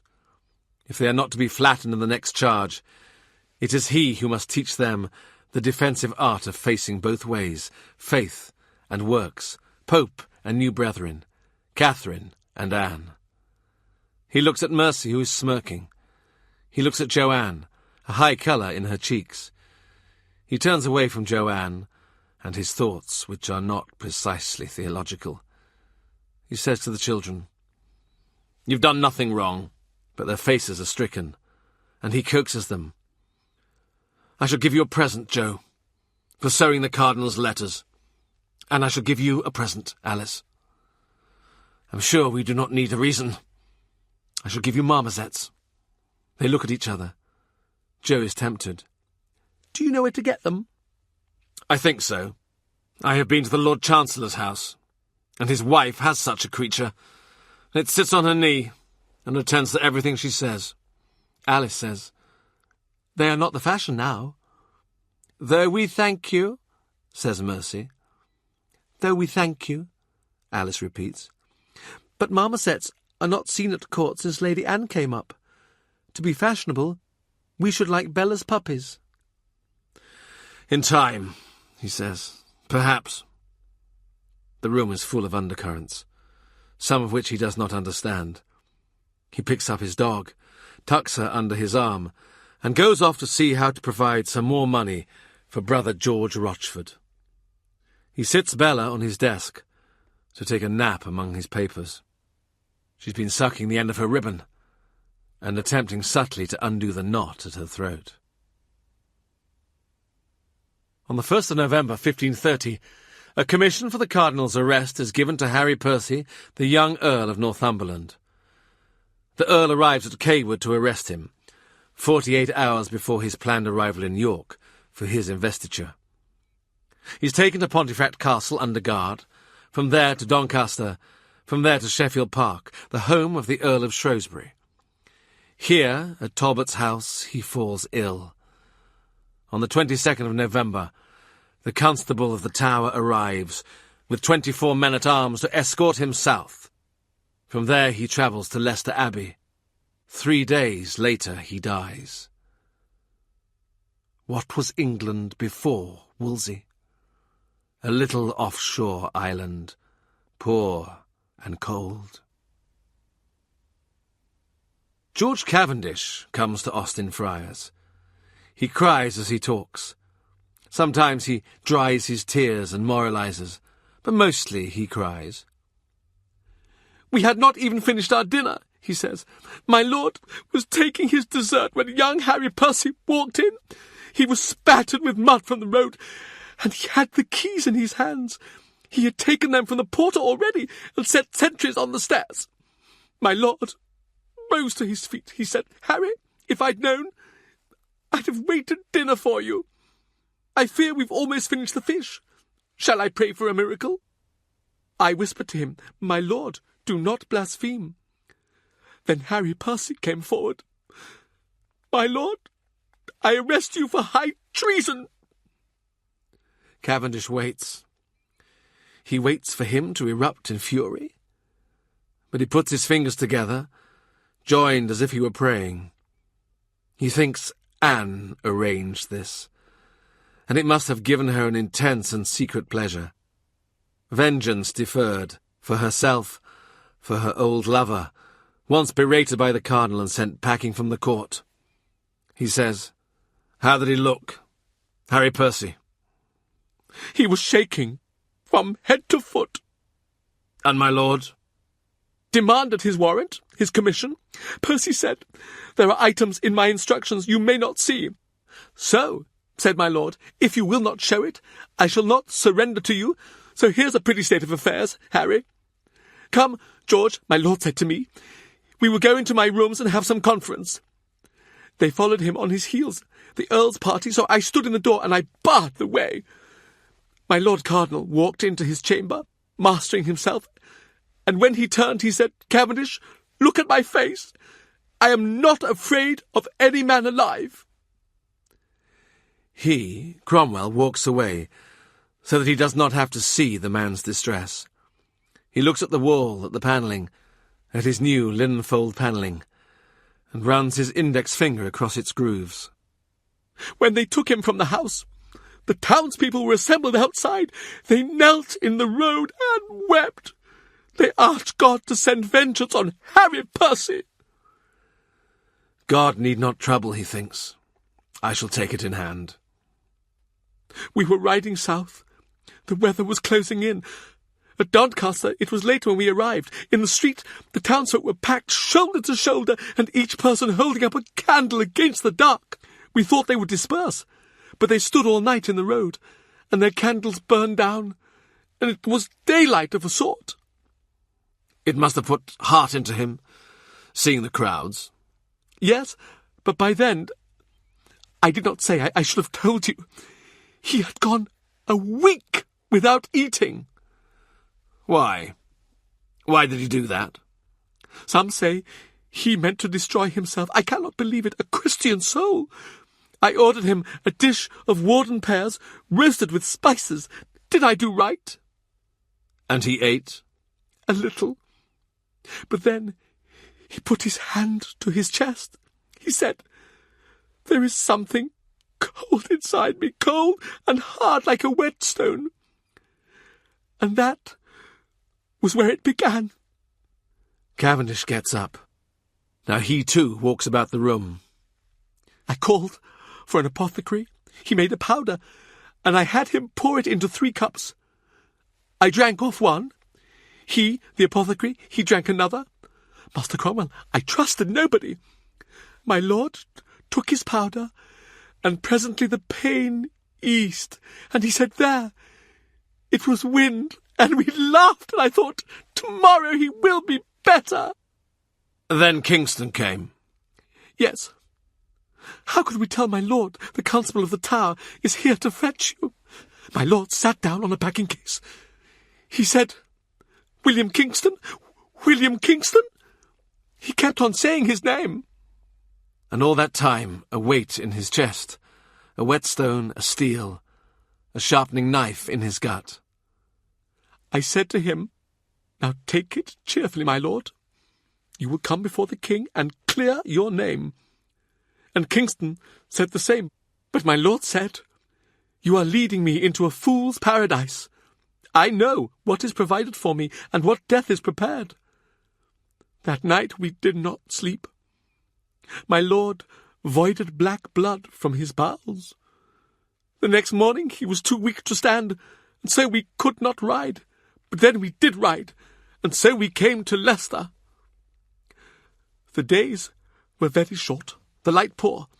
On Monday morning at 8 he woke. I was just then bringing in the small wax lights and setting them along the cupboard. He said, "Whose is that shadow that leaps along the wall?" And he cried, "Your name." "God forgive me," I said, "you were on the road."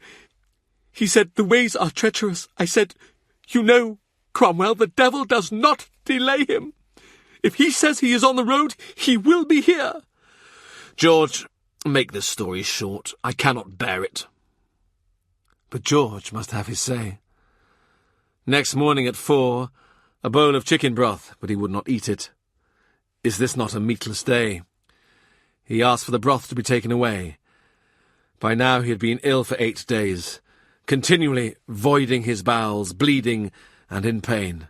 And he said, "Believe me, death is the end of this. Put my lord in a difficulty, and he will find a way. With his craft and cunning, he will find a way, an exit.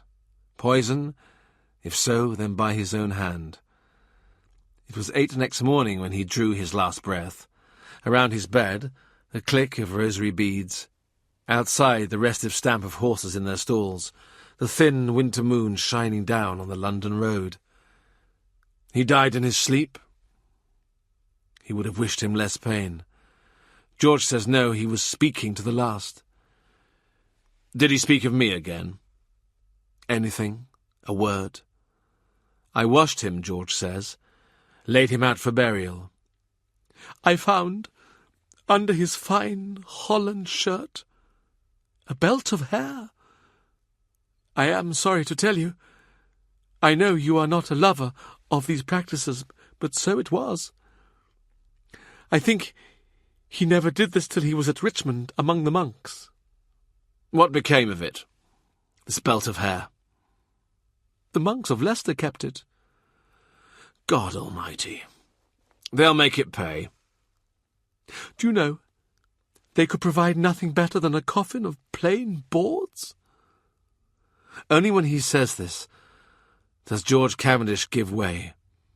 Only at this point does he swear and say, by the passion of Christ, I heard them knocking it together.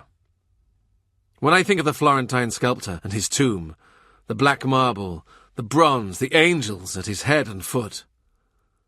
But I saw him dressed in his archbishop's robes, and I opened his fingers to put into his hand his crozier, just as I thought I would see him hold it when he was enthroned at York. It was only 2 days away. Our bags were packed, and we were ready for the road, till Harry Percy walked in. You know, George, he says. I begged him, be content with what you've clawed back from ruin. Go to York. Be glad to be alive. In the course of things, he would have lived another 10 years. I know he would. We sent for the mayor and all the city officials so that they could see him in his coffin, so there could be no false rumours that he was living and escaped to France. Some made remarks about his low birth. By God, I wish you'd been there. I too. For to your face, Master Cromwell, they had not done it, nor would they dare. When the light failed, we kept vigil, with the tapers burning around his coffin, till 4 in the morning, which you know is the canonical hour. Then we heard Mass. At 6, we laid him in the crypt. There left him. 6 in the morning, a Wednesday, the feast of St. Andrew the Apostle. I, a simple cardinal. There left him and rode south to find the king at Hampton Court, who says to George, I would not for £20,000 that the cardinal had died. Look, Cavendish, he says, when you are asked what the cardinal said in his last days, tell them nothing. George raises his eyebrows. I already have told them nothing. The king questioned me. My Lord Norfolk. If you tell Norfolk anything, he will twist it into treason.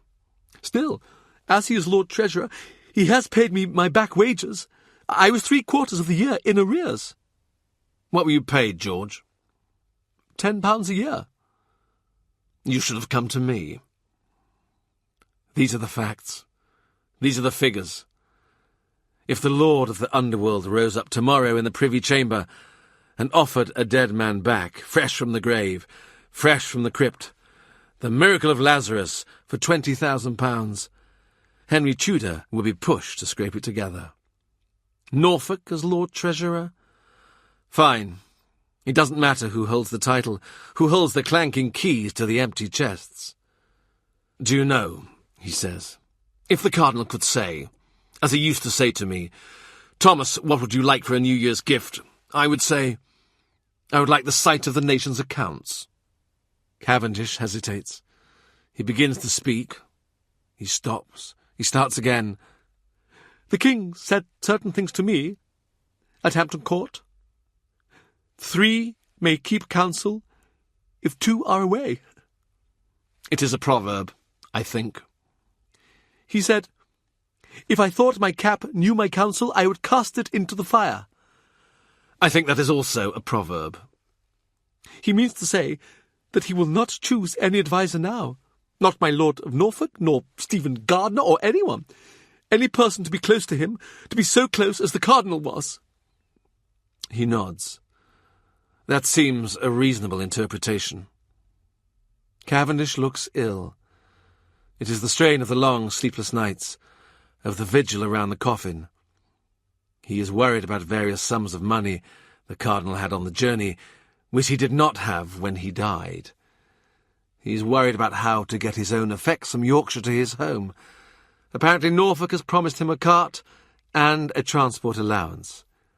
He, Cromwell, talks about this while he thinks about the king, and out of sight of George folds his fingers one by one tight into the palm of his hand.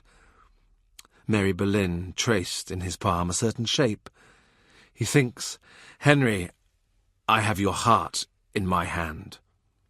When Cavendish has gone, he goes to his secret drawer and takes out the package that the Cardinal gave him on the day he began his journey north. He unwinds the thread that binds it. It snags, knots. He works at it patiently. Before he had expected it, the turquoise ring rolls into his palm, cold as it came from the tomb. He pictures the Cardinal's hands, long-fingered, white and unscarred, steady for so many years on the wheel of the ship of state.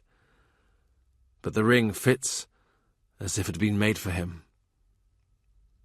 The Cardinal's scarlet clothes now lie folded and empty. They cannot be wasted. They will be cut up and become other garments. Who knows where they will get to over the years? Your eye will be taken by a crimson cushion or a patch of red on a banner or ensign. You will see a glimpse of them in a man's inner sleeve or in the flash of a whore's petticoat. Another man would go to Leicester to see where he died and talk to the abbot. Another man would have trouble imagining it, but he has no trouble. The red of a carpet's ground, the flush of the robin's breast or the chaffinch, the red of a wax seal or the heart of the rose, implanted in his landscape, seared in his inner eye, and caught in the glint of a ruby, in the colour of blood, the Cardinal is alive and speaking. Look at my face. I am not afraid of any man alive. At Hampton Court, in the Great Hall, they perform an interlude. Its name is The Cardinal's Descent into Hell. It takes him back to last year to Gray's Inn. Under the eye of the officials of the King's household, the carpenters have been working furiously, and for bonus rates, erecting frames upon which to drape canvas cloths painted with scenes of torture. At the back of the hall, the screens are entirely hung with flames. The entertainment is this. A vast scarlet figure, supine, is dragged across the floor, howling, by actors dressed as devils. There are 4 devils, one for each limb of the dead man. The devils wear masks. They have tridents, with which they prick the Cardinal, making him twitch and writhe and beg. He had hoped the Cardinal died without pain, but Cavendish had said no. He died conscious, talking of the King. He had started out of sleep and said, "Whose is the shadow on the wall?" The Duke of Norfolk walks around the hall, chortling. "Isn't it good, eh? It's good enough to be printed. By the mass, that's what I shall do. I shall have it printed so I can take it home with me, and at Christmas we can play it all over again." Anne sits laughing, pointing, applauding. He has never seen her like this before, lit up, glowing. Henry sits frozen by her side. Sometimes he laughs, but he thinks if you could get close, you would see that his eyes are afraid. The Cardinal rolls across the floor, kicking out at the demons, but they harry him in their woolly suits of black and cry, "Come, Wolsey, we must fetch you to hell, for our master Beelzebub is expecting you to supper." When the Scarlet Mountain pops up his head and asks, "What wines does he serve?" he almost forgets himself and laughs. "I'll have no English wine," the dead man declares. "None of that cat piss my Lord of Norfolk lays on." Anne crows. She points. She points to her uncle. The noise rises high to the roof beams, with the smoke from the hearth, the laughing and chanting from the tables, the howling of the fat prelate. No, they assure him. The devil is a Frenchman, and there are catcalls and whistles and songs break out. The devils now catch the cardinal's head in a noose. They haul him to his feet, but he fights them. The flailing punches are not all fake, and he hears their grunts as the breath is knocked out of them. But there are 4 hangmen, and one great scarlet bag of nothingness, who chokes, who claws. The court cries, "Let him down! Let him down alive!" The actors throw up their hands, they prance back, and let him fall. When he rolls on the ground, gasping, they thrust their forks into him, and wind out lengths of scarlet woolen bowel. The cardinal utters blasphemies. He utters farts, and fireworks blast out from corners of the hall. From the corner of his eye, he sees a woman run away, a hand over her mouth. But Uncle Norfolk marches about, pointing, "Look! There his guts are wound out as the hangman would draw them! Why, I'd pay to see this!" Someone calls, "Shame on you, Thomas Howard! You'd have sold your own soul to see Wolsey down!" Heads turn, and his head turns, and nobody knows who has spoken. But he thinks it might be, could it be, Thomas Wyatt? The gentlemen devils have dusted themselves down and got their breath back. Shouting, "Now!" they pounce. The cardinal is dragged off to hell, which is located, it seems, behind the screens at the back of the hall. He follows them behind the screens. Pages run out with linen towels for the actors, but the satanic influx knocks them aside. At least one of the children gets an elbow in the eye, and drops his bowl of steaming water on his feet. He sees the devils wrench off their masks and toss them, swearing, into a corner. He watches as they try to claw off their knitted devil coats. They turn to each other, laughing, and begin to pull them over each other's heads. "It's like the shirt of Nessus," George Boleyn says, as Norris wrenches him free. George tosses his head to settle his hair back into place. His white skin has flared from contact with the rough wool. George and Henry Norris are the hand devils who seize the cardinal by his forepaws. The 2-foot devils are still wrestling each other from their trappings. They are a boy called Francis Weston and William Brereton, who, like Norris, is old enough to know better. They are so absorbed in themselves, cursing, laughing, calling for clean linen, that they do not notice who is watching them, and anyway, they do not care. They splash themselves and each other, they towel away their sweat, they rip the shirts from the pages' hands, they drop them over their heads. Still wearing their cloven hooves, they swagger out to take their bow. In the centre of the space they have vacated, the cardinal lies inert, shielded from the hall by the screens. Perhaps he is sleeping. He walks up to the scarlet mound. He stops, he looks down, he waits. The actor opens one eye. "This must be hell," he says. "This must be hell if the Italian is here." The dead man pulls off his mask. It is Sexton the Fool, Master Patch. Master Patch, who screamed so hard a year ago when they wanted to part him from his master. Patch holds out a hand to be helped to his feet, but he does not take it. The man scrambles up by himself, cursing. He begins to pull off his scarlet, dragging and tearing at the cloth. He, Cromwell, stands with his arms folded, his writing hand tucked into a hidden fist. The fool casts away his padding. Fat pillars of wool. His body is scrawny, wasted, his chest furred with wiry hairs. He speaks. "Why you come to my country, Italian? Why you no stay in your own country, huh?" Sexton is a fool, but he's not soft in the head. He knows well he's not an Italian. "You should have stayed over there," Patch says, in his own London voice. "Have your own walled town by now. Have a cathedral. Have your own marzipan cardinal to eat after dinner. Have it all for a year or two, eh? Till a bigger brute comes along and knocks you off the trough." He picks up the costume Patch has cast off. Its red is the fiery, cheap, quick-fading scarlet of Brazil wood dye, and it smells of alien sweat. "How can you act this part?" "I act what part I'm paid to act. And you?" He laughs, his shrill bark which passes as mad. "No wonder your humour's so bitter these days. Nobody's paying you, eh? Monsieur Cromwell, the retired mercenary, Not so retired. I can fix you. With that dagger you keep where once was your waist? Patch springs away. He capers. He, Cromwell, leans against the wall. He watches him. He can hear a child sobbing, somewhere out of sight. Perhaps it is the little boy who's been hit in the eye, now slapped again for dropping the bowl, or perhaps just for crying. Childhood was like that. You are punished, then punished again for protesting. So one learns not to complain. It is a hard lesson, but one never lost. Patch is trying out various postures, obscene gestures, as if preparing for some future performance. He says, I know what ditch you were spawned in, Tom, and it was a ditch not far from mine. He turns to the hall where, unseen and beyond the dividing screen, the king, presumably, continues his pleasant day. Patch plants his legs apart. He sticks out his tongue. The fool has said in his heart, there is no Pope. He turns his head. He grins. Come back in 10 years, Master Cromwell, and tell me who's the fool then.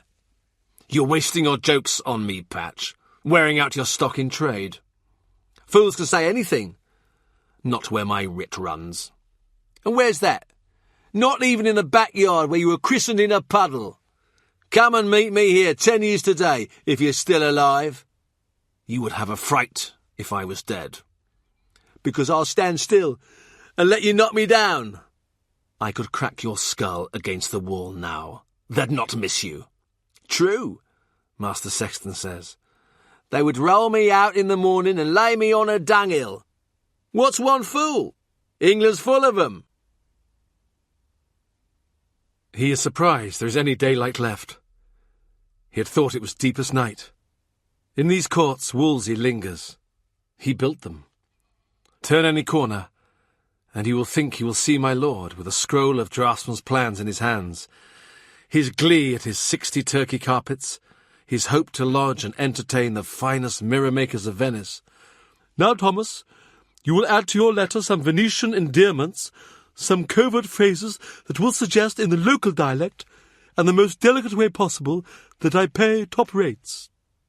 And he will add that the people of England are welcoming to foreigners, and that the climate of England is benign, that golden birds sing on golden branches, and a golden king sits on a hill of coins, singing a song of his own composition. When he gets home to Austin Friars, he walks into a space that feels strange and empty. It has taken hours to get back from Hampton Court, and it is late. He looks at the place on the wall where the cardinal's arms blaze out, the scarlet hat, at his request, recently retouched. You can paint them out now, he says. And what shall we paint else, sir? Leave a blank. We could have a pretty allegory. I'm sure. He turns and walks away. Leave a space.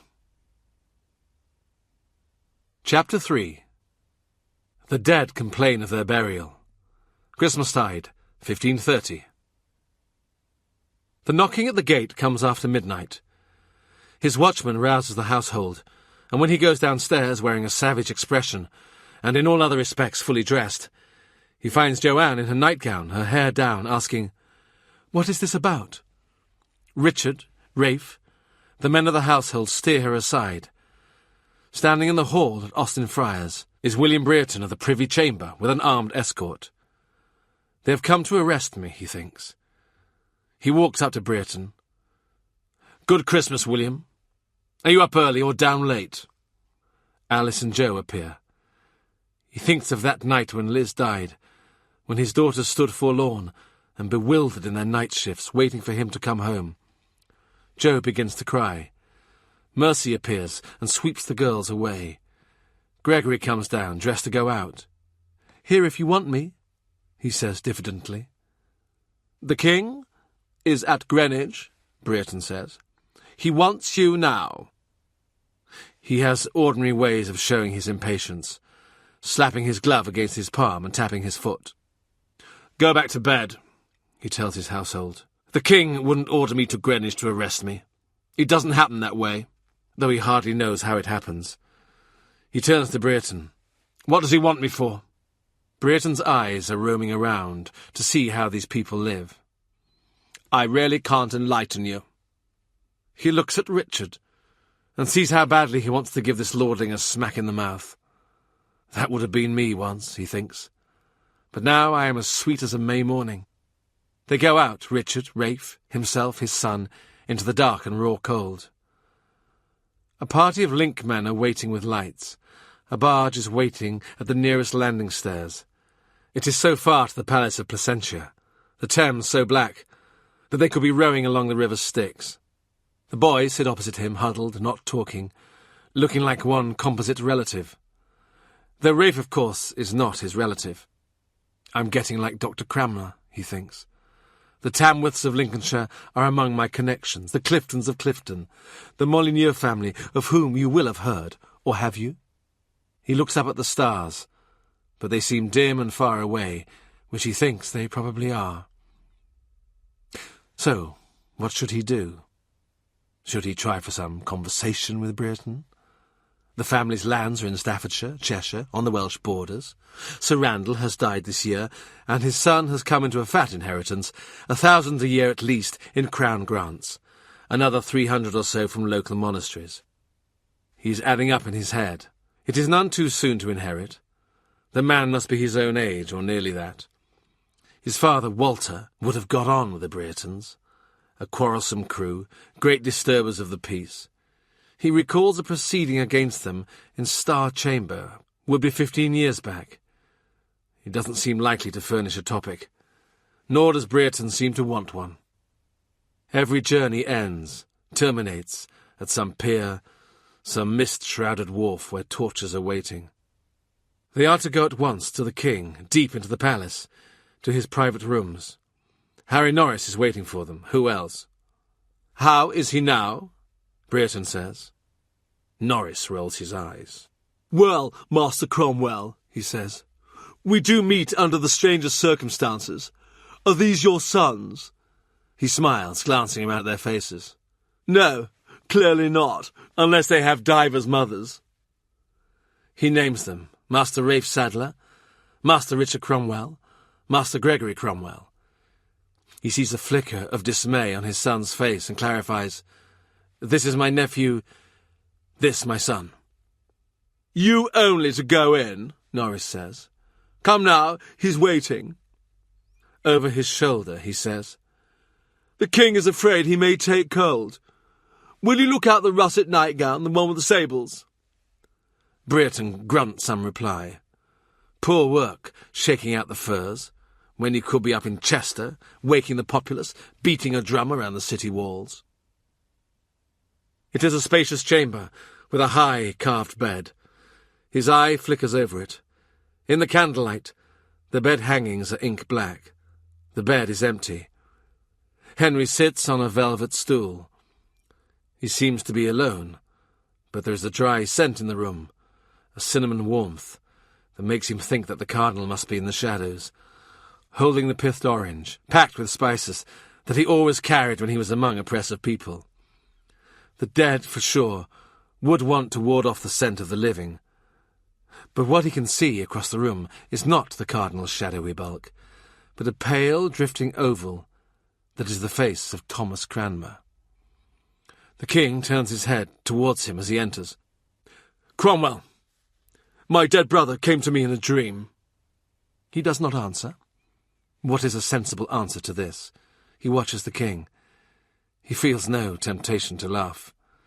The king says, "During the 12 days between Christmas Day and Epiphany, God permits the dead to walk. This is well known." He says gently, "How did he look, your brother?" "He looked as I remember him, but he was pale, very thin. There was a white fire around him, a light. But you know, Arthur would have been in his 45th year now. Is that your age, Master Cromwell?" "About."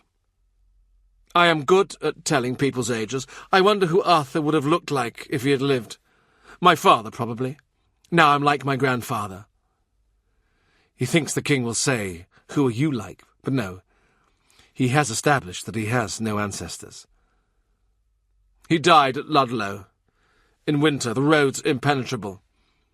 They had to take his coffin in an ox cart. A Prince of England, to go in a cart. I cannot think that was well done. Now Brereton comes in, with the russet velvet sable-lined. Henry stands up and sheds one layer of velvet, gains another, plusher and denser. The sable lining creeps down over his hands, as if he were a monster king growing his own fur. They buried him at Worcester, he says. But it troubles me. I never saw him dead. Dr. Cranmer says from the shadows, The dead do not come back to complain of their burial. It is the living who are exercised about these matters. The king hugs his robe about him. I never saw his face till now in my dream, and his body shining white. But it is not his body, Cranmer says. It is an image formed in your Majesty's mind. Such images are quasi-corpora, like bodies. Read Augustine. The king does not look as if he wants to send out for a book. In my dream, he stood and looked at me. He looked sad, so sad. He seemed to say I stood in his place. He seemed to say, You have taken my kingdom, and you have used my wife. He has come back to make me ashamed. Cranmer says, faintly impatient, If your Majesty's brother died before he could reign, that was God's will. As for your supposed marriage, we all know and believe that it was clean, contrary to Scripture. We know the man in Rome has no power to dispense from the law of God. That there was a sin, we acknowledge. But with God, there is mercy enough. Not for me, Henry says. When I come to judgment, my brother will plead against me. He has come back to make me ashamed, and I must bear it. The thought enrages him. I alone. Cranmer is about to speak. He catches his eye, imperceptibly shakes his head. Did your brother Arthur speak to you in your dream? No. Did he make any sign? No. Then why believe he means your Majesty anything but good? It seems to me you have read into his face what was not really there, which is a mistake we make with the dead. Listen to me. He puts his hand upon the royal person, on his sleeve of russet velvet, on his arm, and he grasps it hard enough to make himself felt.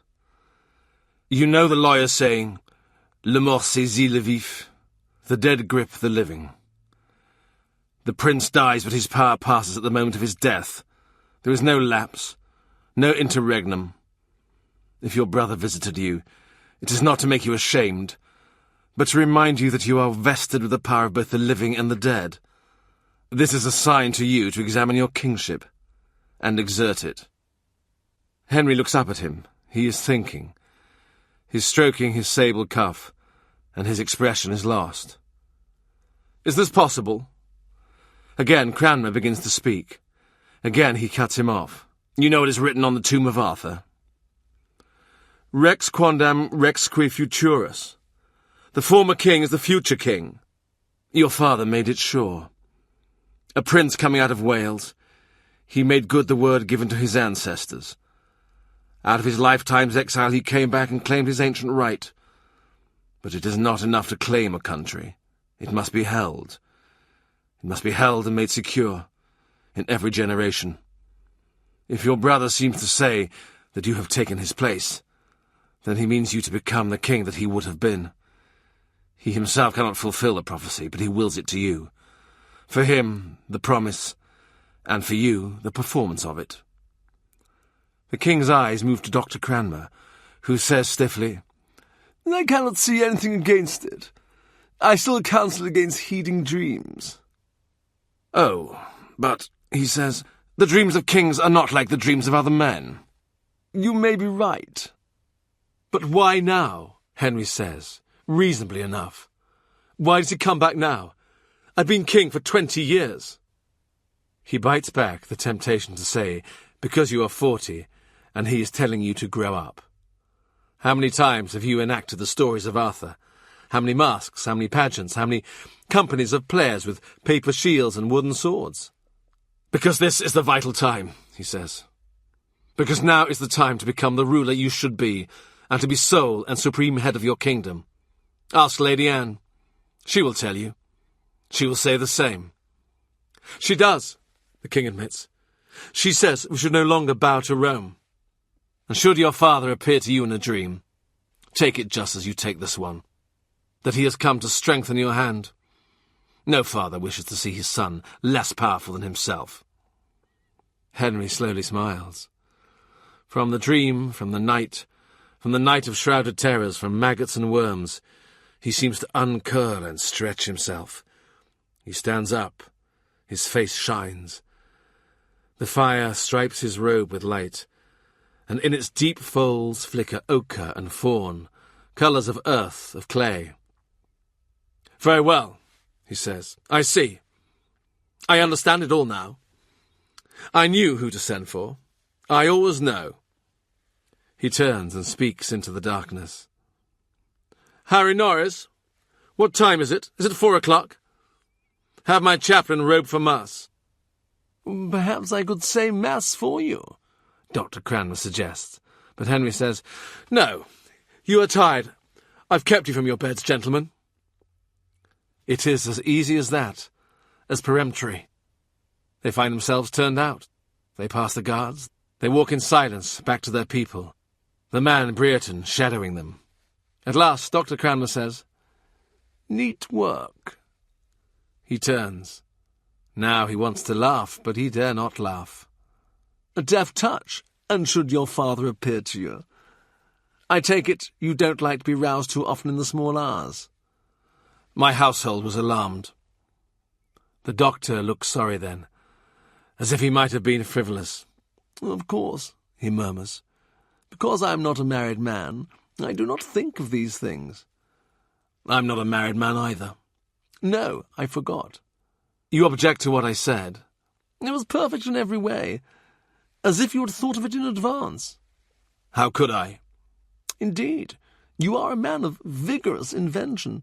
Still, for the gospel, you know... For the gospel, I count it a good night's work. But I wonder, Cranmer says, almost to himself, I wonder what you think the gospel is. Do you think it is a book of blank sheets on which Thomas Cromwell imprints his desires? He stops. He puts a hand on his arm and says, Dr. Cranmer, look at me. Believe me, I am sincere. I cannot help it if God has given me a sinner's aspect. He must mean something by it. I dare say, Cranmer smiles. He has arranged your face on purpose to disconcert our enemies. And that hand of yours, to take a grip on circumstance. When you took the king's arm in your grasp, I winced myself. And Henry, he felt it. He nods.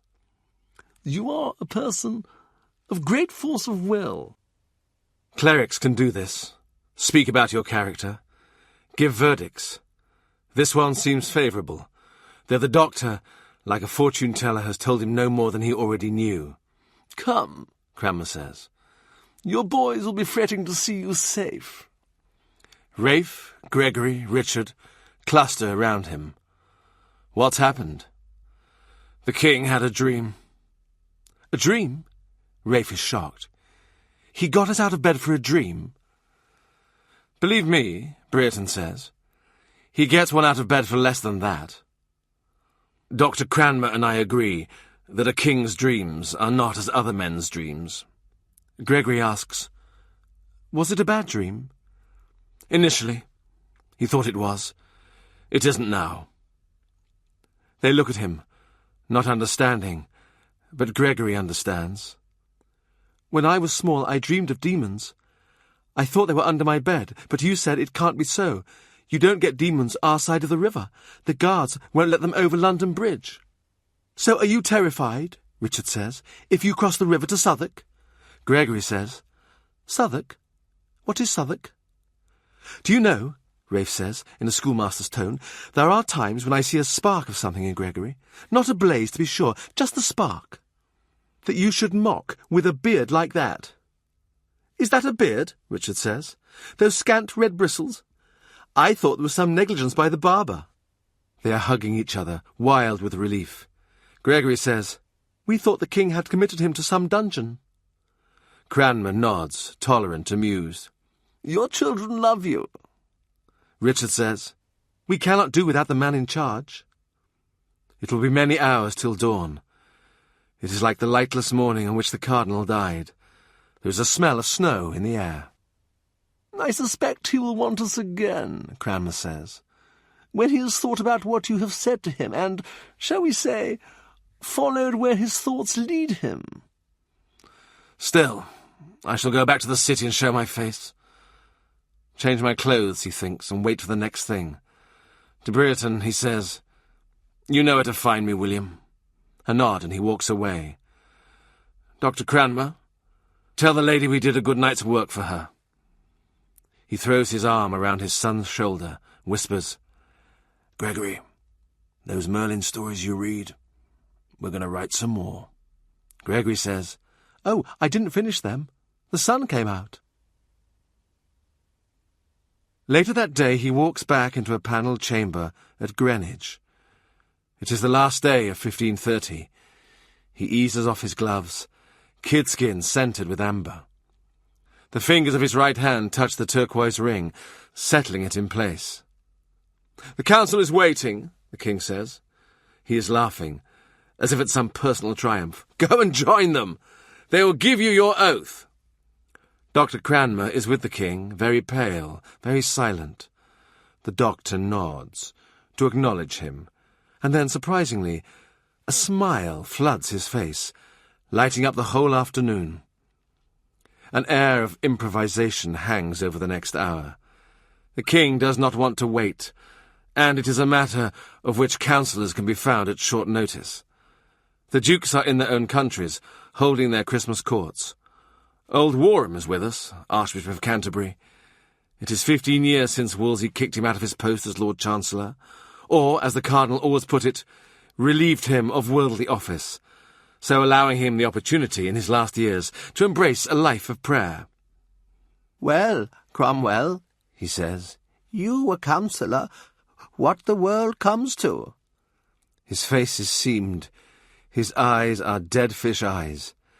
His hands shake a little as he proffers the Holy Book. Thomas Boleyn is with us, Earl of Wiltshire, Lord Privy Seal. The Lord Chancellor is here. He thinks in irritation, why can Moore never get a proper shave? Can't he make time, shorten his whipping schedule? As Moore moves into the light, he sees that he is more dishevelled than usual, his face gaunt, plum-coloured stains under his eyes. "What's happened to you?" "You didn't hear. My father died." "That good old man," he says. "We will miss his wise counsel in the law. And his tedious stories, I don't think." "He died in my arms." Moore begins to cry. Or rather, he seems to diminish, and his whole body to leak tears. He says he was the light of my life, my father. We are not those great men. We are a shadow of what they were. Ask your people at Austin Friars to pray for him." "It's strange, Thomas, but since he went I feel my age, as if I were just a boy till a few days ago. But God snapped his fingers, and I see my best years are behind me." "You know, after Elizabeth died, my wife—" And then he wants to say, "my daughters, my sister, my household decimated, my people never out of black, and now my cardinal lost." But he will not admit, for even a moment, that sorrow has sapped his will. You cannot get another father, but he would hardly want to. As for wives, they are two a penny with Thomas More. You do not believe it now, but feeling will come back, for the world, and all you must do in it. You have had your losses, I know. Well, well. The Lord Chancellor sniffs, he sighs, shakes his head. Let us do this necessary thing. It is Moore who begins to read him the oath. He swears to give faithful counsel, in his speech to be plain, impartial, in his manner secret, in his allegiance true. He is getting on to wise counsel and discreet, when the door flies open and Gardner swoops in, like a crow that spied a dead sheep. "I don't think you can do this without Master Secretary," he says. And Warham says mildly, "By the blessed rood, must we start swearing him all over again?" Thomas Boleyn is stroking his beard. His eye has fallen on the Cardinal's ring, and his expression has moved from the shock to the merely sardonic. "If we do not know the procedure," he says, "I feel sure Thomas Cromwell has a note of it. Give him a year or two, and we may all find ourselves superfluous." "I am sure I shall not live to see it," Warham says. "Lord Chancellor, shall we get on? Oh, you poor man, weeping again. I am very sorry for you, but death comes to us all." Dear God, he thinks. If that's the best you get from the Archbishop of Canterbury, I could do the job. He swears to uphold the king's authorities, his preeminences, his jurisdictions. He swears to uphold his heirs and lawful successors, and he thinks of the bastard child Richmond, and Mary, the talking shrimp, and the Duke of Norfolk, showing off his thumbnail to the company. "Well, that's done," says the Archbishop, "and our men to it, for what choice have we? Shall we have a glass of wine warmed? This cold gets into the bones." Thomas More says, "Now you are a member of the council, I hope you will tell the king what he ought to do, not merely what he can do. If the lion knew his own strength, it would be hard to rule him." Outside it is sleeting. Dark flakes fall into the waters of the Thames. England stretches away from him, low red sun on fields of snow. He thinks back to the day York Place was wrecked. He and George Cavendish stood by as the chests were opened and the Cardinal's vestments taken out. The copes were sewn in gold and silver thread, with patterns of golden stars, with birds, fishes, hearts, lions, angels, flowers, and Catherine wheels. When they were repacked and nailed into their travelling chests, the king's men delved into the boxes that held the albs and cotters, each folded by an expert touch into fine pleats. Passed hand to hand, weightless as resting angels, they glowed softly in the light. "Loose one," the man said. "Let us see the quality of it." Fingers tugged at the linen bands. "Here, let me," George Cavendish said.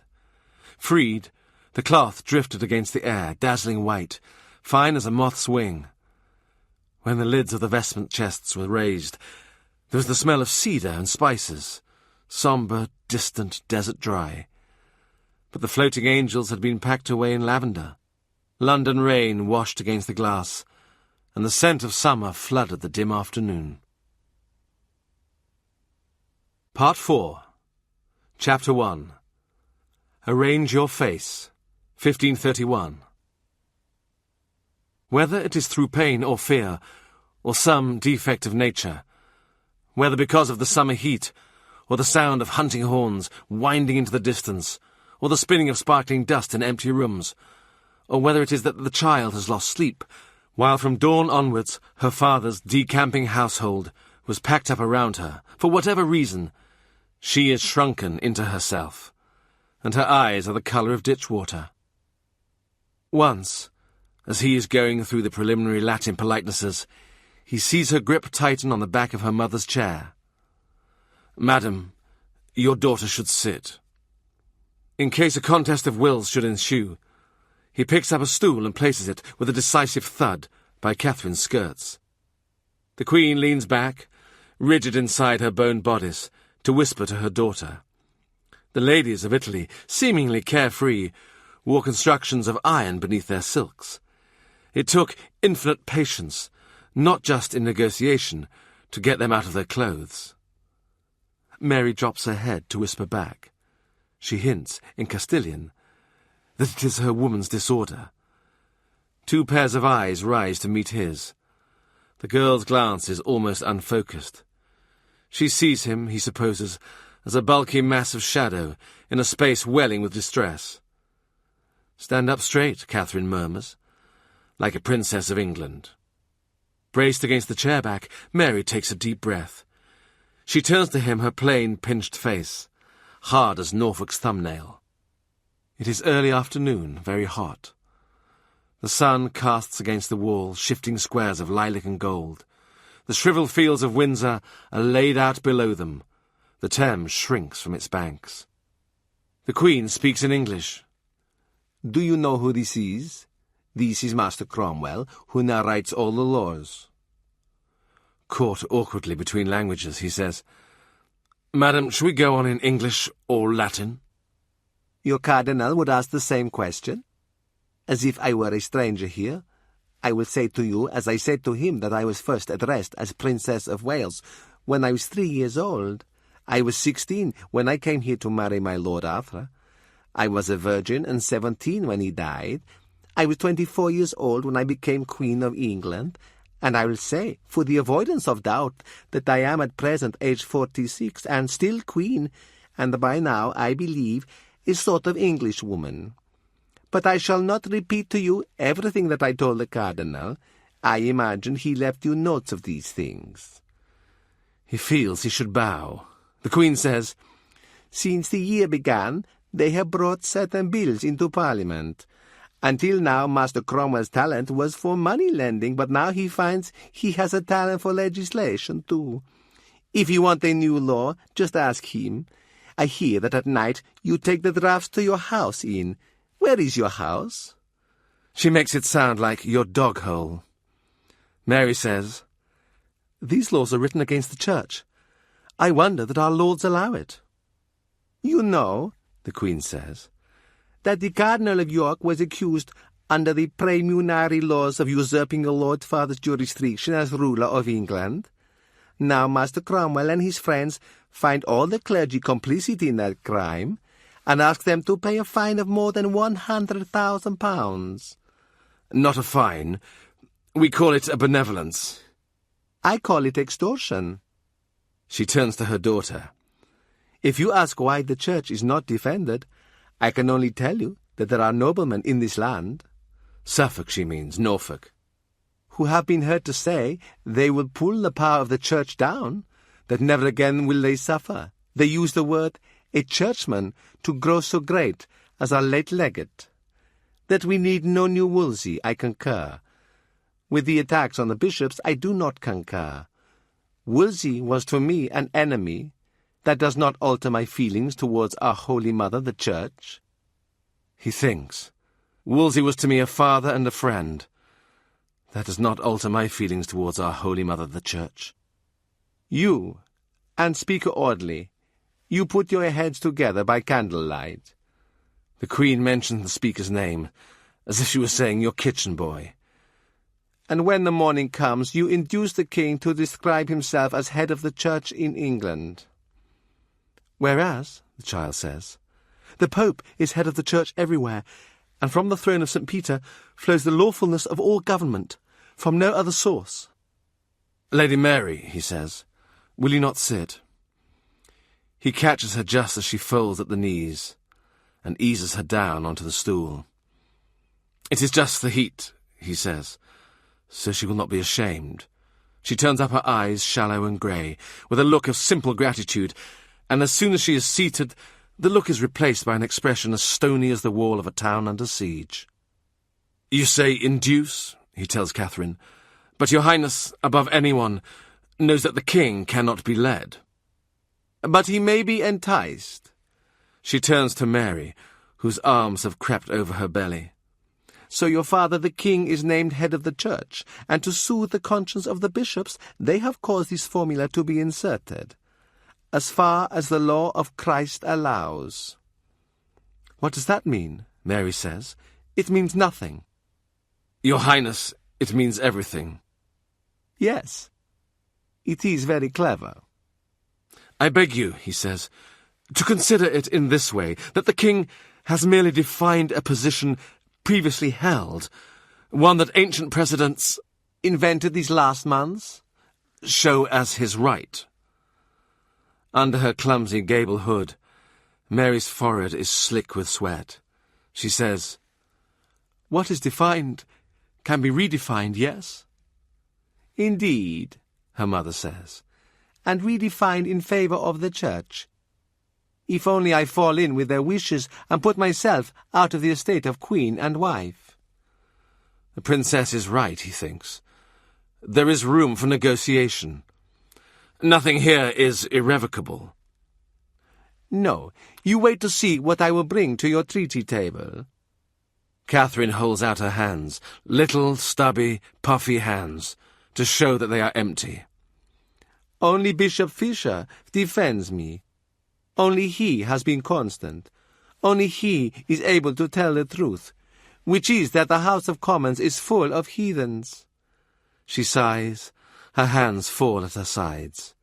And now, under what persuasion has my husband ridden off without a farewell? He has not done so before. Never. He means to hunt out of Chertsey for a few days. With the woman, Mary says. The person. Then he will ride by way of Guildford to visit Lord Sands. He wants to see his handsome new gallery at the Vine. His tone is easy, soothing, like the Cardinal's, perhaps too much so. From there, depending on the weather and the game, he will go to William Pollitt at Basing. I am to follow when? He will return in a fortnight, God willing. A fortnight, Mary says, alone with the person? Before then, madam, you are to go to another palace. He's chosen the Moor, in Hertfordshire, which you know is very comfortable. Being the Cardinal's house, Mary says, it would be lavish. My own daughters, he thinks, would never have spoken so. Princess, he says, will you, of your charity, cease to speak ill of a man who never did you harm? Mary blushes from neckline to hairline. I did not mean to fail in charity. The late Cardinal is your godfather. You owe him your prayers.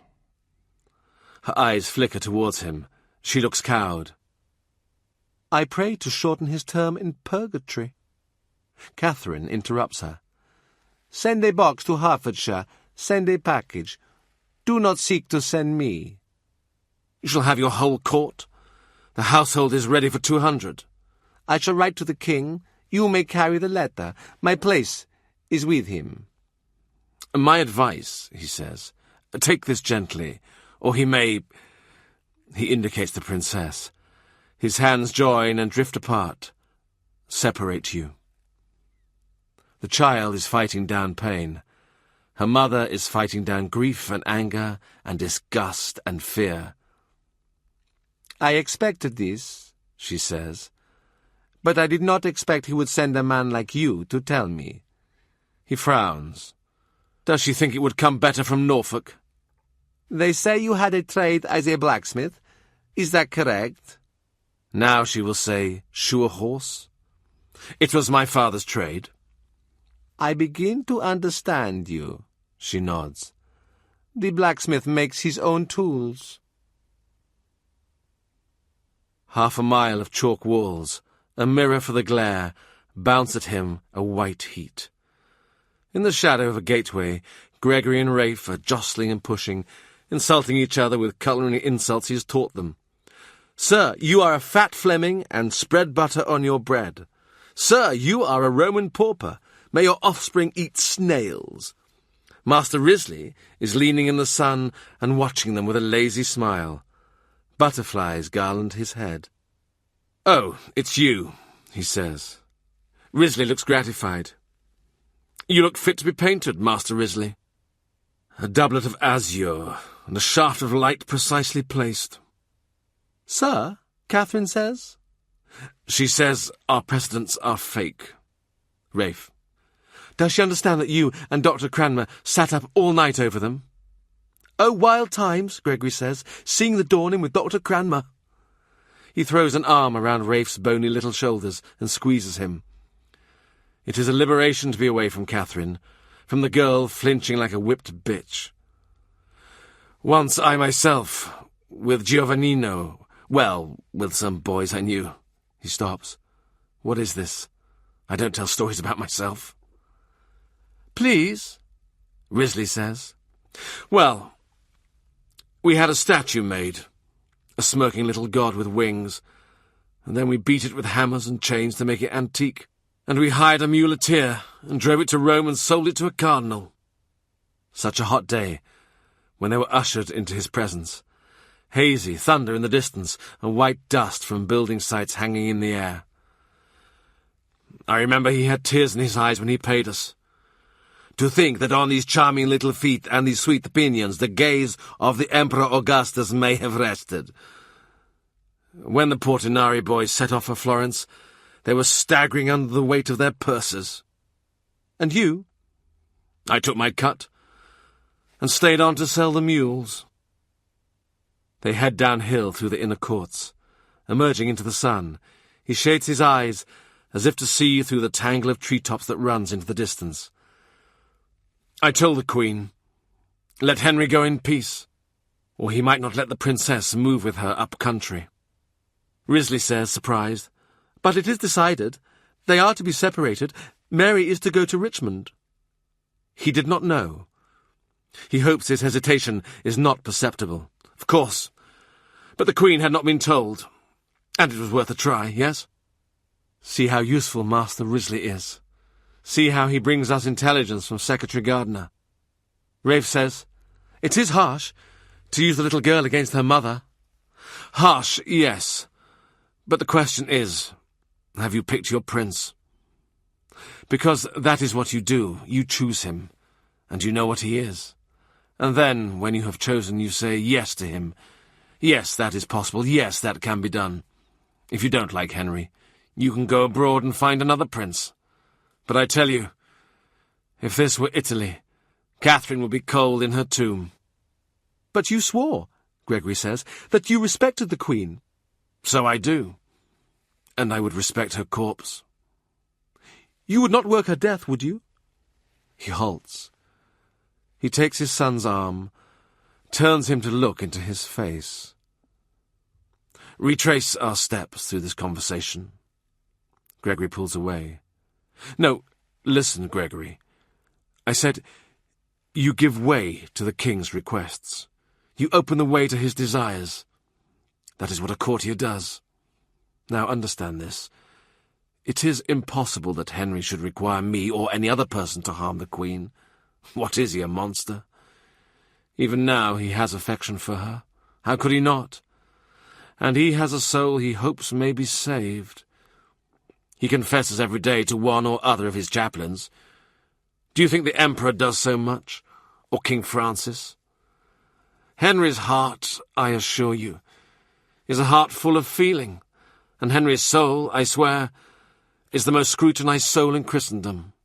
Risley says, Master Cromwell, he is your son, not an ambassador.